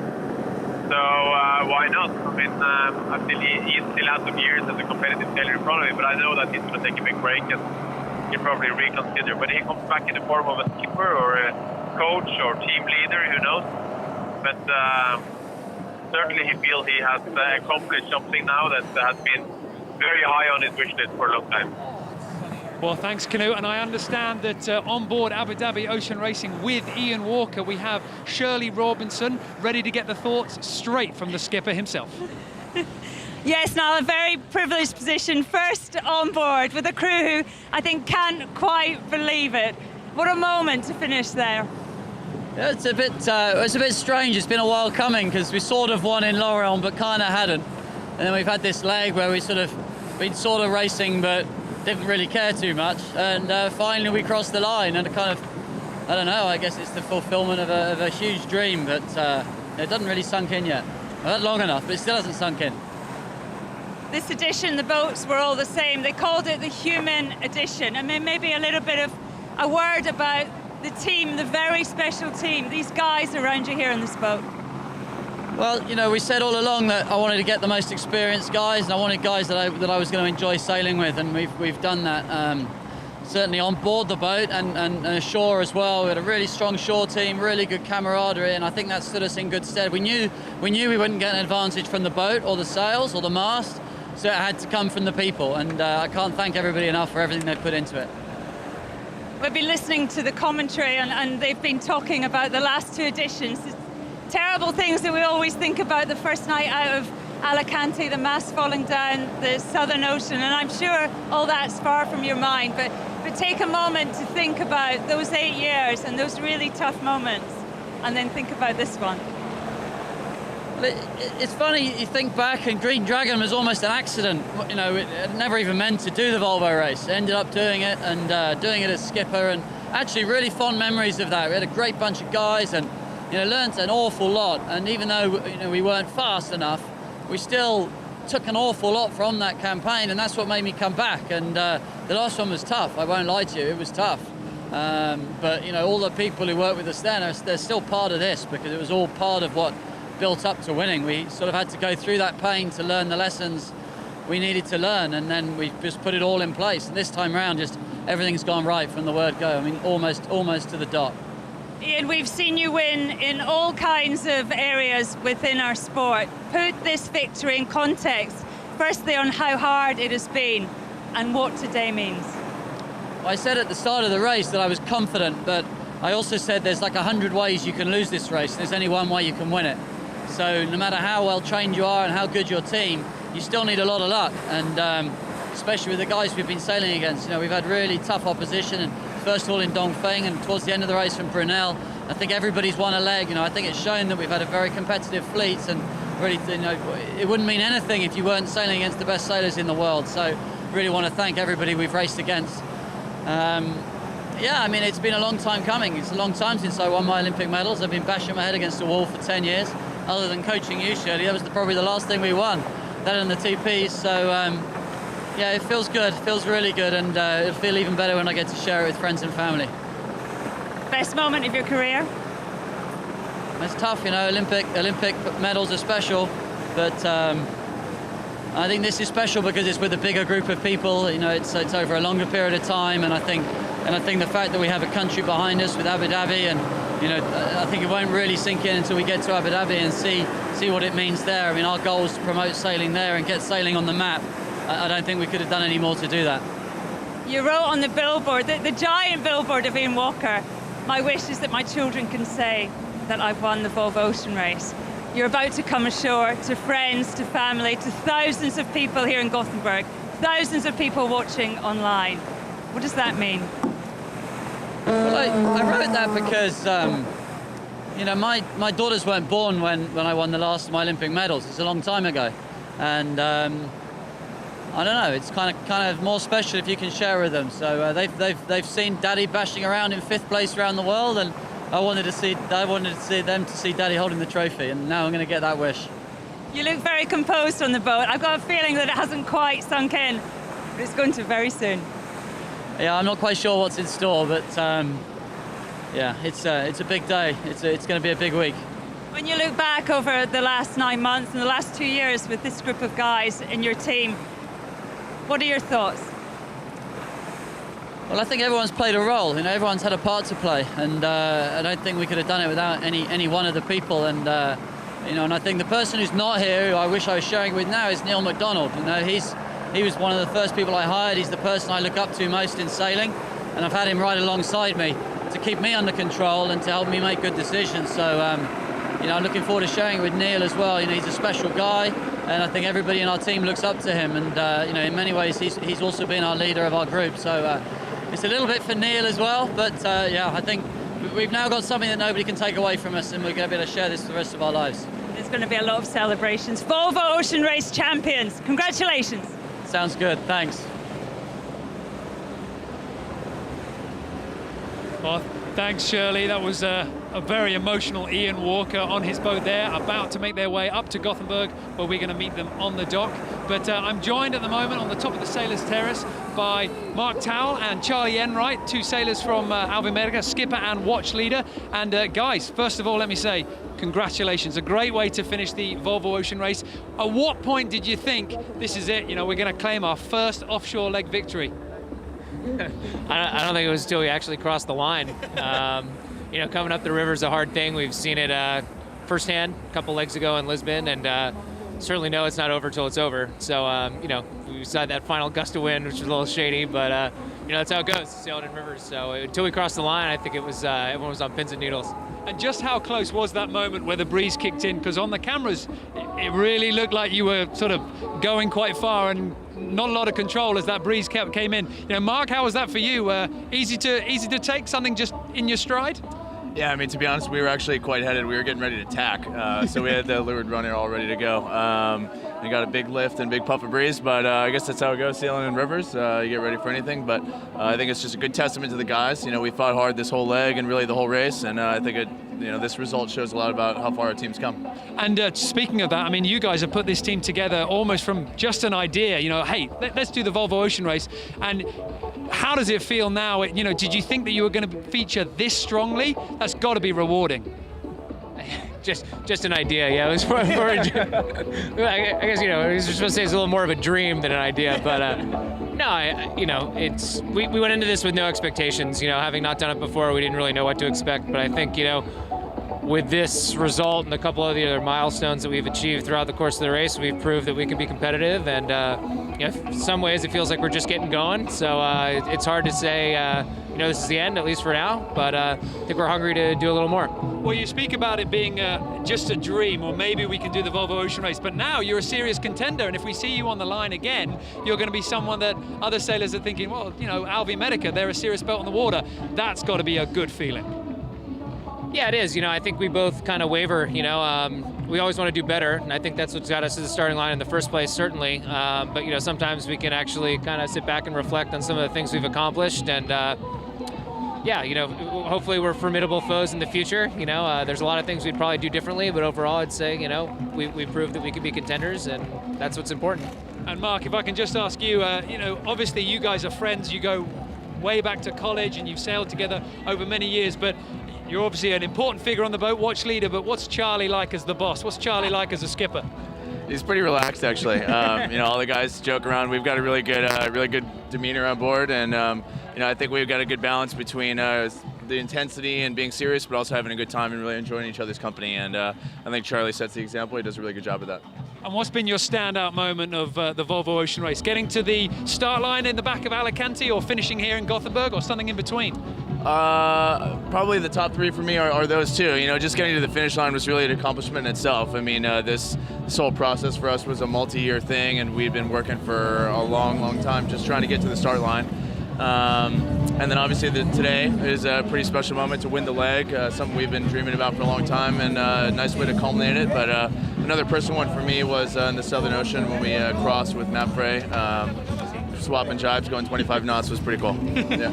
And Charlie, you alluded to it earlier that you're going to be going off to more ocean events. Are you looking forward to that chance of being able to walk down the dock, boasting that, hey, you know, I just won a leg in the Volvo Ocean Race?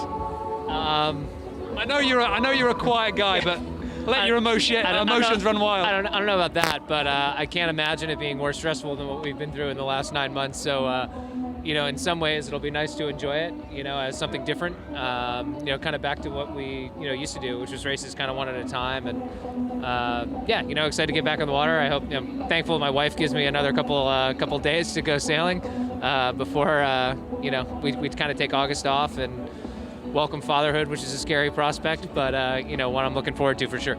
How difficult was it leaving the shore with a young family, you know, such a new family waiting for you every time?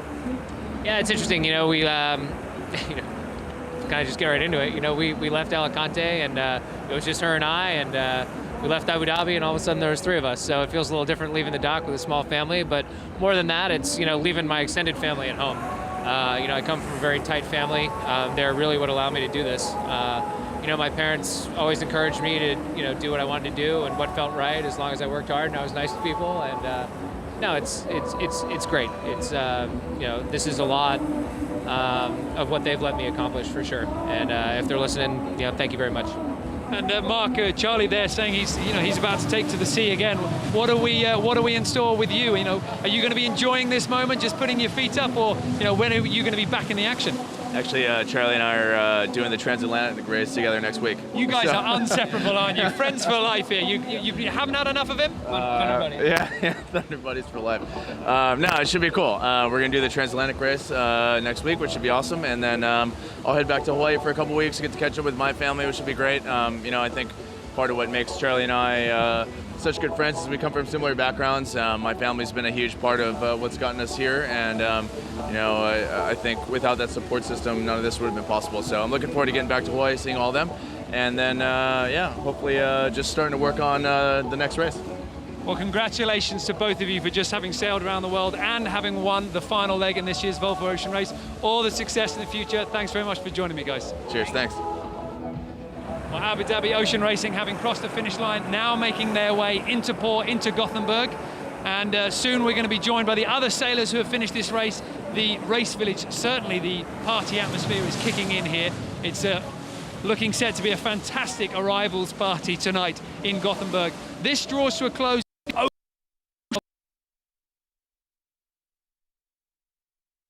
Import race, and as Charlie and Mark were talking about, they also are tied on points with Mapfre. So we are set for that final showdown for the import series. Not only the import trophy, but also making its last effect on the overall rankings.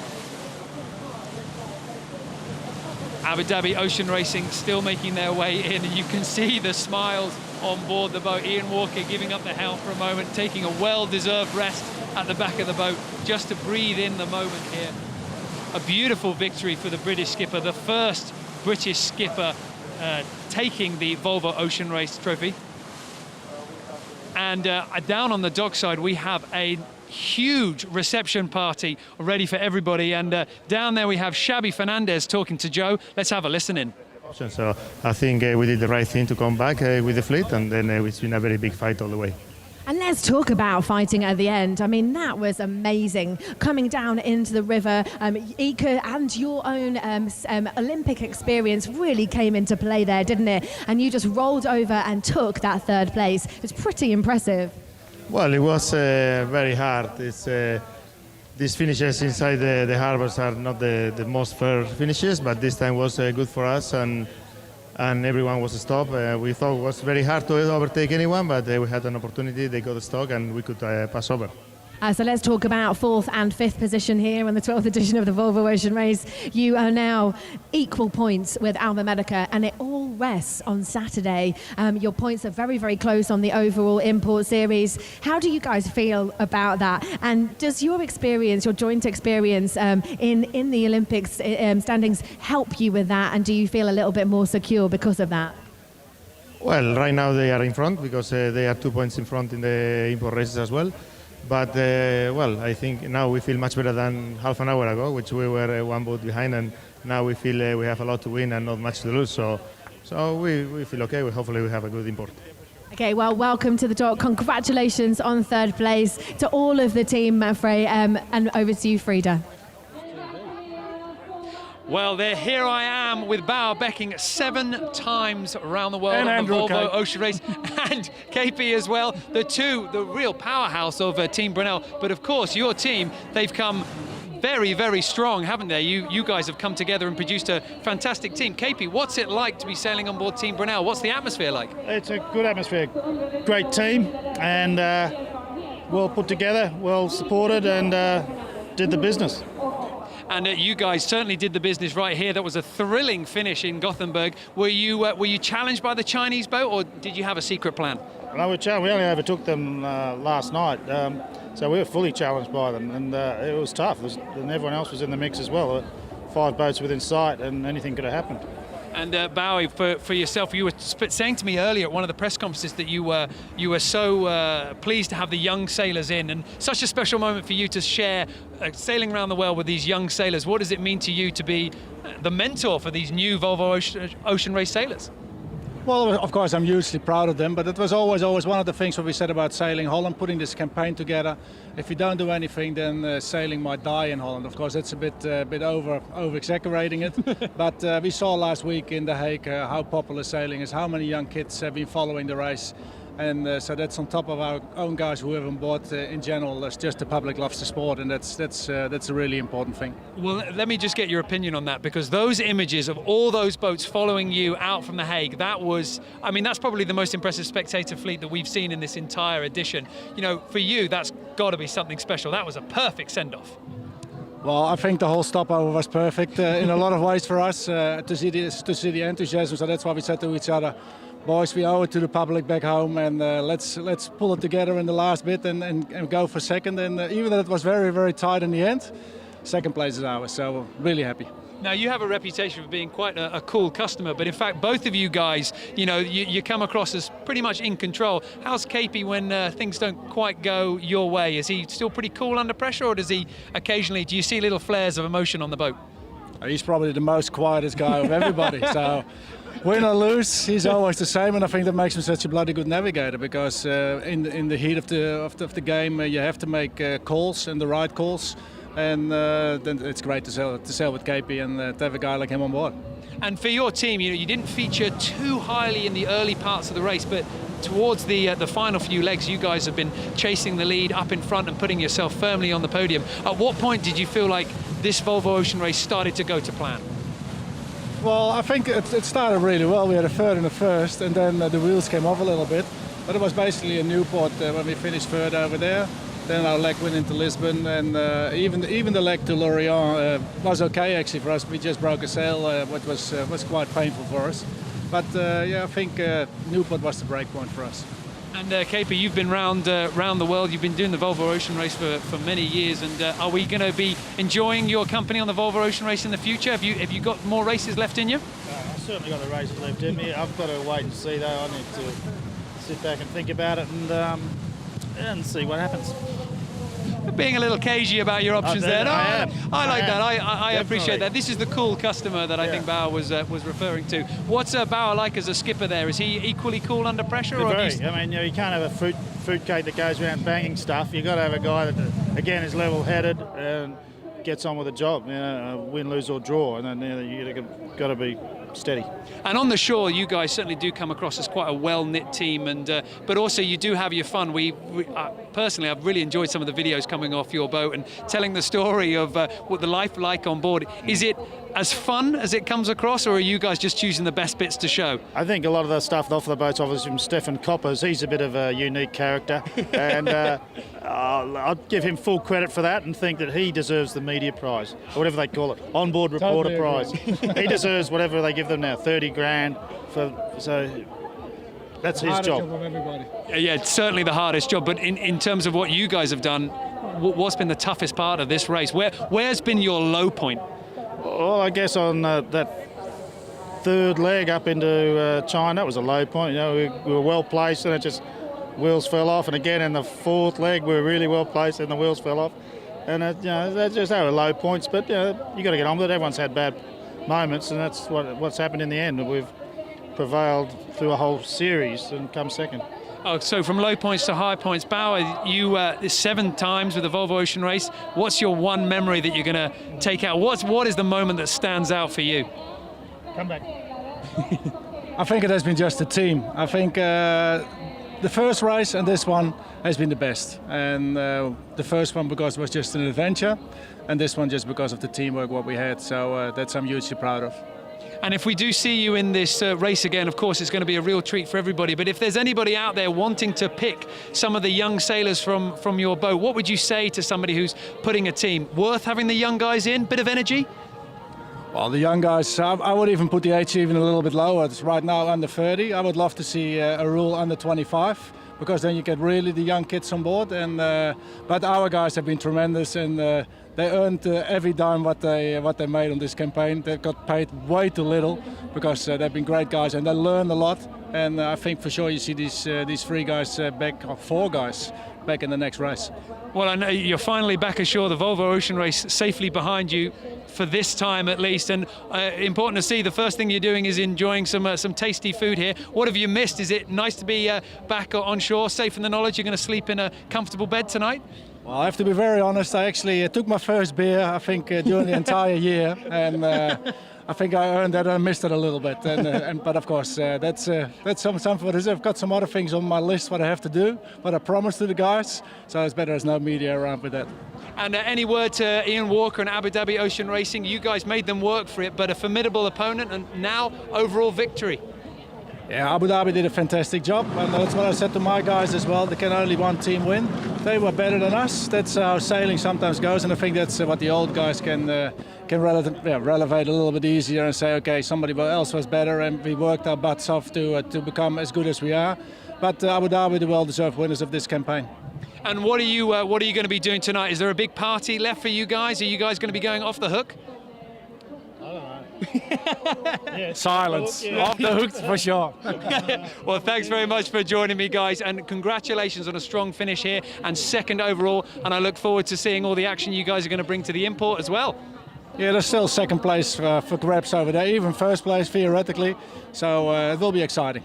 Well, thanks very much, guys. Enjoy your well-deserved rest. I can give you back your drink now, and you can take your burger. It's a fair trade. Thanks, guys. Well, the crew of Team Brunel certainly quite pleased with themselves. Normally cool customers, but big smiles there on the boat. They're very, very happy to have finished the Volvo Ocean Race. Bauer Becking, that is his 7th Volvo Ocean Race. Difficult to believe that he keeps coming back for more, and as he keeps hinting, we might yet see him on that start line yet again. Abu Dhabi Ocean Racing, the overall race winner, making their way up the river. They're in no rush, savouring every moment on their way up to Gothenburg. The crowds lining the dock walls, ready to welcome them in. The other teams have pulled themselves into the dock. We've got Alvi Medica, Team Brunel, and now Dongfeng Race Team just docking. And we can see there on the camera the Chinese crew ready to meet the team. A huge moment for Charles Caudrelier and his French and Chinese team. A great moment, and very important to remember just how difficult the challenge was that these sailors set themselves. Not only were they going to take on the Volvo Ocean Race, but also they were going to take on the important task of bringing offshore sailing to China. 4 young Chinese sailors joining their squad, some with 470 and Olympic campaign experience, others completely green sailors. And Charles Caudrelier and all the team of Dongfeng has not only finish strong, but also finish strong with some very new sailors on board. A well-deserved moment for them. And now we can see just behind me in the race village erupting as Dongfeng joins Mafre, Team Brunel and Alvi Medica on the dockside. Everybody going crazy here to bring in the Chinese team, a project that has really stamped offshore sailing firmly on the map into China. Abu Dhabi Ocean Racing still on their way up the river, ready to join in the party here, and I'm sure are going to get a well-deserved pat on the back from the rest of the skippers. Ian Walker and all the sailors on board have certainly earned the respect of the other teams. They've sailed very strong in the early part of this race and haven't taken their eyes off the ball. Their biggest worry, certainly coming from Dongfeng, about to come into the dock. Charles Codrelia pulling his team up into first place overall after the first few legs, and almost looked like he was holding that. Then we saw that disastrous demasting in the Southern Ocean, but they put the new mast on, came back in flying form to take further offshore victories and try and hold on to the opportunity to overtaking Abu Dhabi Ocean Racing, but sadly it wasn't quite to be. But one thing that we will see from Dongfeng Race Team, I'm sure, is you will see this team back on the water. They didn't quite get the victory that they wanted, but they certainly beat out early expectations, and I'm sure we're going to see them hungry for more. In a while, we're going to hear from some of the sailors who are stepping off the boat. The final time that they get to step off the boat from an offshore leg, happily back ashore with their friends and family, enjoying food and all the other teams, and a real party atmosphere waiting for them in the race village. We've got dancers, we've got music, we've even had fireworks and cannons going off as well. Such a nice thing to find yourself back on shore after 9 legs and sailing over 4 oceans.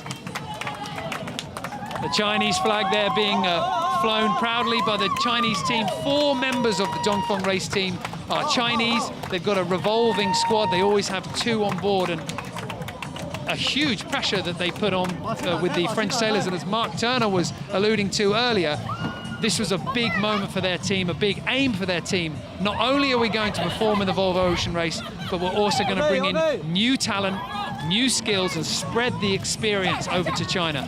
And there in the middle of your screens, you can see the 2 Chinese sailors who, having finished this leg, being joined by other members of Dongfeng Race Team. Great to be able to say you've sailed around the world and not only completed that huge journey, but also in the Volvo Ocean Race against some of the best sailors that the sailing world can put on show. So shortly we're going to be able to bring you interviews from the team as they reach the dock. And Abu Dhabi Ocean Racing there with race CEO Knut Frostat making their way into the race village. We're also going to be bringing you reactions from the sailors on board Abu Dhabi Ocean Racing, and this is a huge moment for them. Dongfeng reaching the dock, and this could have been Dongfeng holding the trophy, but Abu Dhabi Ocean Racing was able to stay strong and hold off the charge from Charles Codrelia and the Chinese sailors. Ian Walker and Abu Dhabi Ocean Racing leading the spectator fleet up the river and into Gothenburg. Dongfeng Race Team posing for photos now. We're going to grab those sailors just as soon as they're finished celebrating. Friends and family always get the first dibs here, and there's a special moment, I'm sure, when you know you're never going to have to leave your wife, your husband, your family out onto the water for this year's Volvo Ocean Race again. Huge relief to finally be back ashore. Charles Codrelia just taking his steps off the boat here. And now we're going to have this French sailor mobbed for comment from all the press that's gathered down onto the dock here. And you can see by the smiles on his face, a huge relief as he's got himself on the dock and in such a strong position. They've held on to that podium finish, and this was something that Charles was saying all the way back in Lorient. He was saying he really was fearful of losing that podium, and he would have considered it a huge disappointment. But now Joe is with Charles Codrelia. Let's tune in. And congratulated by Bruno Dubois, of course, the team director of Dongfeng Race Team.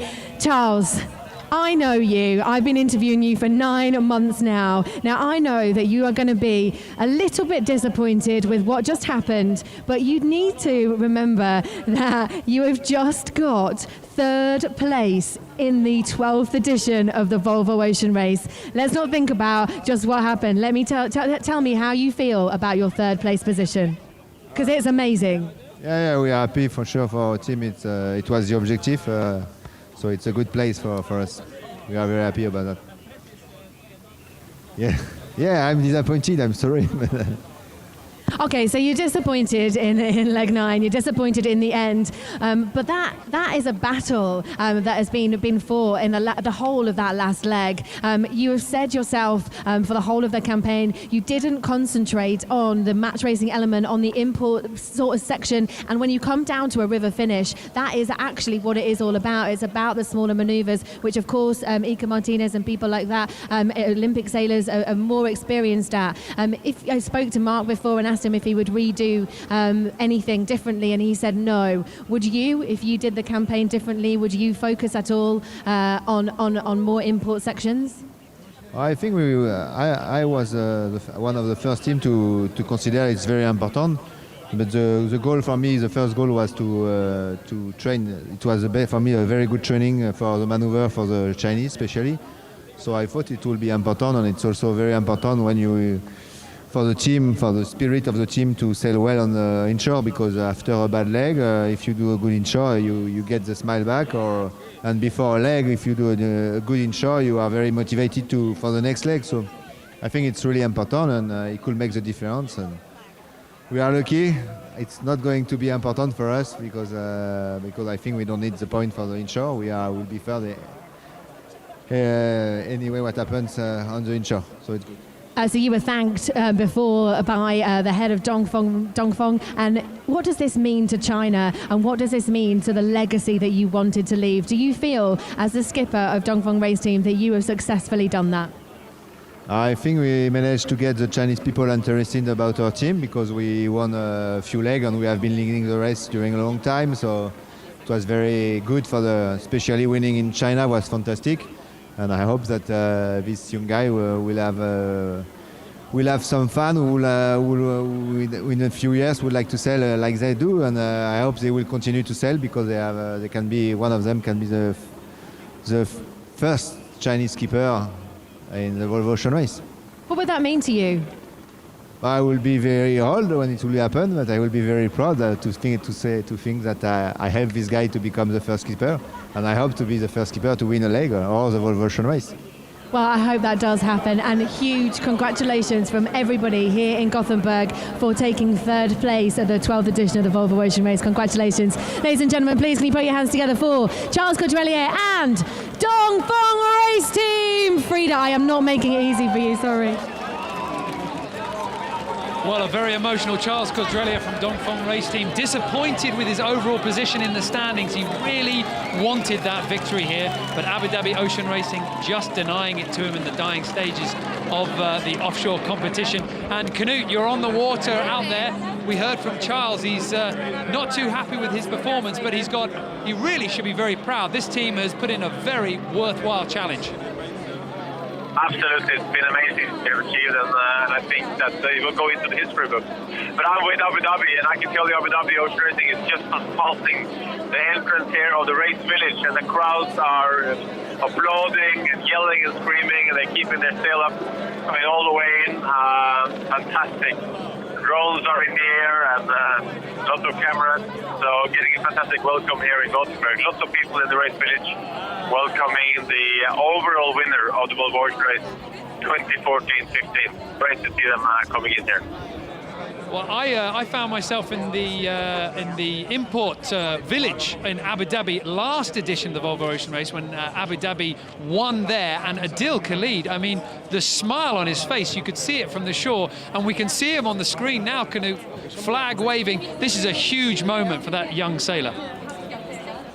Oh, absolutely. He's going to be a national hero in Abu Dhabi. I mean, he's already a national hero in US in Abu Dhabi, and so will Ian Walker, and so will the whole team. I mean, I think they're going to, when they finish here next week in Gothenburg, they're going to fly fly back to Abu Dhabi, and my understanding is that they're going to bring the trophy with them on some special flight, and they will arrive there and get an enormous welcome back in India, in Abu Dhabi. And Ian Walker has every right to be very proud of the team that he's amassed here. This is a team with a depth of talent, real skill throughout all the sailors. No, absolutely. I mean, he's so focused, that guy. You know, you can hardly keep him away from anything. He's so determined to win this race, and he's been, you know, I'm sure he's a pretty tough guy to work with and live with, because he's so intense in what he does. But there's no doubt that he has been thinking about winning this race every single moment, every single second and minute in the last 9 months. And a well-deserved win for Abu Dhabi Ocean Racing and Ian Walker. And of course, the sailors, you know, very keen to write their name into the history of the Volvo Ocean Race by taking that overall victory. But Ian Walker alluded to it earlier. He's also thinking about his kids, and he's a very proud man. And you know, what must it mean to him now to be able to be winning this race for his children? Well, I mean, hopefully they get inspired to do the race themselves. That would be the best. But obviously, this is a big adventure. There's in the UK, where his kids are living, there's actually school classes to follow the race, use the race for an education program with geography and learning about the whole world and you name it. So yeah, I'm sure it's big to have dad winning this race. Who wouldn't want their kids to experience that? Well, thanks, Knut. We're going to now cut back to the tail end of the fleet, where we've got Team SCA and Team Vestas locked into a battle for those final positions across the line, as Ian Walker and Abu Dhabi Ocean Racing continue to celebrate on their way into the dock in Gothenburg. We can see there from the screen, Team Vestas has made their way into the archipelago. Behind them, Team SCA, a short distance behind, but as we've seen, they have about 5 miles to go before the finish line, and certainly anything can happen here, as the breeze has been transitioning in that area just outside the finish line. So Team Vestas at the moment holding on to 6th place, Team SCA in the hunt, and hopefully we might be able to get those two teams into the race village without too much drama, because we've certainly seen a lot of drama. For now, the story is all about Abu Dhabi Ocean Racing and the rest of the teams, and Charles Codrelia just being thrown in the water there by the rest of his crew.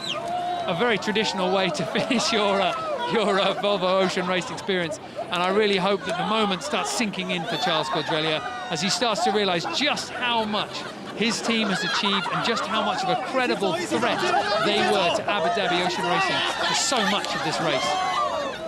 Well, the rest of the team very close to getting thrown in there, but just surviving at the last minute, maybe sacrificing themselves onto the... the old switcheroo. Got him in the water in the end. Well done, guys. Charles Codrelia soaked through there, but finally we start to see that smile coming through on the Frenchman's face. This is somebody who's had victories in the Solitaire de Figaro, but also a victory in the Volvo Ocean Race itself. He was part of the team on board Groupama, who won the last edition, so you can imagine that now he takes role of skippering the boat.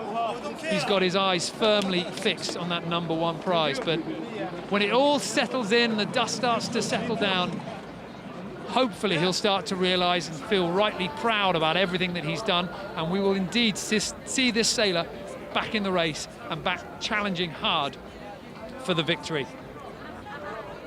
The race village now getting very crowded up. We've got some wonderful boats that everybody's been enjoying. We've got some superb old sailing galleons in the water, and we've also had some dinghies out in the water, spectator boats, everybody leading the teams in to the finish line. And it's been a particularly jam-packed event here in the spectator fleet and on the shore.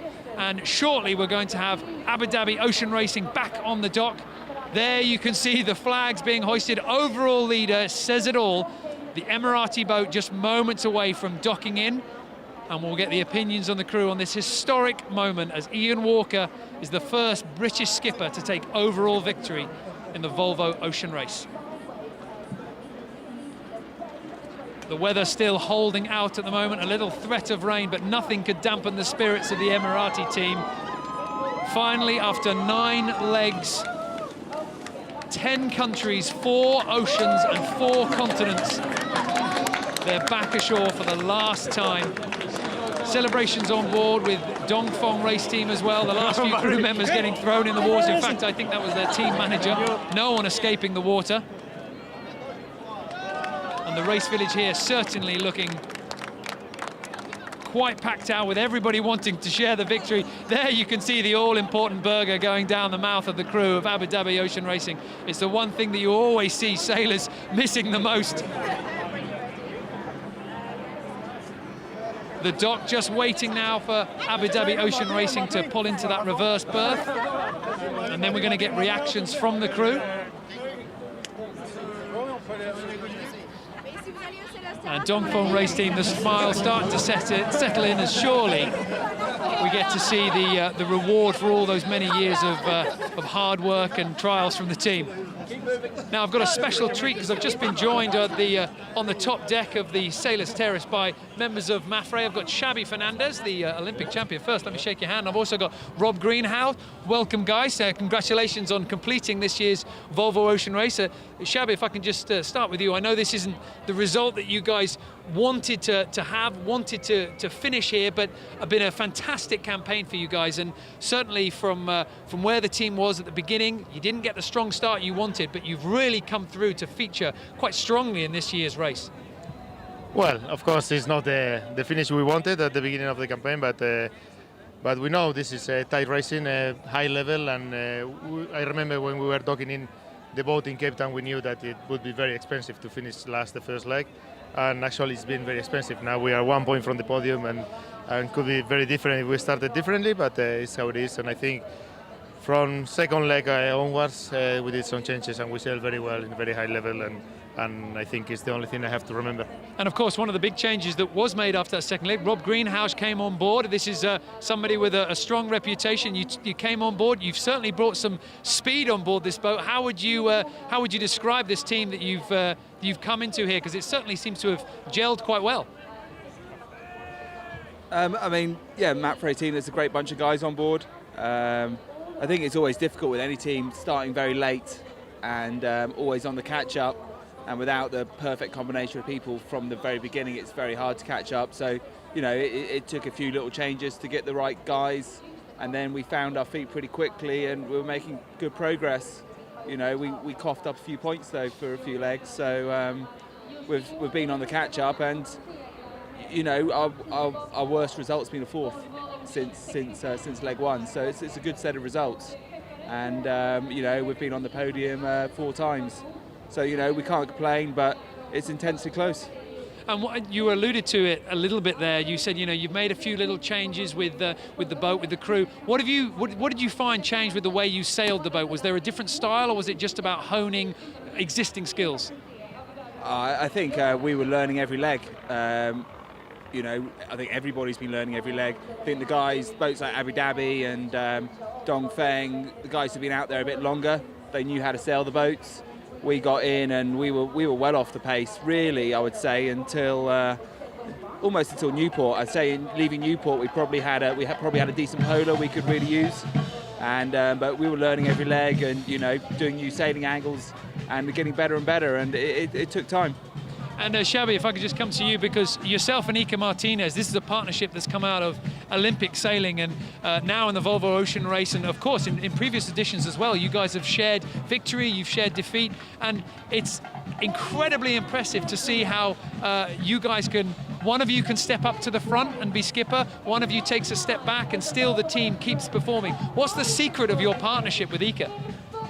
Well, I'm not sure. I think it's much more than Iker and me. It's the team, as we spoke before, and I think he is a natural leader, he's a natural skipper, puts the things together. But then it's true that when he's not been on board, I've been in his position, and I think I had the help of the whole team to make the things happen, and I think it's been more than ever teamwork. And are we going to be seeing you guys competing again soon? What have you got projects lined up?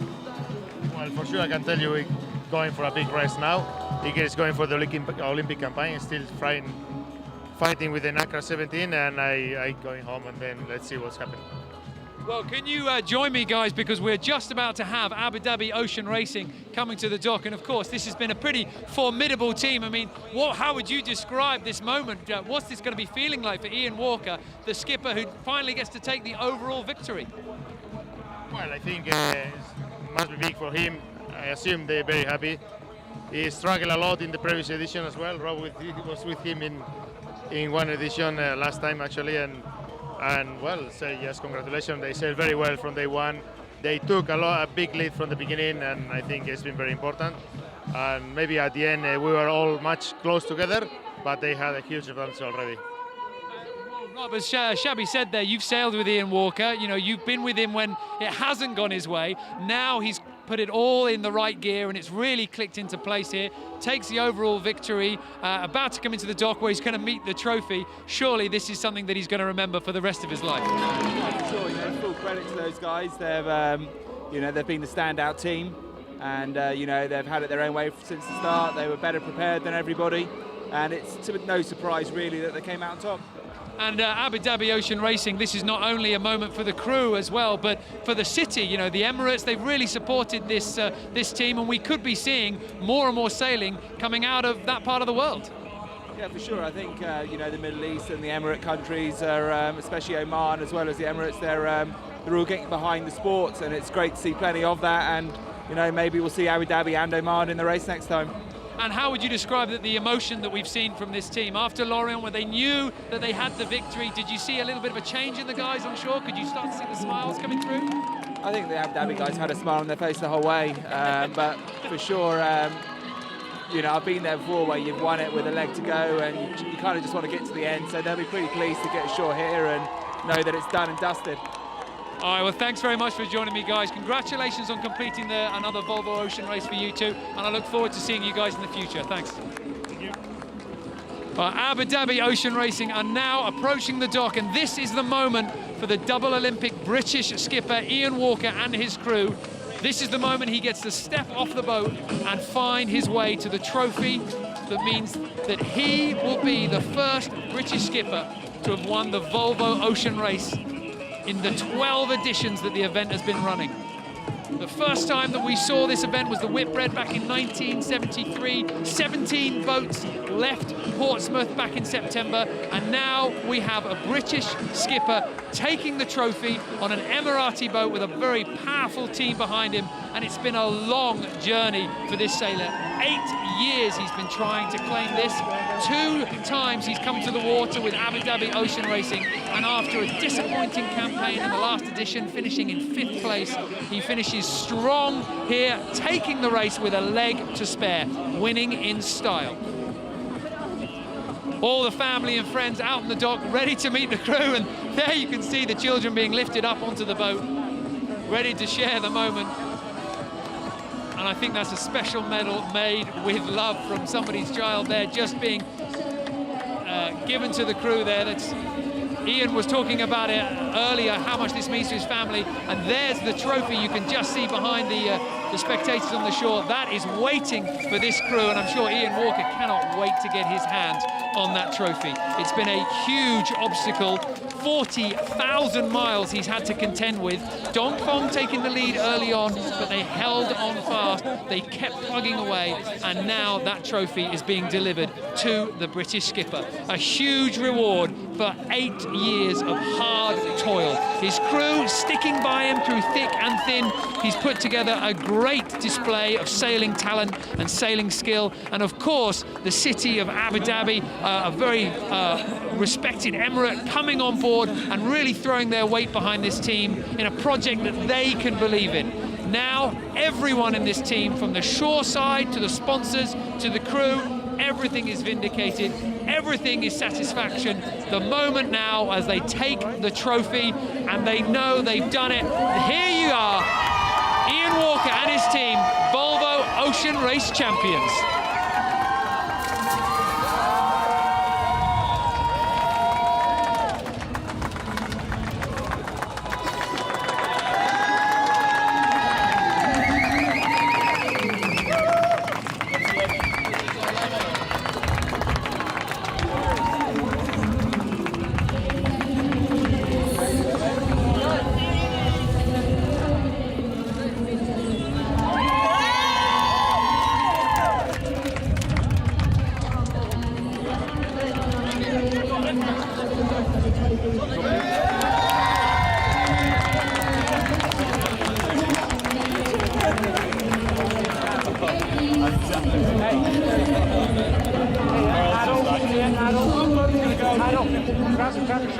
grab Ian. Ian, can you grab it as well? Fantastic.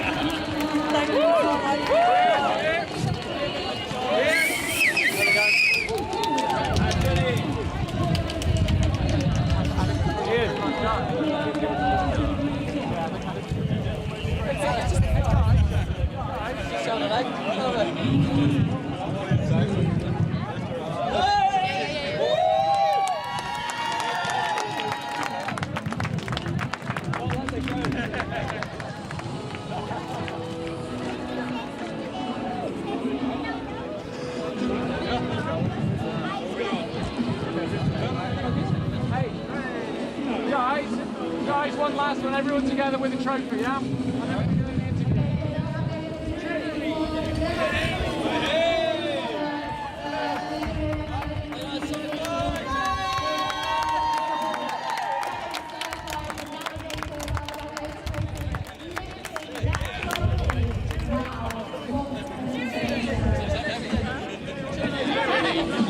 And the girls.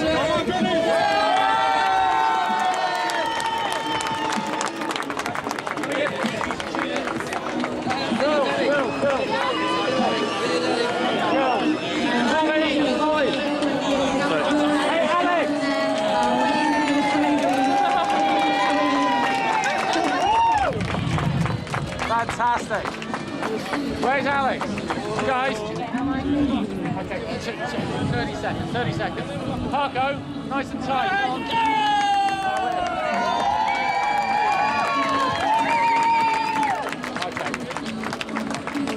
Okay. Ian, bring the trophy in here, and then we're going to everyone together, one shot, and then interview.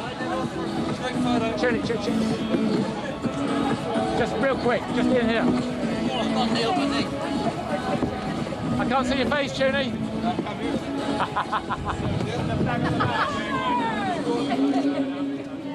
Okay, guys. Big cheer, everybody.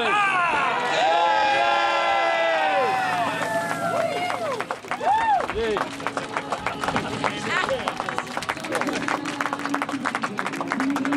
Have you got it, Noah? Massive problem with the camera. Don't tell anyone. I know, keep going. I know, keep going. Take another shot. Just take it. You run out of batteries. It's all gone very wrong. Yeah. Credit, I know her. Yeah, seriously. You got it? Got it? Good. Perfect.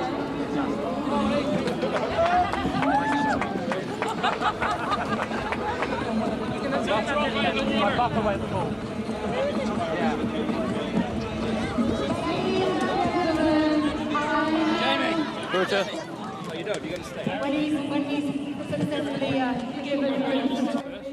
There you can see Ian Walker holding the trophy, very overjoyed. And in fact, we have Joe on the dock, so we'll be able to bring you the reactions from that British skipper. Let's tune in and hear what Ian Walker has to say. Get off, you need to live this together because you two are best friends. You've gone through this together. You need to live this together. Come on. You've not had that photograph yet. We're business associates. We're business associates. Friends. Look at that. Look at that, buddy. Come on. So Jamie Bogue and, of course, Ian Walker have gone through this campaign together, and now they're going to lift the trophy.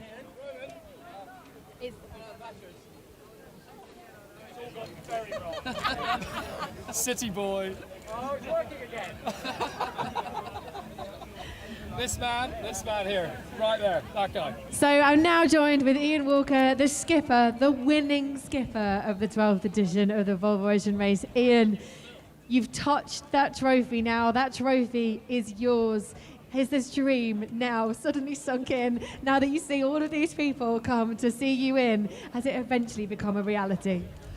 We're certainly heading that way. I spent a year not daring to look at the trophy. It's my only superstition was to never ever touch or look at the trophy, and now I've done both. I think we could do it now we've won, but you know what makes it special is sharing it with all the guys in the team. Everybody's worked so hard, not just the guys on the boat. It's everybody in the team, and I hope everybody gets to lift that trophy because they all deserve it. Now, do you know what I've been really enjoying in the last 450 nautical miles is the fact that it seems like there's been a change on board.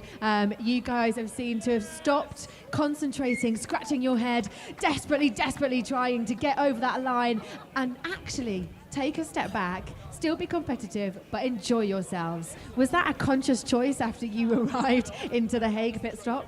Yeah, I was a nightmare on the first stage into the Hague, and so yeah, I just decided that actually I just needed to calm down a bit, and yeah, we just had a very relaxed leg, and actually it went quite well. You know, we caught right up with Matt Frey and Brunel and Dongfeng. Thought we might even get a piece of them at one point. So, yeah, you know, it was a special moment to be able to do those miles in such nice conditions with no pressure at all, and just savor the moment. And Alan Bedecker as well, coming in first position, taking the first. I mean, have you got any comment on that? Because I know that you're a big supporter of Charlie and the guys. Well, I know they deserve it, and if I could have chosen one boat to win that leg, it would have been them. That means 6 of the boats have won legs in the race, which is incredible and speaks volumes for the standard of competition and speaks volumes for the one design rule. And I have to say, it's all very well lifting that trophy, but the trophy means nothing if you haven't sailed against the best sailors in the world. And really want to congratulate everybody we've raced against.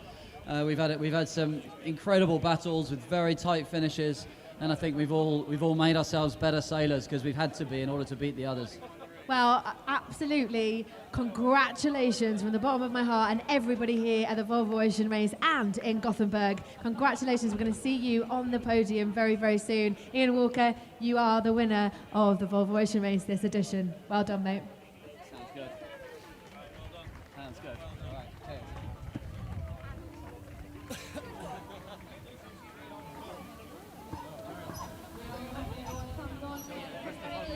Cheers. Get him in.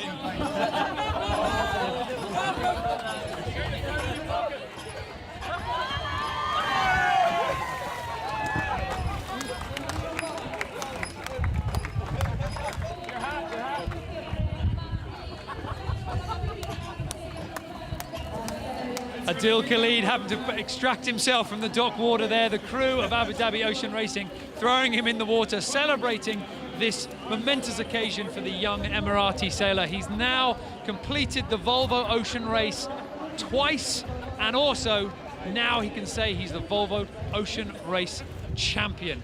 Huge moment for the young sailor from the Emirates, and he will be going home to a hero's welcome. If only he can find a dry set of clothes. Big scenes on the dock here. You can see the trophy in the middle of your screen, but still to come in this race. Team Vestas Wind have yet to close down the final distance to the line. Their speed, it's about as strong as we've seen from any of the teams here. 11 knots, so plenty of breeze blowing on the water now, bringing the team into the finish line.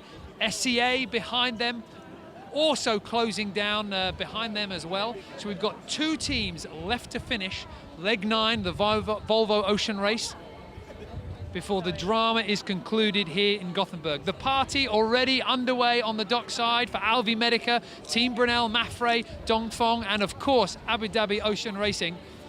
But Chris Nicholson on board Team Vestas Wind has yet to cross the finish line, and then we will see Team SCA, the all-female crew, finishing their Volvo Ocean Race.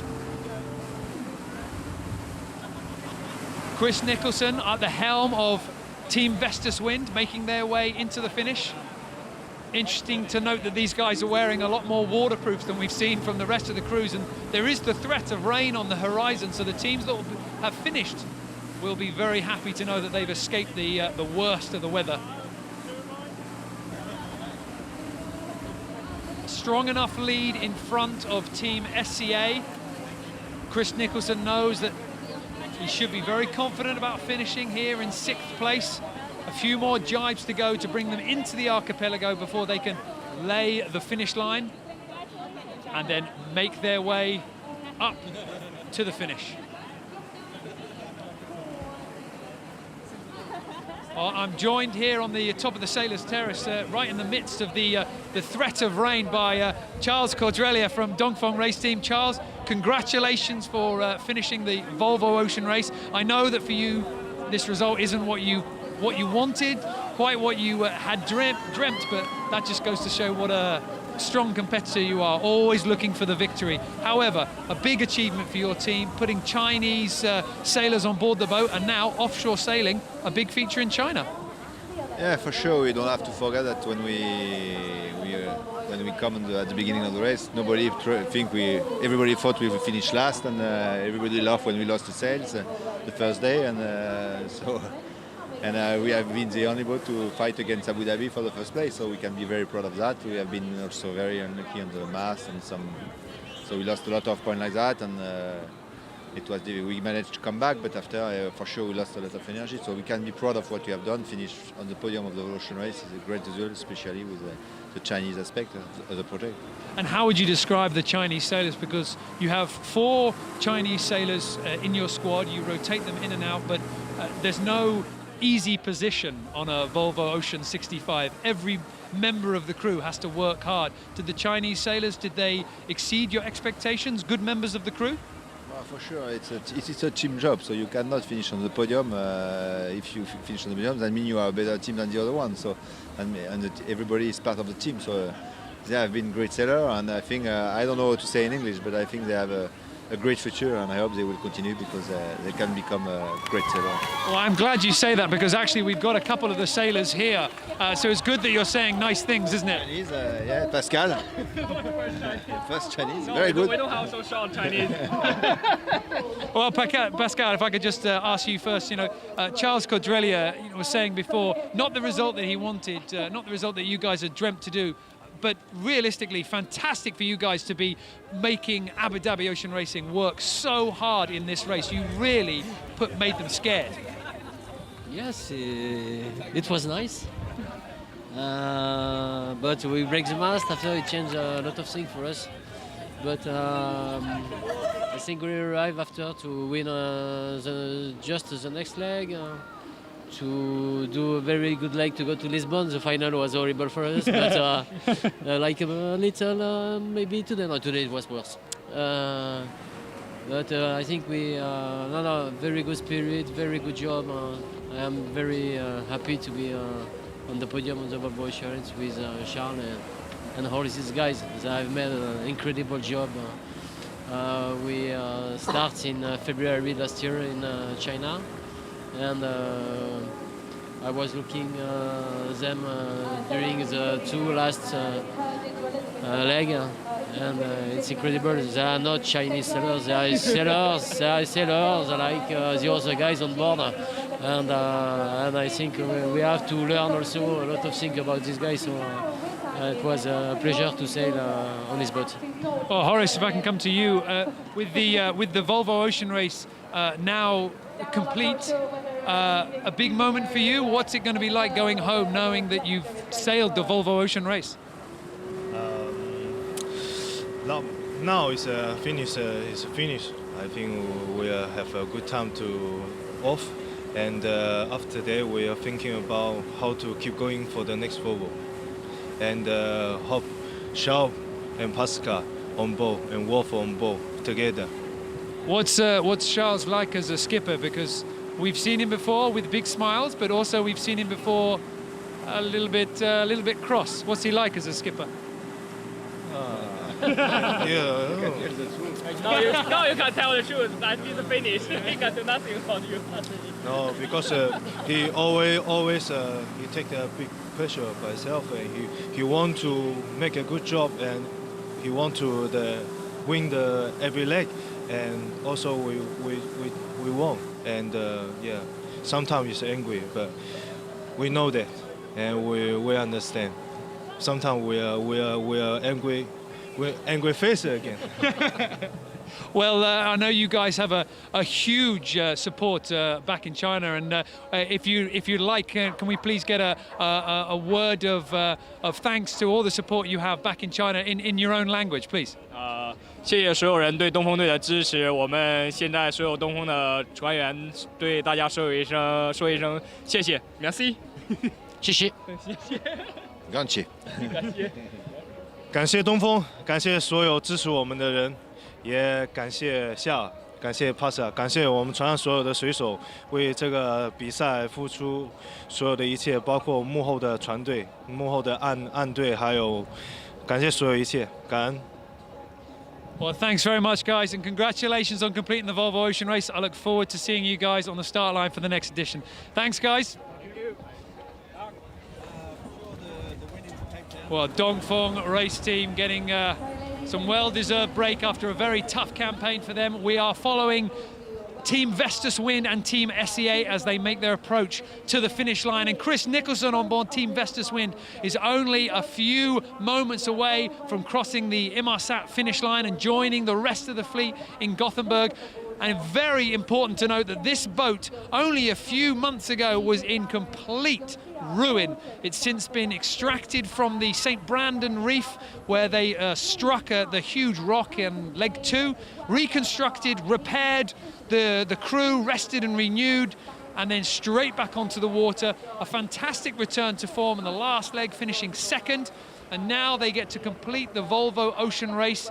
They haven't been able to feature in the race as much as they'd like, but they've certainly proved that when they're on the water, they can sail as hard as the rest of the team.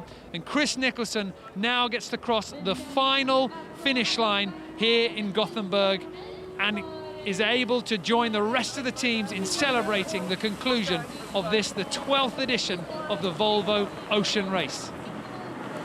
That's Team Vestas now just crossing the finish line in Gothenburg, concluding leg 9, the final leg of the Volvo Ocean Race. Timo Simeon on the helm at the back of the boat, I think, and just crossing the finish line now. Plenty of breeze bringing in the team as they start making their way up the river. A good finish for Team Vestas Wind. Disaster struck them in the middle part of this race when they went aground in leg 2, but pulled their boat off the reef, rebuilt the team and the boat, and now back on the water and chasing hard. We'll see them again featuring in the import race in only a few days' time. One more chance for action for this team who haven't been able to feature in as much of the racing as they would have liked. Chris Nicholson there at the back of the boat, shaking hands with the rest of the guys and celebrating. Amazing to think that this boat was in pieces not that long ago. Back out in the water, and great that we're going to see all 7 boats lined up on the dock here in Gothenburg. Everyone celebrating their individual achievements and the achievements of Abu Dhabi Ocean Racing, winning the Volvo Ocean Race. Behind Team Vestas Wind, Team SEA still making their way down to the finish line. But good breeze now bringing the fleet into Gothenburg. So the last 2 teams will be making quick progress up the river and into the dock. Big crowds awaiting Chris Nicholson and his crew on the dock, ready to meet the sailors as they step ashore for the last time in the Volvo Ocean Race. I need to get another battery out. Can you look up at the camera? Thanks. The rain just holding off in the race village, and by the look of what the sailors are wearing out on the boat, I think they've seen some nasty weather on the horizon. The rest of the sailors coming into Gothenburg in shorts and t-shirts, but Team Vestas Wind having to don the foulies. Behind them, Team SEA now inside the archipelago, so in a few moments we're going to see that boat cross the finish line. Plenty of breeze for the last 2 teams as the thicker clouds have brought over some strong breeze. Team SEA boat speed up at around 8.5 knots at times. And we'll be seeing them finish within the next 5 or 10 minutes as the breeze just brings them into the finish line here. A huge moment for the all-female Team SEA. They've been learning very important lessons as the race has continued around the world on each continent that we touch down. Every time Sam Davies tried something new, picked up something new from the other sailors, and the crew put it into action. And they've been making the rest of the fleet have to work for it. And in fact, when they're given the opportunity, we saw Team SEA flies straight into the lead out of Lisbon and finished first in Lorient, a great offshore leg victory. And indeed in the import series as well, finishing very highly. They're now only 1 point off the podium. We could see their position change in the import racing at the end of this week. So more to see from Sam Davies and the all-female team SEA, and of course, more to see from female offshore sailing as well. Dee Kafari was talking about it earlier, the big dream for her, a mixed crew one day in the Volvo Ocean Race, not just about picking the best female sailors, but just the best sailors. And the female sailors on board Team SEA certainly showing some skill here in the Volvo Ocean Race. Final fuel jibes as the spectator fleet lines up with Team SEA. They're making their way to the finish line. Plenty of breeze, but no rush for the sailors on board, and just being a little bit slow there with the jibe and furl on their code 0.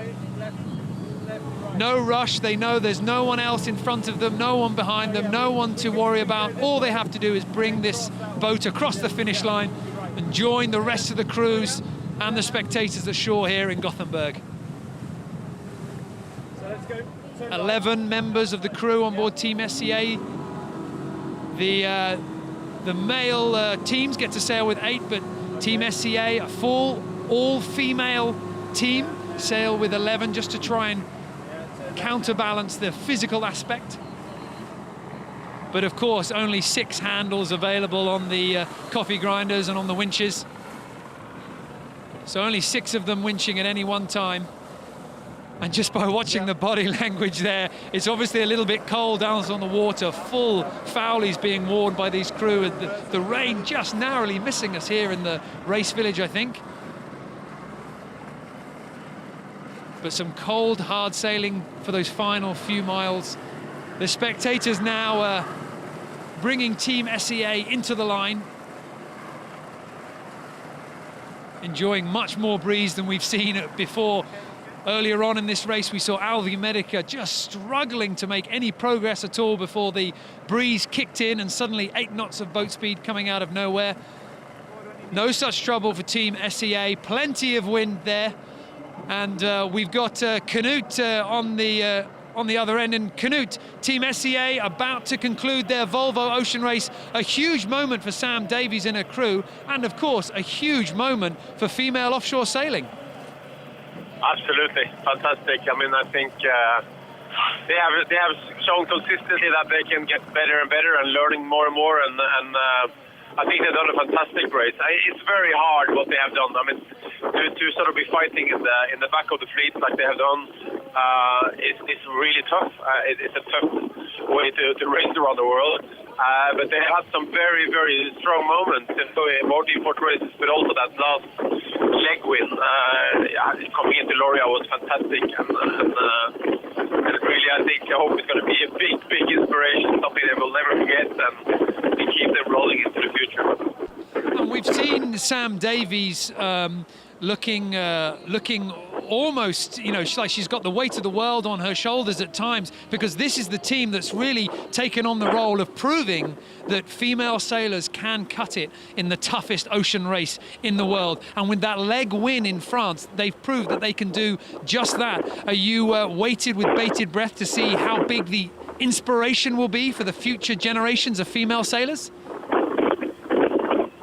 Yeah, I mean, I think for the Volvo Ocean Race, it's incredibly important to have female sailors in the race. I think it makes such a big difference. Since I took this job managing the race, we had 2 races without any female sailors, and now we have a female team, and it makes such a big difference. I mean, it's not only for young female sailors around the world, but for anyone following the race. And I think it's just so important. And there are a lot of women who are interested in sailing. There are a lot of women sailing. There is a lot of women following sailing. So there should be a female boat in the race. And I hope there will always be 1 or 2 or even more in the future, so we can have even a greater fleet.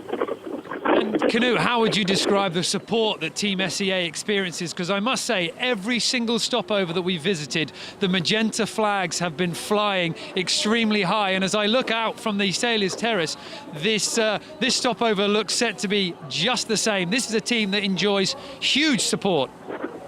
Absolutely. I mean, it's been tremendous support in every stopover. And it's been interesting because as we travel around the world, you meet this different cultures and how women and sport is perceived in general. I mean, it was obviously different in Sweden than it is in the Middle East. But everywhere, absolutely everywhere, women in particular have come out to support Team SEA, and I think it's been a huge inspiration for a lot of women, but also, you know, kids, sailing fans. I mean, a lot of people have followed this team, and they have a fantastic sponsor who's been very active in activating, and a lot of cities around the world have been painted in pink, or in magenta, I should rather say. And that's also obviously been showing the impact of the team.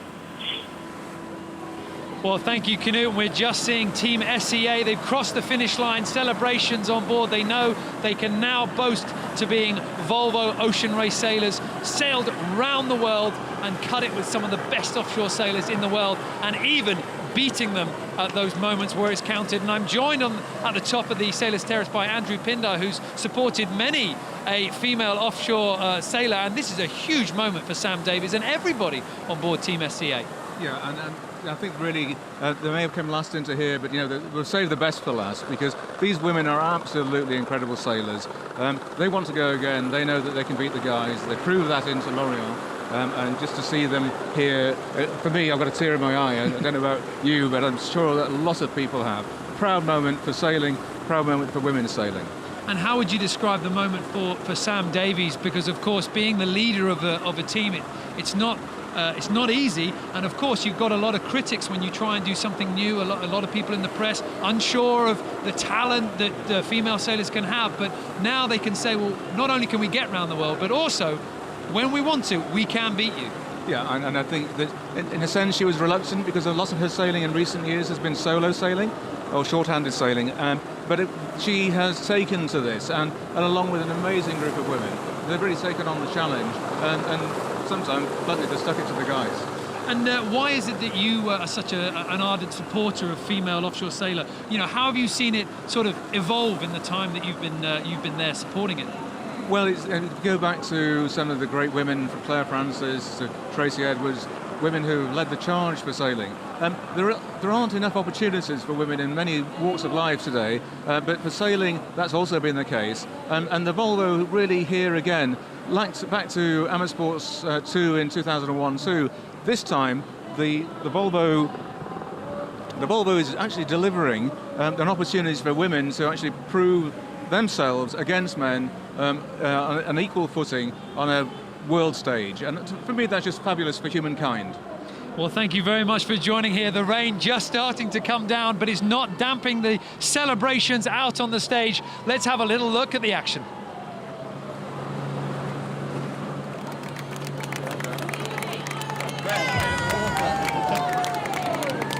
From Australia, it is Luke Parkinson. Just touch it. From the US, it's Matt Knighton. From Australia, Phil Harmer. From New Zealand, it is Daryl Wislang. The skipper carrying his trophy, of course, from the UK, it's Ian Walker. From the UK, Simon Fisher. From Spain, Roberto Benitez de Castro. And from Ireland, Justin Slattery. Ladies and gentlemen, as they are given an official welcome here into Sweden, please, can you give the winners of the Volvo Ocean Race a huge round of applause? Of course, wearing their midsummer flowers to welcome them into this wonderful sunshine here in Sweden, and my jacket. Thank you so much.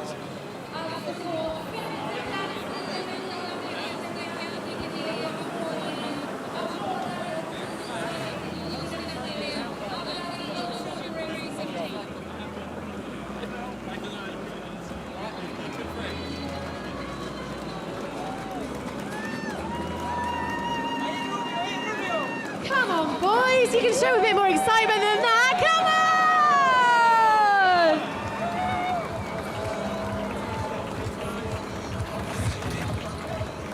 on! Ladies and gentlemen, as they lead the stage, please put your hands together for Abu Dhabi Ocean Racing!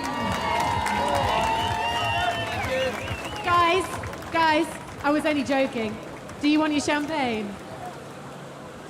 I was only joking. Come on. It's not champagne, actually. It is a sparkling grape juice.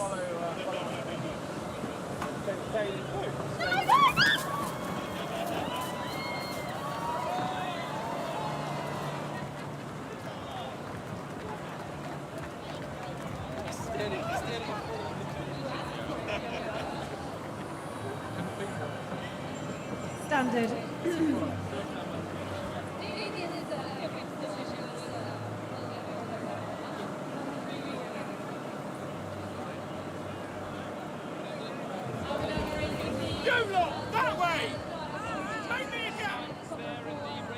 Abu Dhabi Ocean Racing getting their hands on the trophy and celebrating in front of this huge spectator crowd that we have. The rain starting to lash down. In fact, we've had to take a little bit of shelter here on the top of the Sailors Terrace. But everybody making use of the moment, congratulating the sailors as they make their way through the crowd. A huge moment for Ian Walker and his crew. And of course, the party going to continue when they make their way back to Abu Dhabi and bring the trophy to the town which has supported them for 2 Volvo Ocean Race campaigns. A huge moment for Ian Walker and a huge moment for all our sailors here as we see the conclusion of the Volvo Ocean Race. Fantastic scenes and great effort from everybody to say that they've sailed around the world competing in the world's toughest ocean race. Soon we'll see the import race in a few days' time. Join us for that because, of course, we still have some positions still to be decided. Mafre and Alvi Medica neck and neck. We'll still have to see exactly which way that one plays out, but the rain's starting to come down here in Gothenburg, and it certainly has been a good arrival so far. Now more teams take to the stage.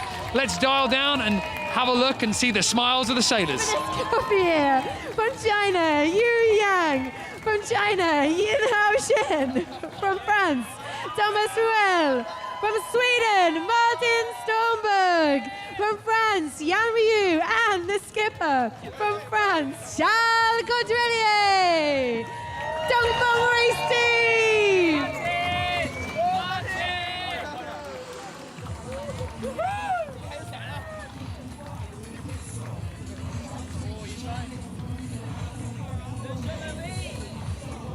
And to officially welcome Frida, are you there? I can't see you. And to officially welcome them, as I believe the mayor is going to officially welcome Dongfeng Race Team.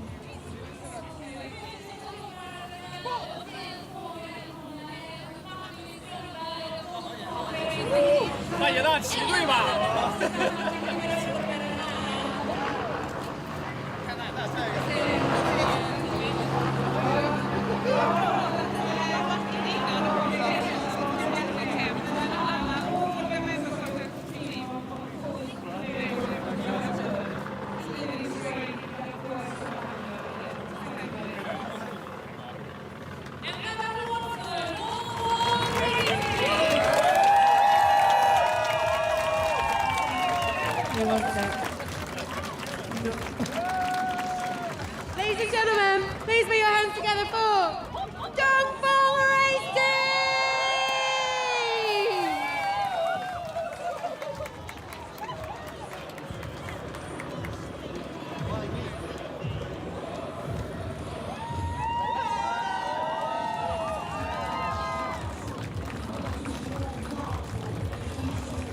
Well, Dongfeng Race Team taking their chance to soak up the atmosphere in the race village, and I'm joined at the top of the Sailors Terrace by Adil Khalid from Abu Dhabi Ocean Racing. Let me just say congratulations, Volvo Ocean Race champions. What does it mean? It's a great honor to win the Volvo Ocean Race, and it's a great honor for Abu Dhabi, and hopefully whole Abu Dhabi is going to be in Abu Dhabi history for a long time, and I think so. It's such a great honor for Abu Dhabi Ocean Racing. It's a proud moment for our fans, our followers on the team, and we did a really great job, and hopefully it's gonna be a great moment. Dil, if I could just ask you, there's a lot of noise going on here. The party has started, so we need you to keep that microphone quite close because we want to get your insight on this one. What's it been like for you? Because, of course, this is your second Volvo Ocean race. Now you get to say that you're champion. Did you think that you would win this year? Yeah, I had a great feeling because it was my second time around, and we had a great bunch of guys with us, and it was a great pickup for me and Ian with the team, and we had a great team members, and we have a great logistics behind us, great short crew, and great sponsors behind us. And can you see now, it's a great result, winning the Volvo Ocean Race Trophy. And what's waiting for you when you go back to Abu Dhabi? Because I'm guessing it's going to be a fantastic reception. It's going to be fantastic reception from everyone. The Crown Prince will be there from Abu Dhabi, and everyone is so excited, so happy to hold this trophy and put it in the history book of Abu Dhabi and UAE. It's such a big thing for UAE. Well, please, you know, for everybody watching back in Abu Dhabi, all over the Emirates and all over the Middle East, say something in Arabic. أشكر جميعا وأهدي الفوز لرئيس الدولة شيخ خليفة بن زايد آل نهيان، وأهدي لصاحب السمو شيخ محمد بن زايد آل نهيان ولي العهد أبو ظبي وجميع حكام الإمارات بهذا الفوز الكبير وشرف لدولة الإمارات، وإن شاء الله بيتسجل في تاريخ لدولة الإمارات. وأشكركم جميعا على دعمكم. Thank you very much. And just standing behind you there, we can just see the trophy, the Volvo Ocean Race trophy, and Ian Walker. Yeah, that one. Yeah, that's the one. Yeah, I don't think there's another one like it. Ian, if I could just have you come in here, and if I could just get your thoughts. Ian, a huge moment for you. You finally get to put your hands on the trophy. I know that this is a big emotional moment, not just for you, but for all the sailors on board. Just take a moment. What does this mean? Well, I've astutely not looked at this trophy the whole time, the whole race. It's been on display, and I've refused to look at it. Now I get to hold it and touch it and share it with the team. I think it was a great moment on the dock with all the shore team there, all the sailors, everyone getting thrown in the water, and I think people who watch the race maybe don't appreciate quite how much hard work goes in behind it.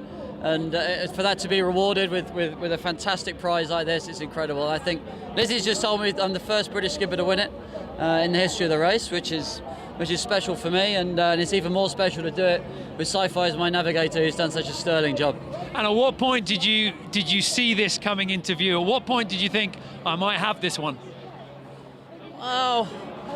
Because you've been in all the press conferences, you've been saying, oh, I don't want to think too much about the finish line. No, you know, Dongfeng were fast and were chasing us hard, and, you know, they could have taken a lot of points out of us on the leg to Newport and on the leg to Lisbon, but we fought back and only lost a couple of points, so it wasn't comfortable even in Lisbon. It was only really until we actually had won it in Lorient that it became a reality. So we never really felt comfortable, and I think that's a tribute to the guys we're sailing against and how much pressure they put us under. And we saw the tension suddenly wash away from your face when you finished in Lorient, and how much of a relief was that to know that you'd done it? It was a really tense leg, that was, and we sort of had it, then we lost it, and we had it, and we lost it, and it was very, very close. And yeah, I mean that was a very, very tight leg, and we were very tired as well at the end of that leg. We didn't get much sleep, so. And then we just had this really strange leg now where we kind of had to sail, but we didn't have to sail, and we didn't want to get disqualified, and we were sort of scared to do anything wrong, and you know, we were sort of trying to relax, but at the same time we didn't want to lose and let everyone down. So it was a very, very strange and slightly awkward last leg, really. And we sat down in The Hague and talked about it and said, you know what, let's just forget everything apart from the TSS zones, which was Sci-Fi's job, and just try and enjoy the sail. And that's what we did. And actually we sailed quite well and nearly caught the bunch up in front. So maybe there's a moral in there. Well, Sci-Fi, you know, speaking of the TSS zones and everything else, how have you been able to deal with the pressure of navigating this boat, bringing all these sailors safely around the world? Can I just say, I've never seen anybody double, triple, quadruple check waypoints so much. He literally would sit there, check everything 5 times. Yeah, I can say, you know, you're asking Ian, you know, what moment did you think you had it in the bag? Well, for me, it was when we crossed the finish line over there. It was utter relief to get over the line, and yeah, we sailed a really careful leg this last one, and yeah, for me it was all about not hitting the bottom, not hitting any TSS zones and all that sort of stuff, and yeah, I guess it's a big responsibility ability to navigate. So yeah, to get all the way around without any incidents is fantastic. And how has Ian Walker been on the boat as the finish line gets a little closer, the points start getting a little bit better, things start getting close? Is he pretty calm under those situations? Well, we've both had a roller coaster around the world. Probably out of anyone on the boat, Ian feels it the most, and the tension the most, and probably you can put me in a good second place on that. And yeah, no, it's hard, and it's been really hard, and the racing's been close all the way through. But no, I've been very lucky to sail with Ian, and very privileged that he took me on as navigator, and yeah, it's a great honour to have done it with him. What's been your biggest reward as navigator? What's the moment you're going to take away? I've really enjoyed the whole race, and it's a difficult race, it's a tough race, and there's a lot of pressure as a navigator. But I have to say, I've really enjoyed the sailing, and I've really enjoyed the competition. I've really enjoyed working with Ian, and I've learned a lot. A big thing for me in sailing is always learning stuff, and I've learned a great deal working with Marcel Van Triest and Chris Bedford on our weather team, but I've also learned a tremendous amount from Ian sailing with him. A really good tactical sailor, both inshore and offshore, so it's been fantastic. Well, Ian, I notice you're struggling a little bit there with the trophy. This is quite heavy. Your arms have taken you all the way around the world, and now you've got to hold this. I don't normally do any work. I need the lads to come and hold it up for me. Where's Parko when I need him? Well, Ian, the big question is, what has been the secret of your success with this team? You talk a lot about the people that you've got involved. Was that what's done it for you? Well, I think so. This was the human edition, right? We've all got the same boats, the same masts, the same sails. So, we were very wary all along that it was all about the people and how we worked as a team. We were very careful in how we chose the team, and I think there's a lot of unsung heroes behind the scenes. Neil McDonald has been an absolute rock for me. He's the person I most respect in sailing, always have done. And to have him as my right-hand man from the word go, before I hired anybody else in the team, I think the first person I hired was Neil, and then Sci-Fi, because they were the people I knew I wanted on my side. So a guy like Juddy, he's 3 times I've sailed around the world with Justin Slattery now, and I don't want to go to sea without him. I said that before the start of the race, I still don't. And these guys have, they kept faith in me, as did the sponsors after the last race, and it's just such a great feeling to sort of reward that sort of faith. Well, you said in Lorient, you alluded to the fact that, well, I don't have to do it anymore, I've got the trophy now. Is that going to be the case, or are we going to see you on the start line again? I don't know. I think the Volvo race, it's a fantastic event. It gets in your blood. For sure, I can see myself being involved in the race again. Whether I'm the right person to sail on the boat, I'm not getting any younger. It's getting more and more physical. I think every member of the team has to earn their right to be on the boat, and who knows where you'll be in 2 or 3 years' time. But I think we've learnt too much about the race and about these boats to not be involved, but we'll wait and see as to what that involvement might be. Let's see what Abu Dhabi decide to do first. We've invested 4 or 5 years of our lives into building Abu Dhabi Ocean Racing, and Adil here is one of the sort of champion sailors in Abu Dhabi, and I just hope it carries on in some shape or form. Well, Adil, let me come to you here, because Ian Walker saying, arms getting tired. Ian saying that maybe he might not be on the start line, he might be on the start line, but what's the future hold for you? Because this is going to be some mountain to climb down from. Of course, there will be some future when we will be back home, and of course there will be a great news for Abu Dhabi Ocean Racing. It might be doing it again with the Sci-Fi and Ian. For sure, I'll be proud to do it again with the guys. Well, thank you very much, guys, and congratulations for winning the Volvo Ocean Race. Go and enjoy the party, and you can put that trophy down now. You're going to be straining to carry that for too much longer. Thanks, guys. Thanks for joining me.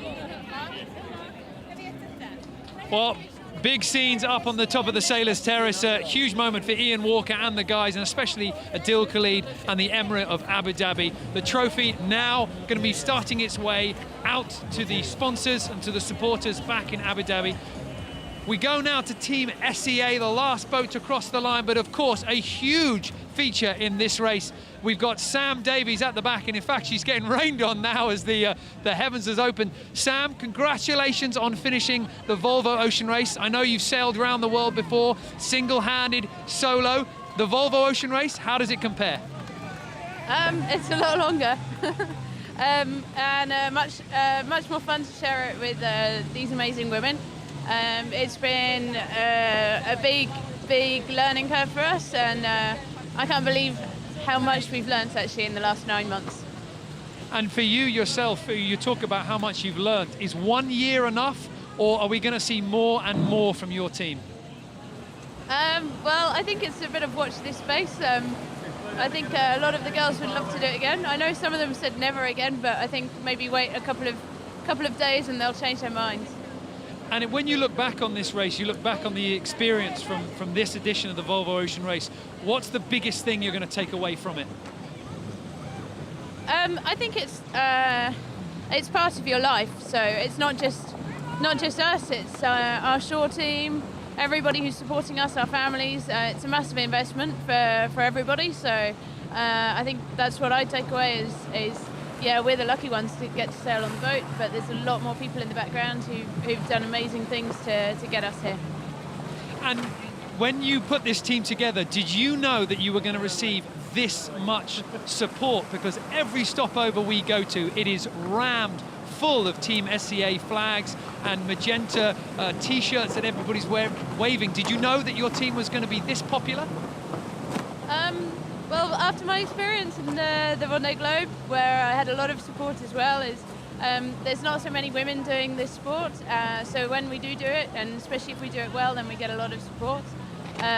So yeah, I guess that we would get a big fan club, but for sure, I think you never really know what to expect until you're actually out there. But it's amazing, the fans that we have, the SCA support that we have all over the world, and just everyone who's come to say hi or sent us messages.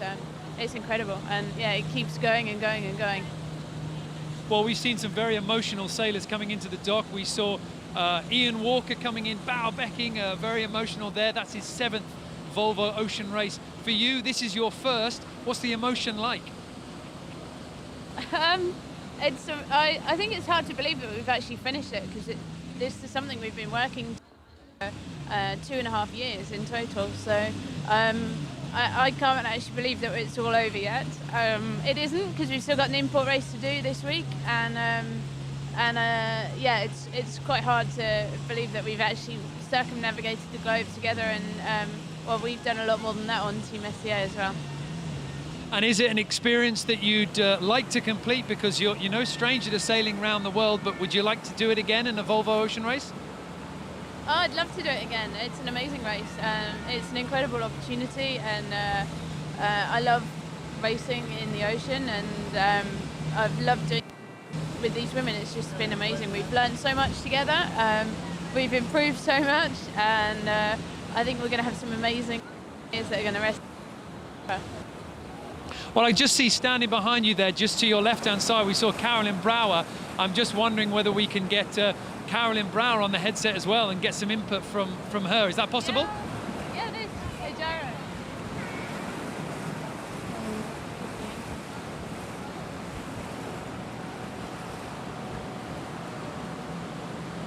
Hello? Hello, Carolyn, can you hear me? Yeah, I can hear you. Hello there. How are you guys feeling? What's the emotion like on board as you guys get into the final port of call here in Gothenburg? Well, Gothenburg is home of Team SCA, so we're bringing the boat home, which feels pretty good. Obviously, sad to be finishing the race. It's all gone a bit quick, but yeah, we're happy to bring the boat home safely and safe crew. Nice to be in Gothenburg, even though it's raining. And of course, we've got one more import race to go, and you yourself, you featured quite strongly on the import. Are we set for another tough battle of import racing at the end of the week? For sure, it's going to be tough. It doesn't look very easy here in Gothenburg, and obviously we're at home, we're sailing in front of a home crowd, so we're definitely going to be pushing hard and trying our best. And how does this team compare? Of course, you're sailing with Team SCA, but you've sailed with other round-the-world teams. How does Team SCA compare? What's the crew like? These girls are amazing. It's been an awesome journey.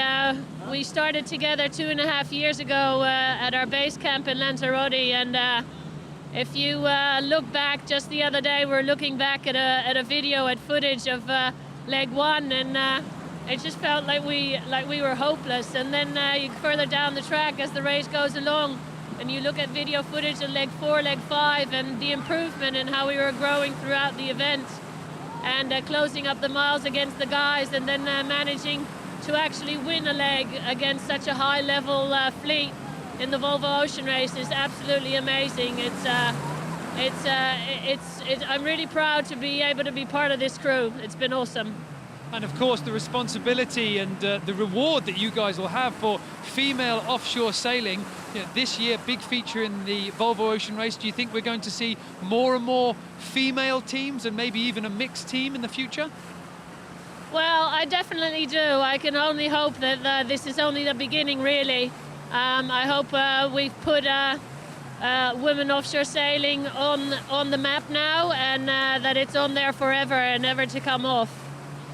Well, thank you very much for joining us, and I know that there are a lot of supporters waiting for you on the dock. Do you have any words for the supporters waiting to cheer you in? Hi Gothenburg, hi everyone from SCA.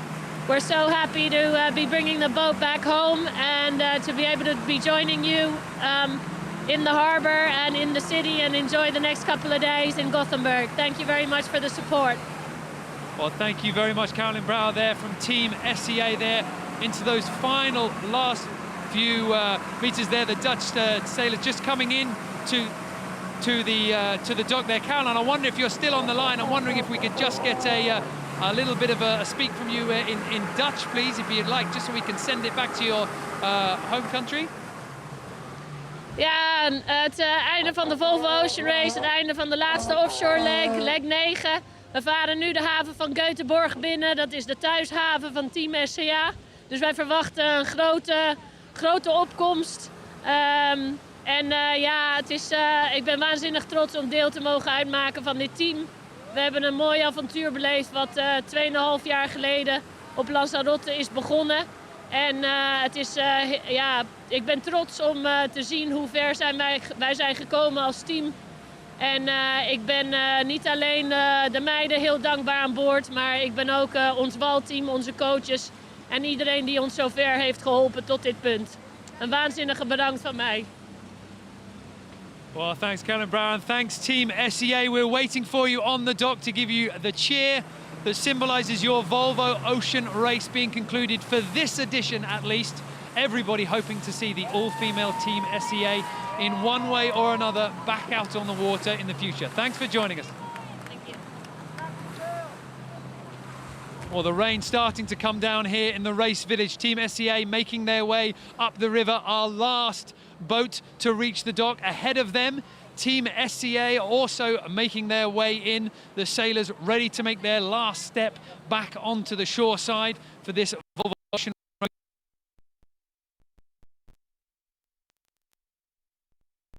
There are some final positions ready to be decided out on the water.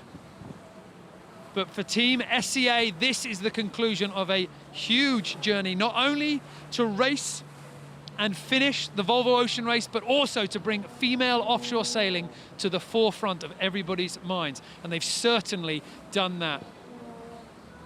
On many moments in this race, the other teams had to work very hard to keep Team SCA behind them. And of course, you let them off the leash just the once, and Team SCA claim that leg victory into France. There's the helicopter shot of the race village, and you can see Team Vestas ready to drop their main before coming in and taking their place on the dock. And the wind's really starting to blow now.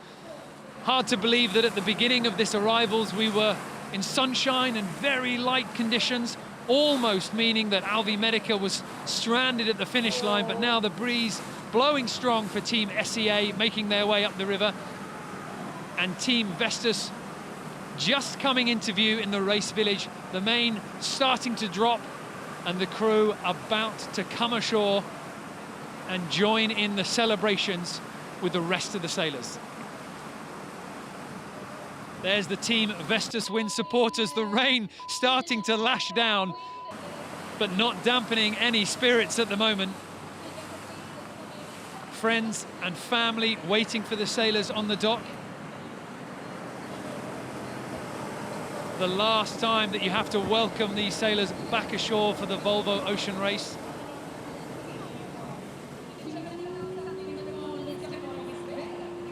And shortly we will see Team Vestas Wind taking their place on the dock and taking their place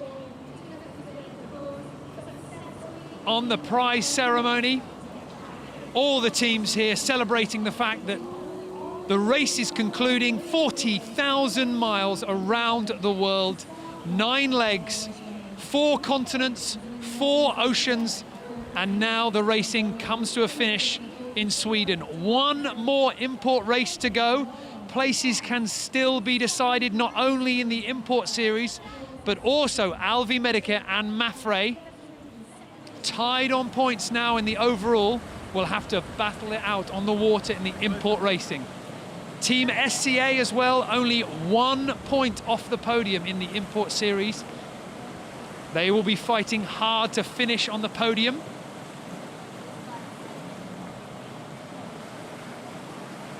The rain really starting to come down here. As I look out from the Sailors' Terrace, all I can see is umbrellas and raincoats, but still the flags are flying high. Everybody's waving and cheering. Team Vestas about to come into the dock here.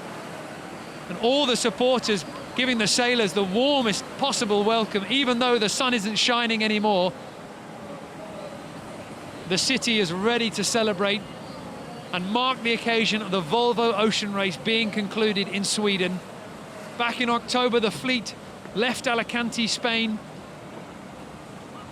sailed round past Cape Town, up into Abu Dhabi, across to China, once more into the Southern Ocean, before coming back up north, and now we bring the fleet into its final finish line in Gothenburg, Sweden. The last moment for the Team SCA sailors taking off their wet weather gear. Soon they're going to be on the dock celebrating, joining the rest of the crews and Team Vestas Wind, who are about to throw their lines and tie up on the side of the dock here in Gothenburg.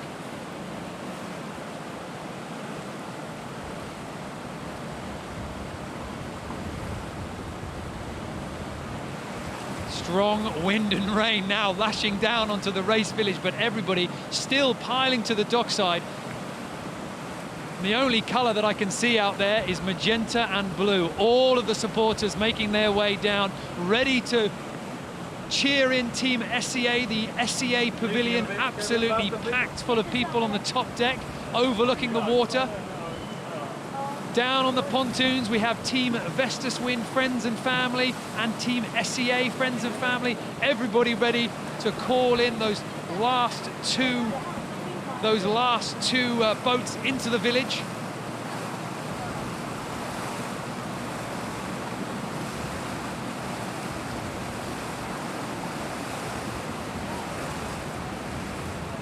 Team SCA still making their way along here with good breeze, but the rain starting to lash down onto these sailors. Not the finish that they wanted to their offshore sailing. They sail all the way around the world, battle with the Southern Ocean, battle with the stickly heat along the equator, and now they get rained on in their final port of call. But the warmth of the supporters is waiting for them here. Everybody out there on the Team SCA pavilion, everybody on the top deck, balloons, flags ready to go. This is a team that certainly have won over every possible support. Everybody knowing that this is a moment not just for the sailors on board, but also for every female sailor who thought that the Volvo Ocean Race was out of reach. Now they know it's a possibility. Now they know that female sailors can mix it with some of the best offshore sailors in the world. Sam Davies has skippered a team which has put female offshore sailing firmly on the map. In the inshore racing as well, Team SCA has featured heavily, the first team to claim 2 import race victories. And in the offshore sailing, claiming that leg win into France. They've proved that female sailors can mix it with the rest of the fleet. And surely in the future here, we may see Team SCA in some other guise. We may see the sailors start to move on to other teams. But one thing's for certain, All the sailors on board Team SCA have made their point heard to the world.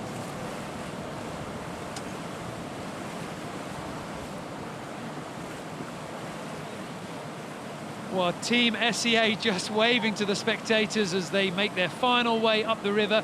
Team Vestas also about to come into the dockside. But let's take a little look back at the highlights of leg 8, a tough leg in this year's Volvo Ocean Race.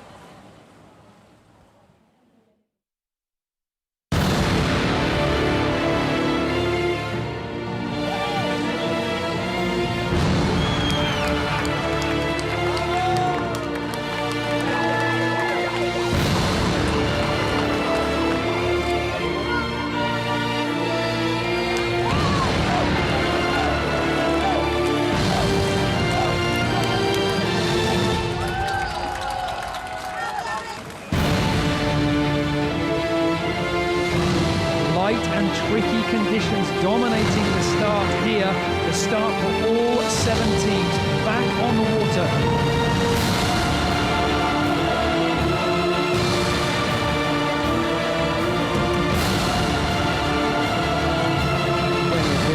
That's going to be close. Oh, you can see just how overpowered that boat is as it bears away with the boat zero. It's a pretty tough sailing coming initially, so we think this has been pretty intense, but this is just going to continue. Nothing's going to stop here. It's a trim off tonight, that's what it is. And I'm taking that guy down over there.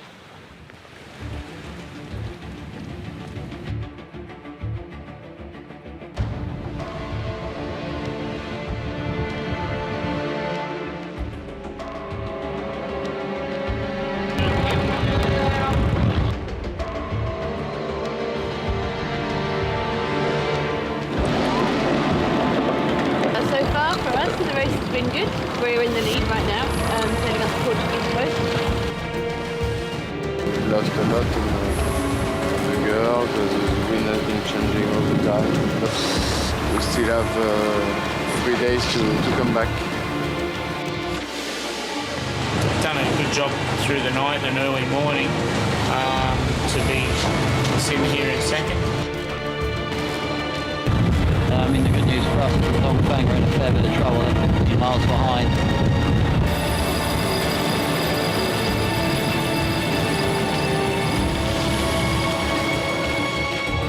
We can see far ahead the girls leading the fleet with a good separation.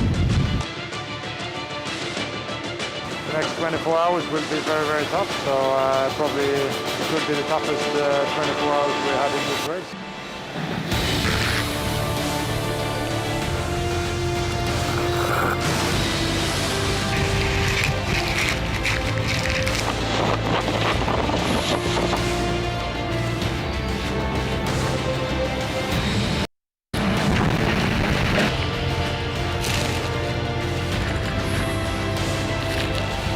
Right now, we're still in the lead.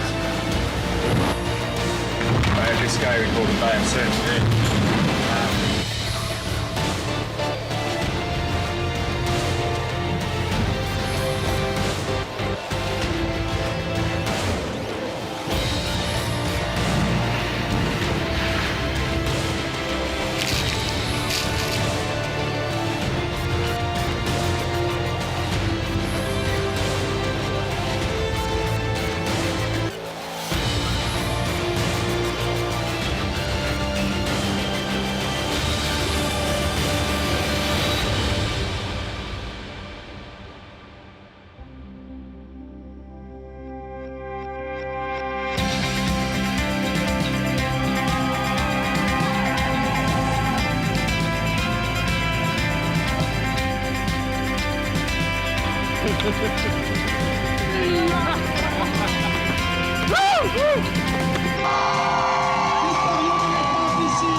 Well, a great leg and a great moment for Team SCA. Team Vestas Wind now about to dock in here in Gothenburg. The fenders are out, the sails are down, the crew are ready to come ashore and join the celebrations with the rest of the teams back on the dock. It's been a huge moment for this team. Not only do they compete in the Volvo Ocean Race, but being knocked out after their leg 2 shipwreck. They rescued everything, rebuilt everything, and got themselves back on the water and back into contention. Team SCA just a few boat lengths behind. Also just preparing their boat to come into the dock. The crew just up the mast, ready to drop those final few moments. And that last few tasks having to be done in the rain, not the way that you want to approach the dock here.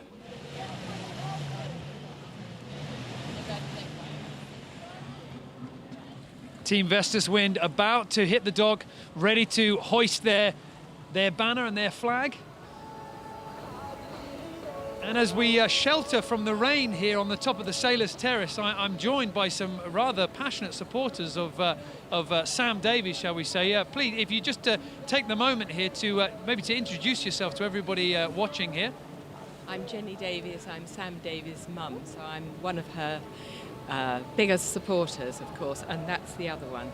This is because this is quite a small supporter, but a passionate supporter. Absolutely, yes.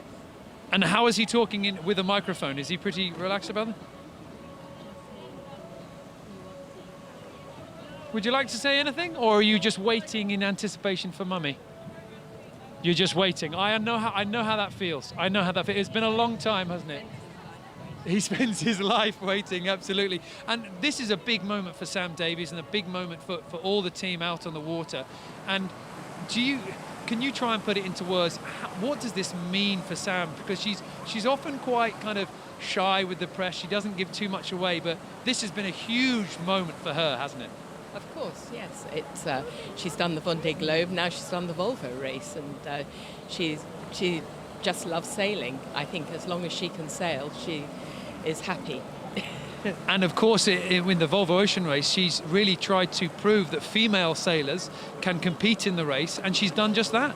Of course, yes. I don't think she's ever doubted that. She's always sailed with more men than women, so she knows that she can compete with them. Yes.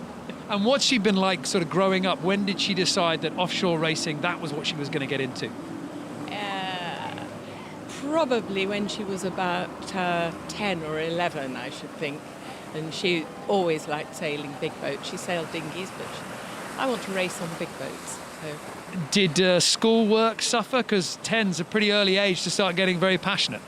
Absolutely not. She's got a master's degree in engineering from Cambridge. So no, she's quite bright.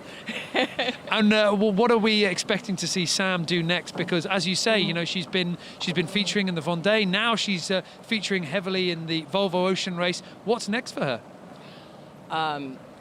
Your guess is as good as mine. We just wait to see.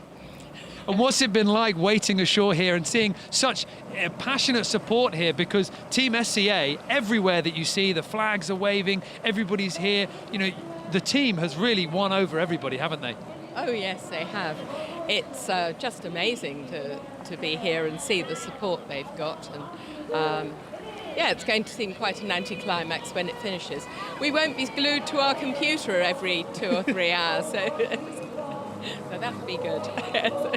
Is it tough to have a daughter, you know, someone in the family that spends that much time off at sea? You have to be fairly understanding, I imagine. We live on a boat, so we understand. So is that where Sam got it from? Yes, we took her sailing when she was 1 week old.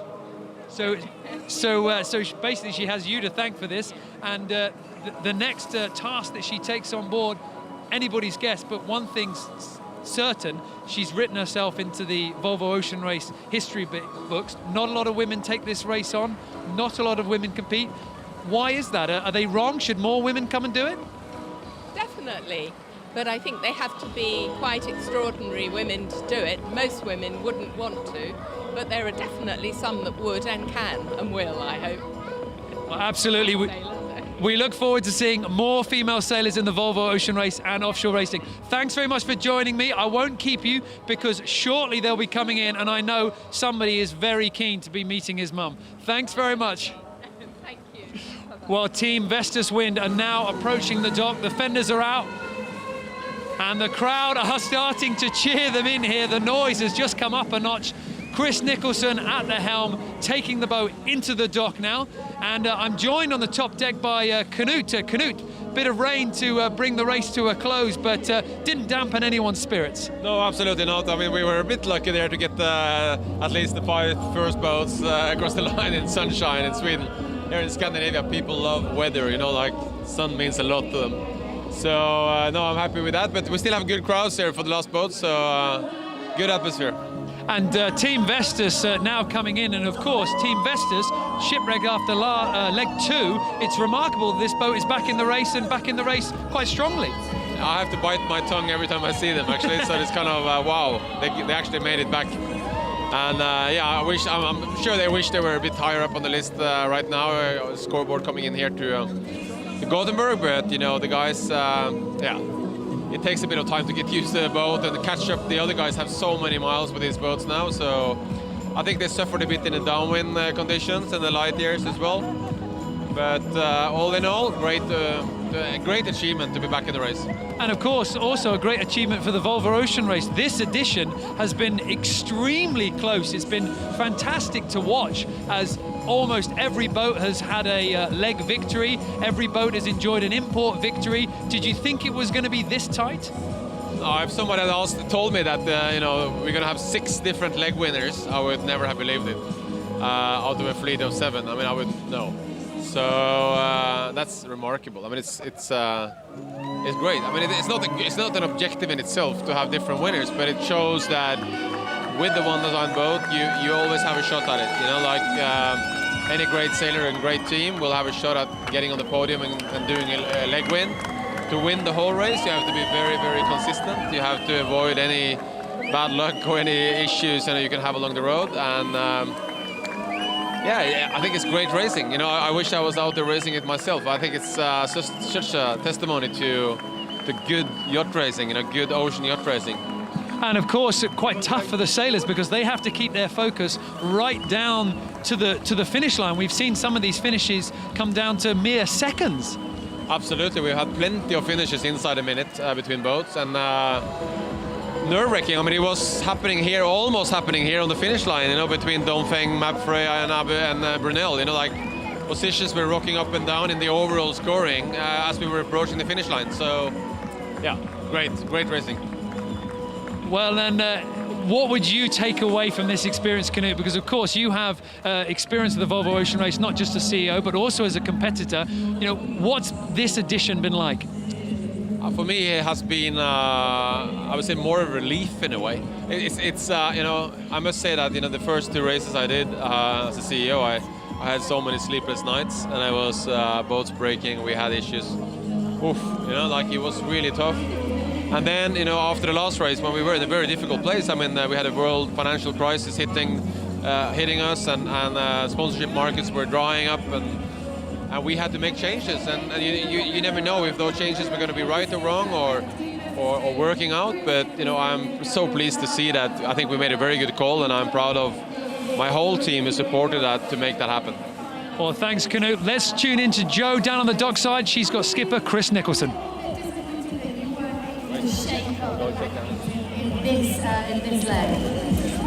Of course, but you know, to be honest, I'm relieved that we're here. There's a lot of times on the way where there was a lot of things against us in getting back into the race, but we did that, we got back in, and I'm really glad that we're here.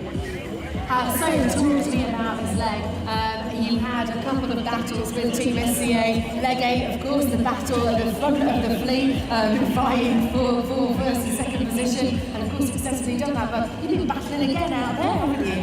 It's funny. You fight just as hard for it. It doesn't matter which end of the fleet you are, and it's just as hard. It doesn't matter which end of the fleet you are. So it was actually fun, and I quite admired how tough the girls were hanging in there. We've had some good racing, and I think they've had a tremendous race from start to finish, the girls. So this leg of the Volvo Ocean Race, of course, your second leg since you've been back as a team. How have the team been performing, and how have you been finding it? Because it must be amazing to get back out of the water. Well, you know, sometimes if you're back in the fleet, you can see teams sort of not ease back, but kind of lose the focus a little, and it was anything but that with these guys. I was just total admiration for how they've conducted themselves and how hard they've raced. Really impressive. So we've of course got the interval race on Saturday. I don't know whether you've checked the rankings at all and what's happened since you've been finishing racing. Matt Frey and Alba Mellica are now on joint points overall. Do you think you'll be able to mix things up a little bit in that interval race? Well, it was kind of like, I think, our leg into Lorient. We were second and we were glad to mix it up, so why can't we do it again here in the import race? Okay, well, welcome to Gothenburg. Congratulations, Nico. You've done it at the 12th edition of the Volvo Ocean Race. Ladies and gentlemen, please, can you put your hands together for Chris Nicholson and Team Vestas Win! Oh, wait, one question. Well, Chris Nicholson and Team Vestas Wind celebrating on the dockside with the supporters and friends and family. Finally, his Volvo Ocean Race comes to a finish. Leg 2 shipwreck meant that they had to hurriedly rebuild their race, but they came back in form, claiming a second on the next offshore leg. And now they can arrive in Gothenburg safe in the knowledge that they've proven themselves to the sailing community. Behind them, Team SEA now inside the dock. The main is down and they're about to join the rest of the teams on the dock. All 7 teams making it here into Gothenburg. Everybody ready to share in the celebrations. We will be sending them once more back on the water for the import race in 1 week's time. At the end of this week, a little bit more action to come out on the water, a little more drama to be played out, and most importantly, between Alvi Medica and Mafre. So for Chris Nicholson and Team Vestas Wind, a chance to enjoy the success, a huge effort to get that boat back in the water, rebuild everything, and also rebuild their team as well. Big low point to pick yourself up from. And now back in the race. In a moment, they're going to be making their way up to the Sailors' Terrace, or we might just get a chance to hear from Chris Nicholson or some of the crew from Team Vestas Wind. And right behind them, Team SEA also approaching the dock, ready to tie up. And I must say, the crowd here in the village is ready to explode. Everywhere I look, all I can see is blue and magenta, balloons, flags flying. The all-female Team SEA about to reach the dock, and everybody is set to give them a hero's welcome. Just behind us here on the Sailors' Terrace, the Team SEA Pavilion, and on the top deck it's lined up with balloons and everybody up there. And below on the dock wall, stretching as far as I can see from here, everybody ready to welcome Sam Davies and her crew. Final few moments for Team SEA as they take the halyard off the head of the main. Everything's tied down, the flag is up. And they're just about coming into view here. And then once they're inside the dock wall, they find their space in among the pontoons and join the rest of the team. There you can see the shore team there with the fenders. The last time that they have to tidy this boat away from an offshore leg. Huge achievement for the girls on board. Not only sailed around the world on the Volvo Ocean Race, but also beating the guys on the legs and also proving that when some of the navigators made mistakes, Libby Greenhouse, Sam Davies and the rest of the crew were ready to exploit them. We've seen them lead the fleet out of the Mediterranean through the Straits of Gibraltar early on in the opening stages of this year's Volvo Ocean Race, and we saw them triumphant into France with a fantastic leg win in very severe upwind sailing conditions, huge wind and waves. Big smiles on board Team Vestas Wind. Their journey now comes to an end in Gothenburg. One more import race for the guys, but a very costly error, crashing into the St. Brandon Reef. And and somehow managing to keep all their crew safe and well and even extract the boat and their equipment meant they could rejoin the race in Lisbon and get themselves back into the action, finishing second as the fleet arrived for Lorient. Well, Libby Greenhow on the helm of Team SEA, just showing us how bad the weather has become. Shorts and t-shirts out for the first part of the arrivals, and now rain lashing down into the race village. Not the way that you want to finish an offshore leg.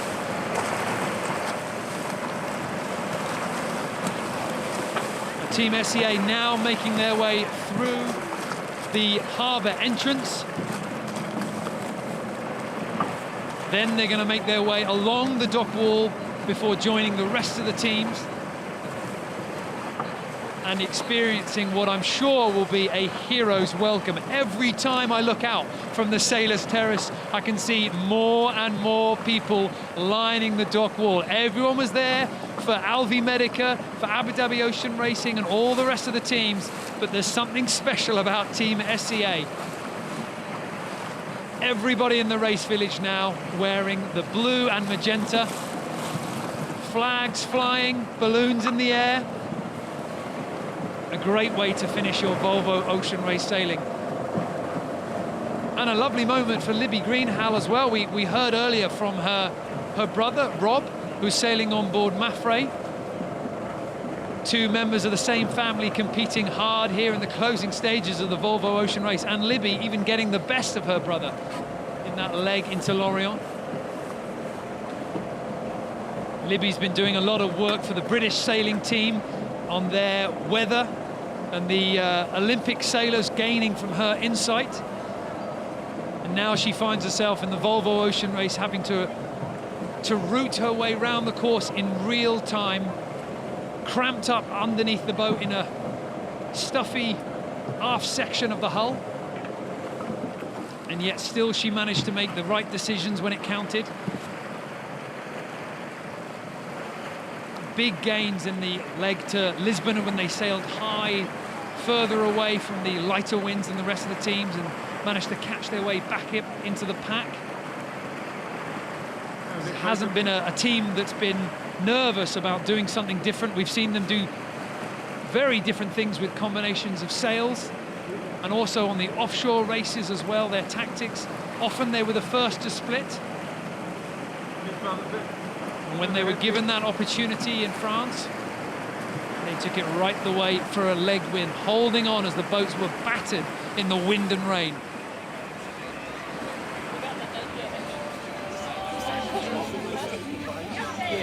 Team Vestas getting rained on pretty hard, but the guys still there in shorts and t-shirts.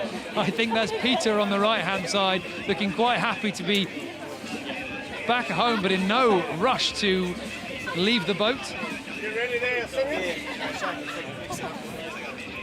Must have been a fantastic moment for these sailors when they left that boat on the St. Brandon Reef with an enormous hole, in fact the entire aft section completely gone, and then they get to step back on board the boat in Lisbon,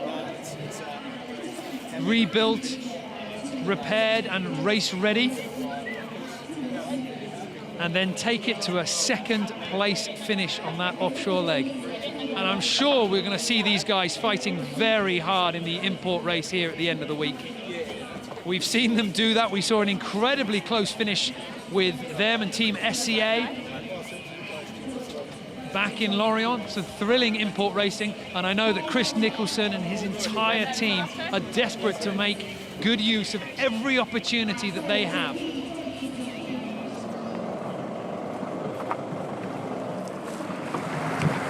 Team SEA about to reach the dock. There you can see the smiles start to come out as the army of spectators comes into view for the sailors. All the way lining the dock, the flags are out, everybody is ready to welcoming the last few teams, and especially Team SEA, their journey around the world. Come closer, please. Coming to an end. Justine Mathieu in your picture there, sailing with her sister Eloine Mathieu as well.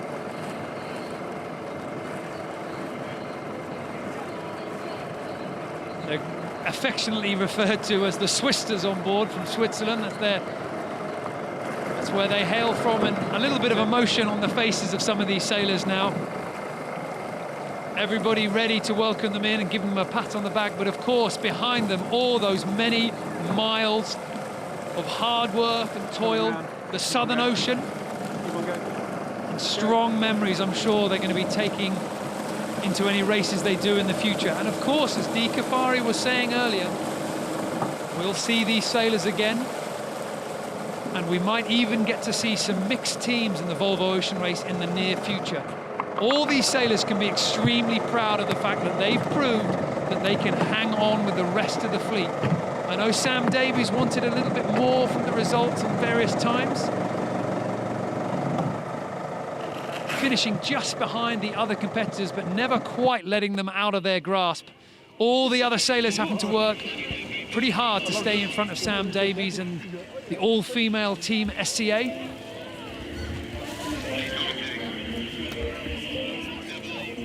And now from where I stand on the top of the Sailors' Terrace, I can see Team SCA just turning to make their final approach into the harbour. Team Vestas just sailing away from the arrivals pontoon, giving room for the magenta boat to dock in Gothenburg.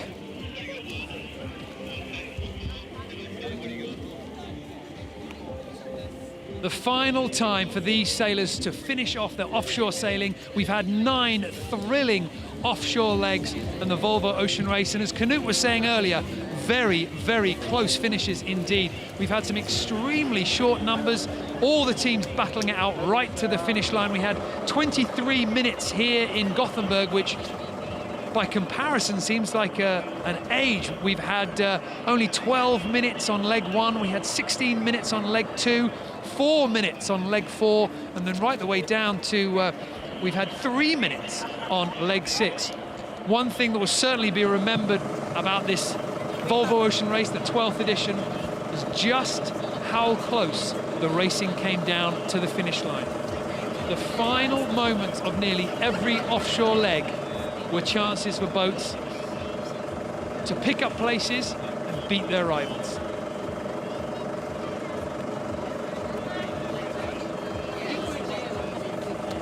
Team SCA in no rush to make their way to the pontoon, because they can see from where they are all the supporters standing ready to welcome them in. That was Sam Davies' mother. I was talking to her earlier. She's on the pontoon, ready to congratulate the crew. And of course Sam Davies' children as well. They'll be on the dock, ready and waiting for their mum to come down. And now Team SCA crossing Vestas Wind, sailing past Abu Dhabi Ocean Racing and the rest of the boat to dock in on the arrivals pontoon, and the crowd, now the cheer comes out. The flags are waving. It's raining pretty hard here in Gothenburg, but smiles all round. The final boat to arrive in Gothenburg, Team SCA, a fantastic effort from Sam Davies and the rest of the crew, taking on the Volvo Ocean Race, taking on the experienced sailors in this fleet and proving that they were a worthy contender.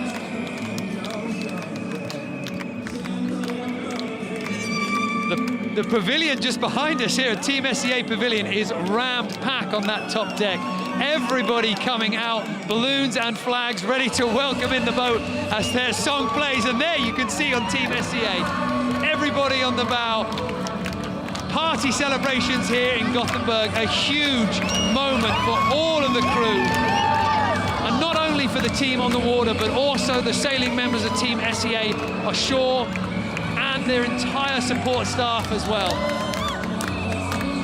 The first team to enter this year's Volvo Ocean Race, the last team to dock in here in Gothenburg, but what an impact they've made.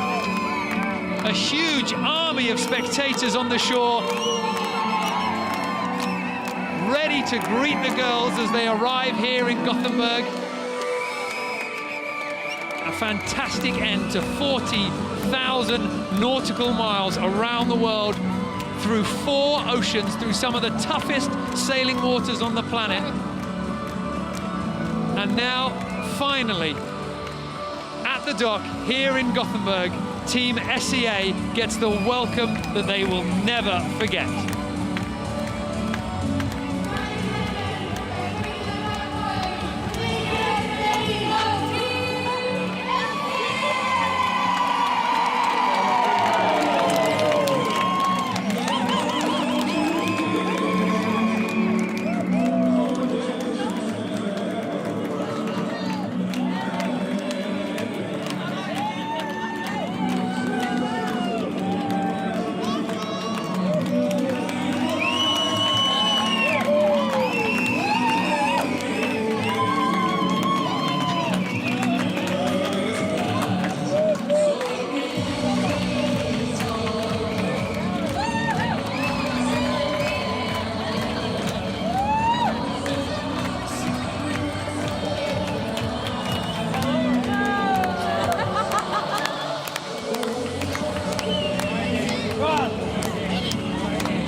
Actually, I can do the splits, let's see. Oh, are you sure we're done? You're done. I can sign up. Sign up.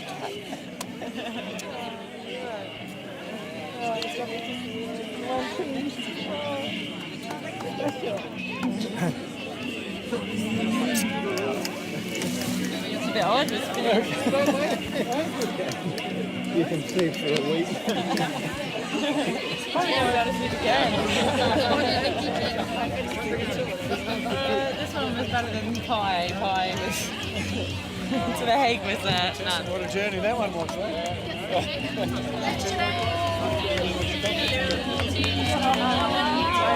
Well done.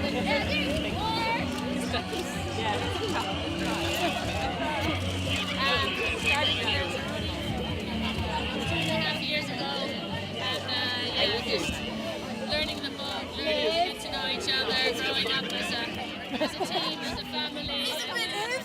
It's been an unforgettable journey, and I'm pretty proud to be part of Team SEA, and not just the girls. Okay, so I am down here on the dock, and I am of course joined with the skipper of Team SEA, Sam Davies. Sam, what a welcome. You brought your boat home. How does it feel to do that and to bring your girls back to Sweden?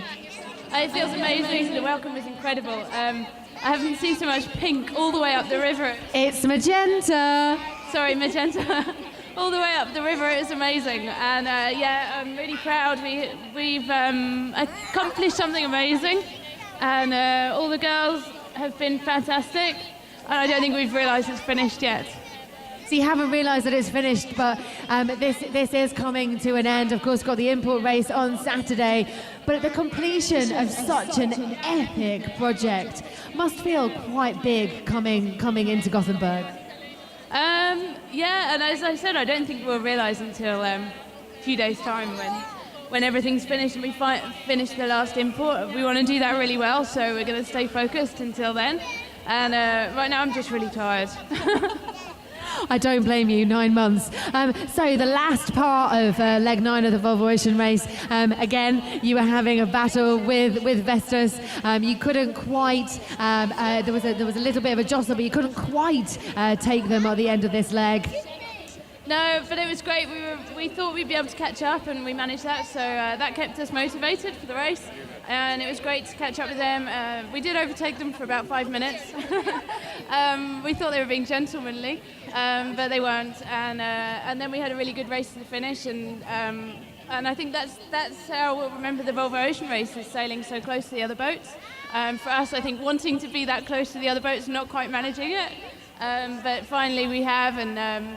The last couple of legs we've been up there, and that's going to be our memory, and that's how we're going to come back to do the next edition. Okay, well, thank you very much and welcome to Gothenburg. It's great to see you girls here. Ladies and gentlemen, please can you put your hands together for Sam Davies and Team SCA!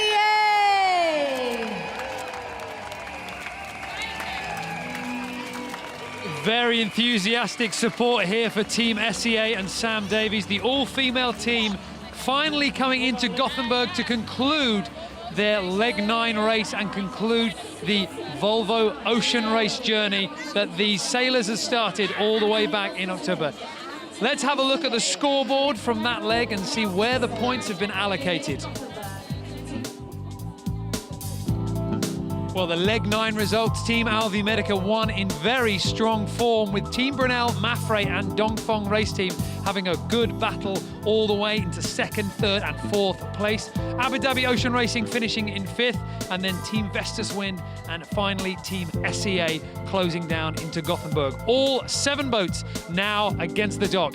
Here's how those points have affected the overall standings. These are the final standings at the moment. We have the import race that will be used to split any ties. Abu Dhabi Ocean Racing is our overall race victory. We have Team Brunel in 2nd place, Dongfeng Race Team and Charles Quadrelia in 3rd. Alvi Medica and Mafre are square on 34 points. So we'll have to see how the import racing might be played out at the end of the week. Team SCA in 6th place, and then Chris Nicholson and Team Vestas Wind in 7th.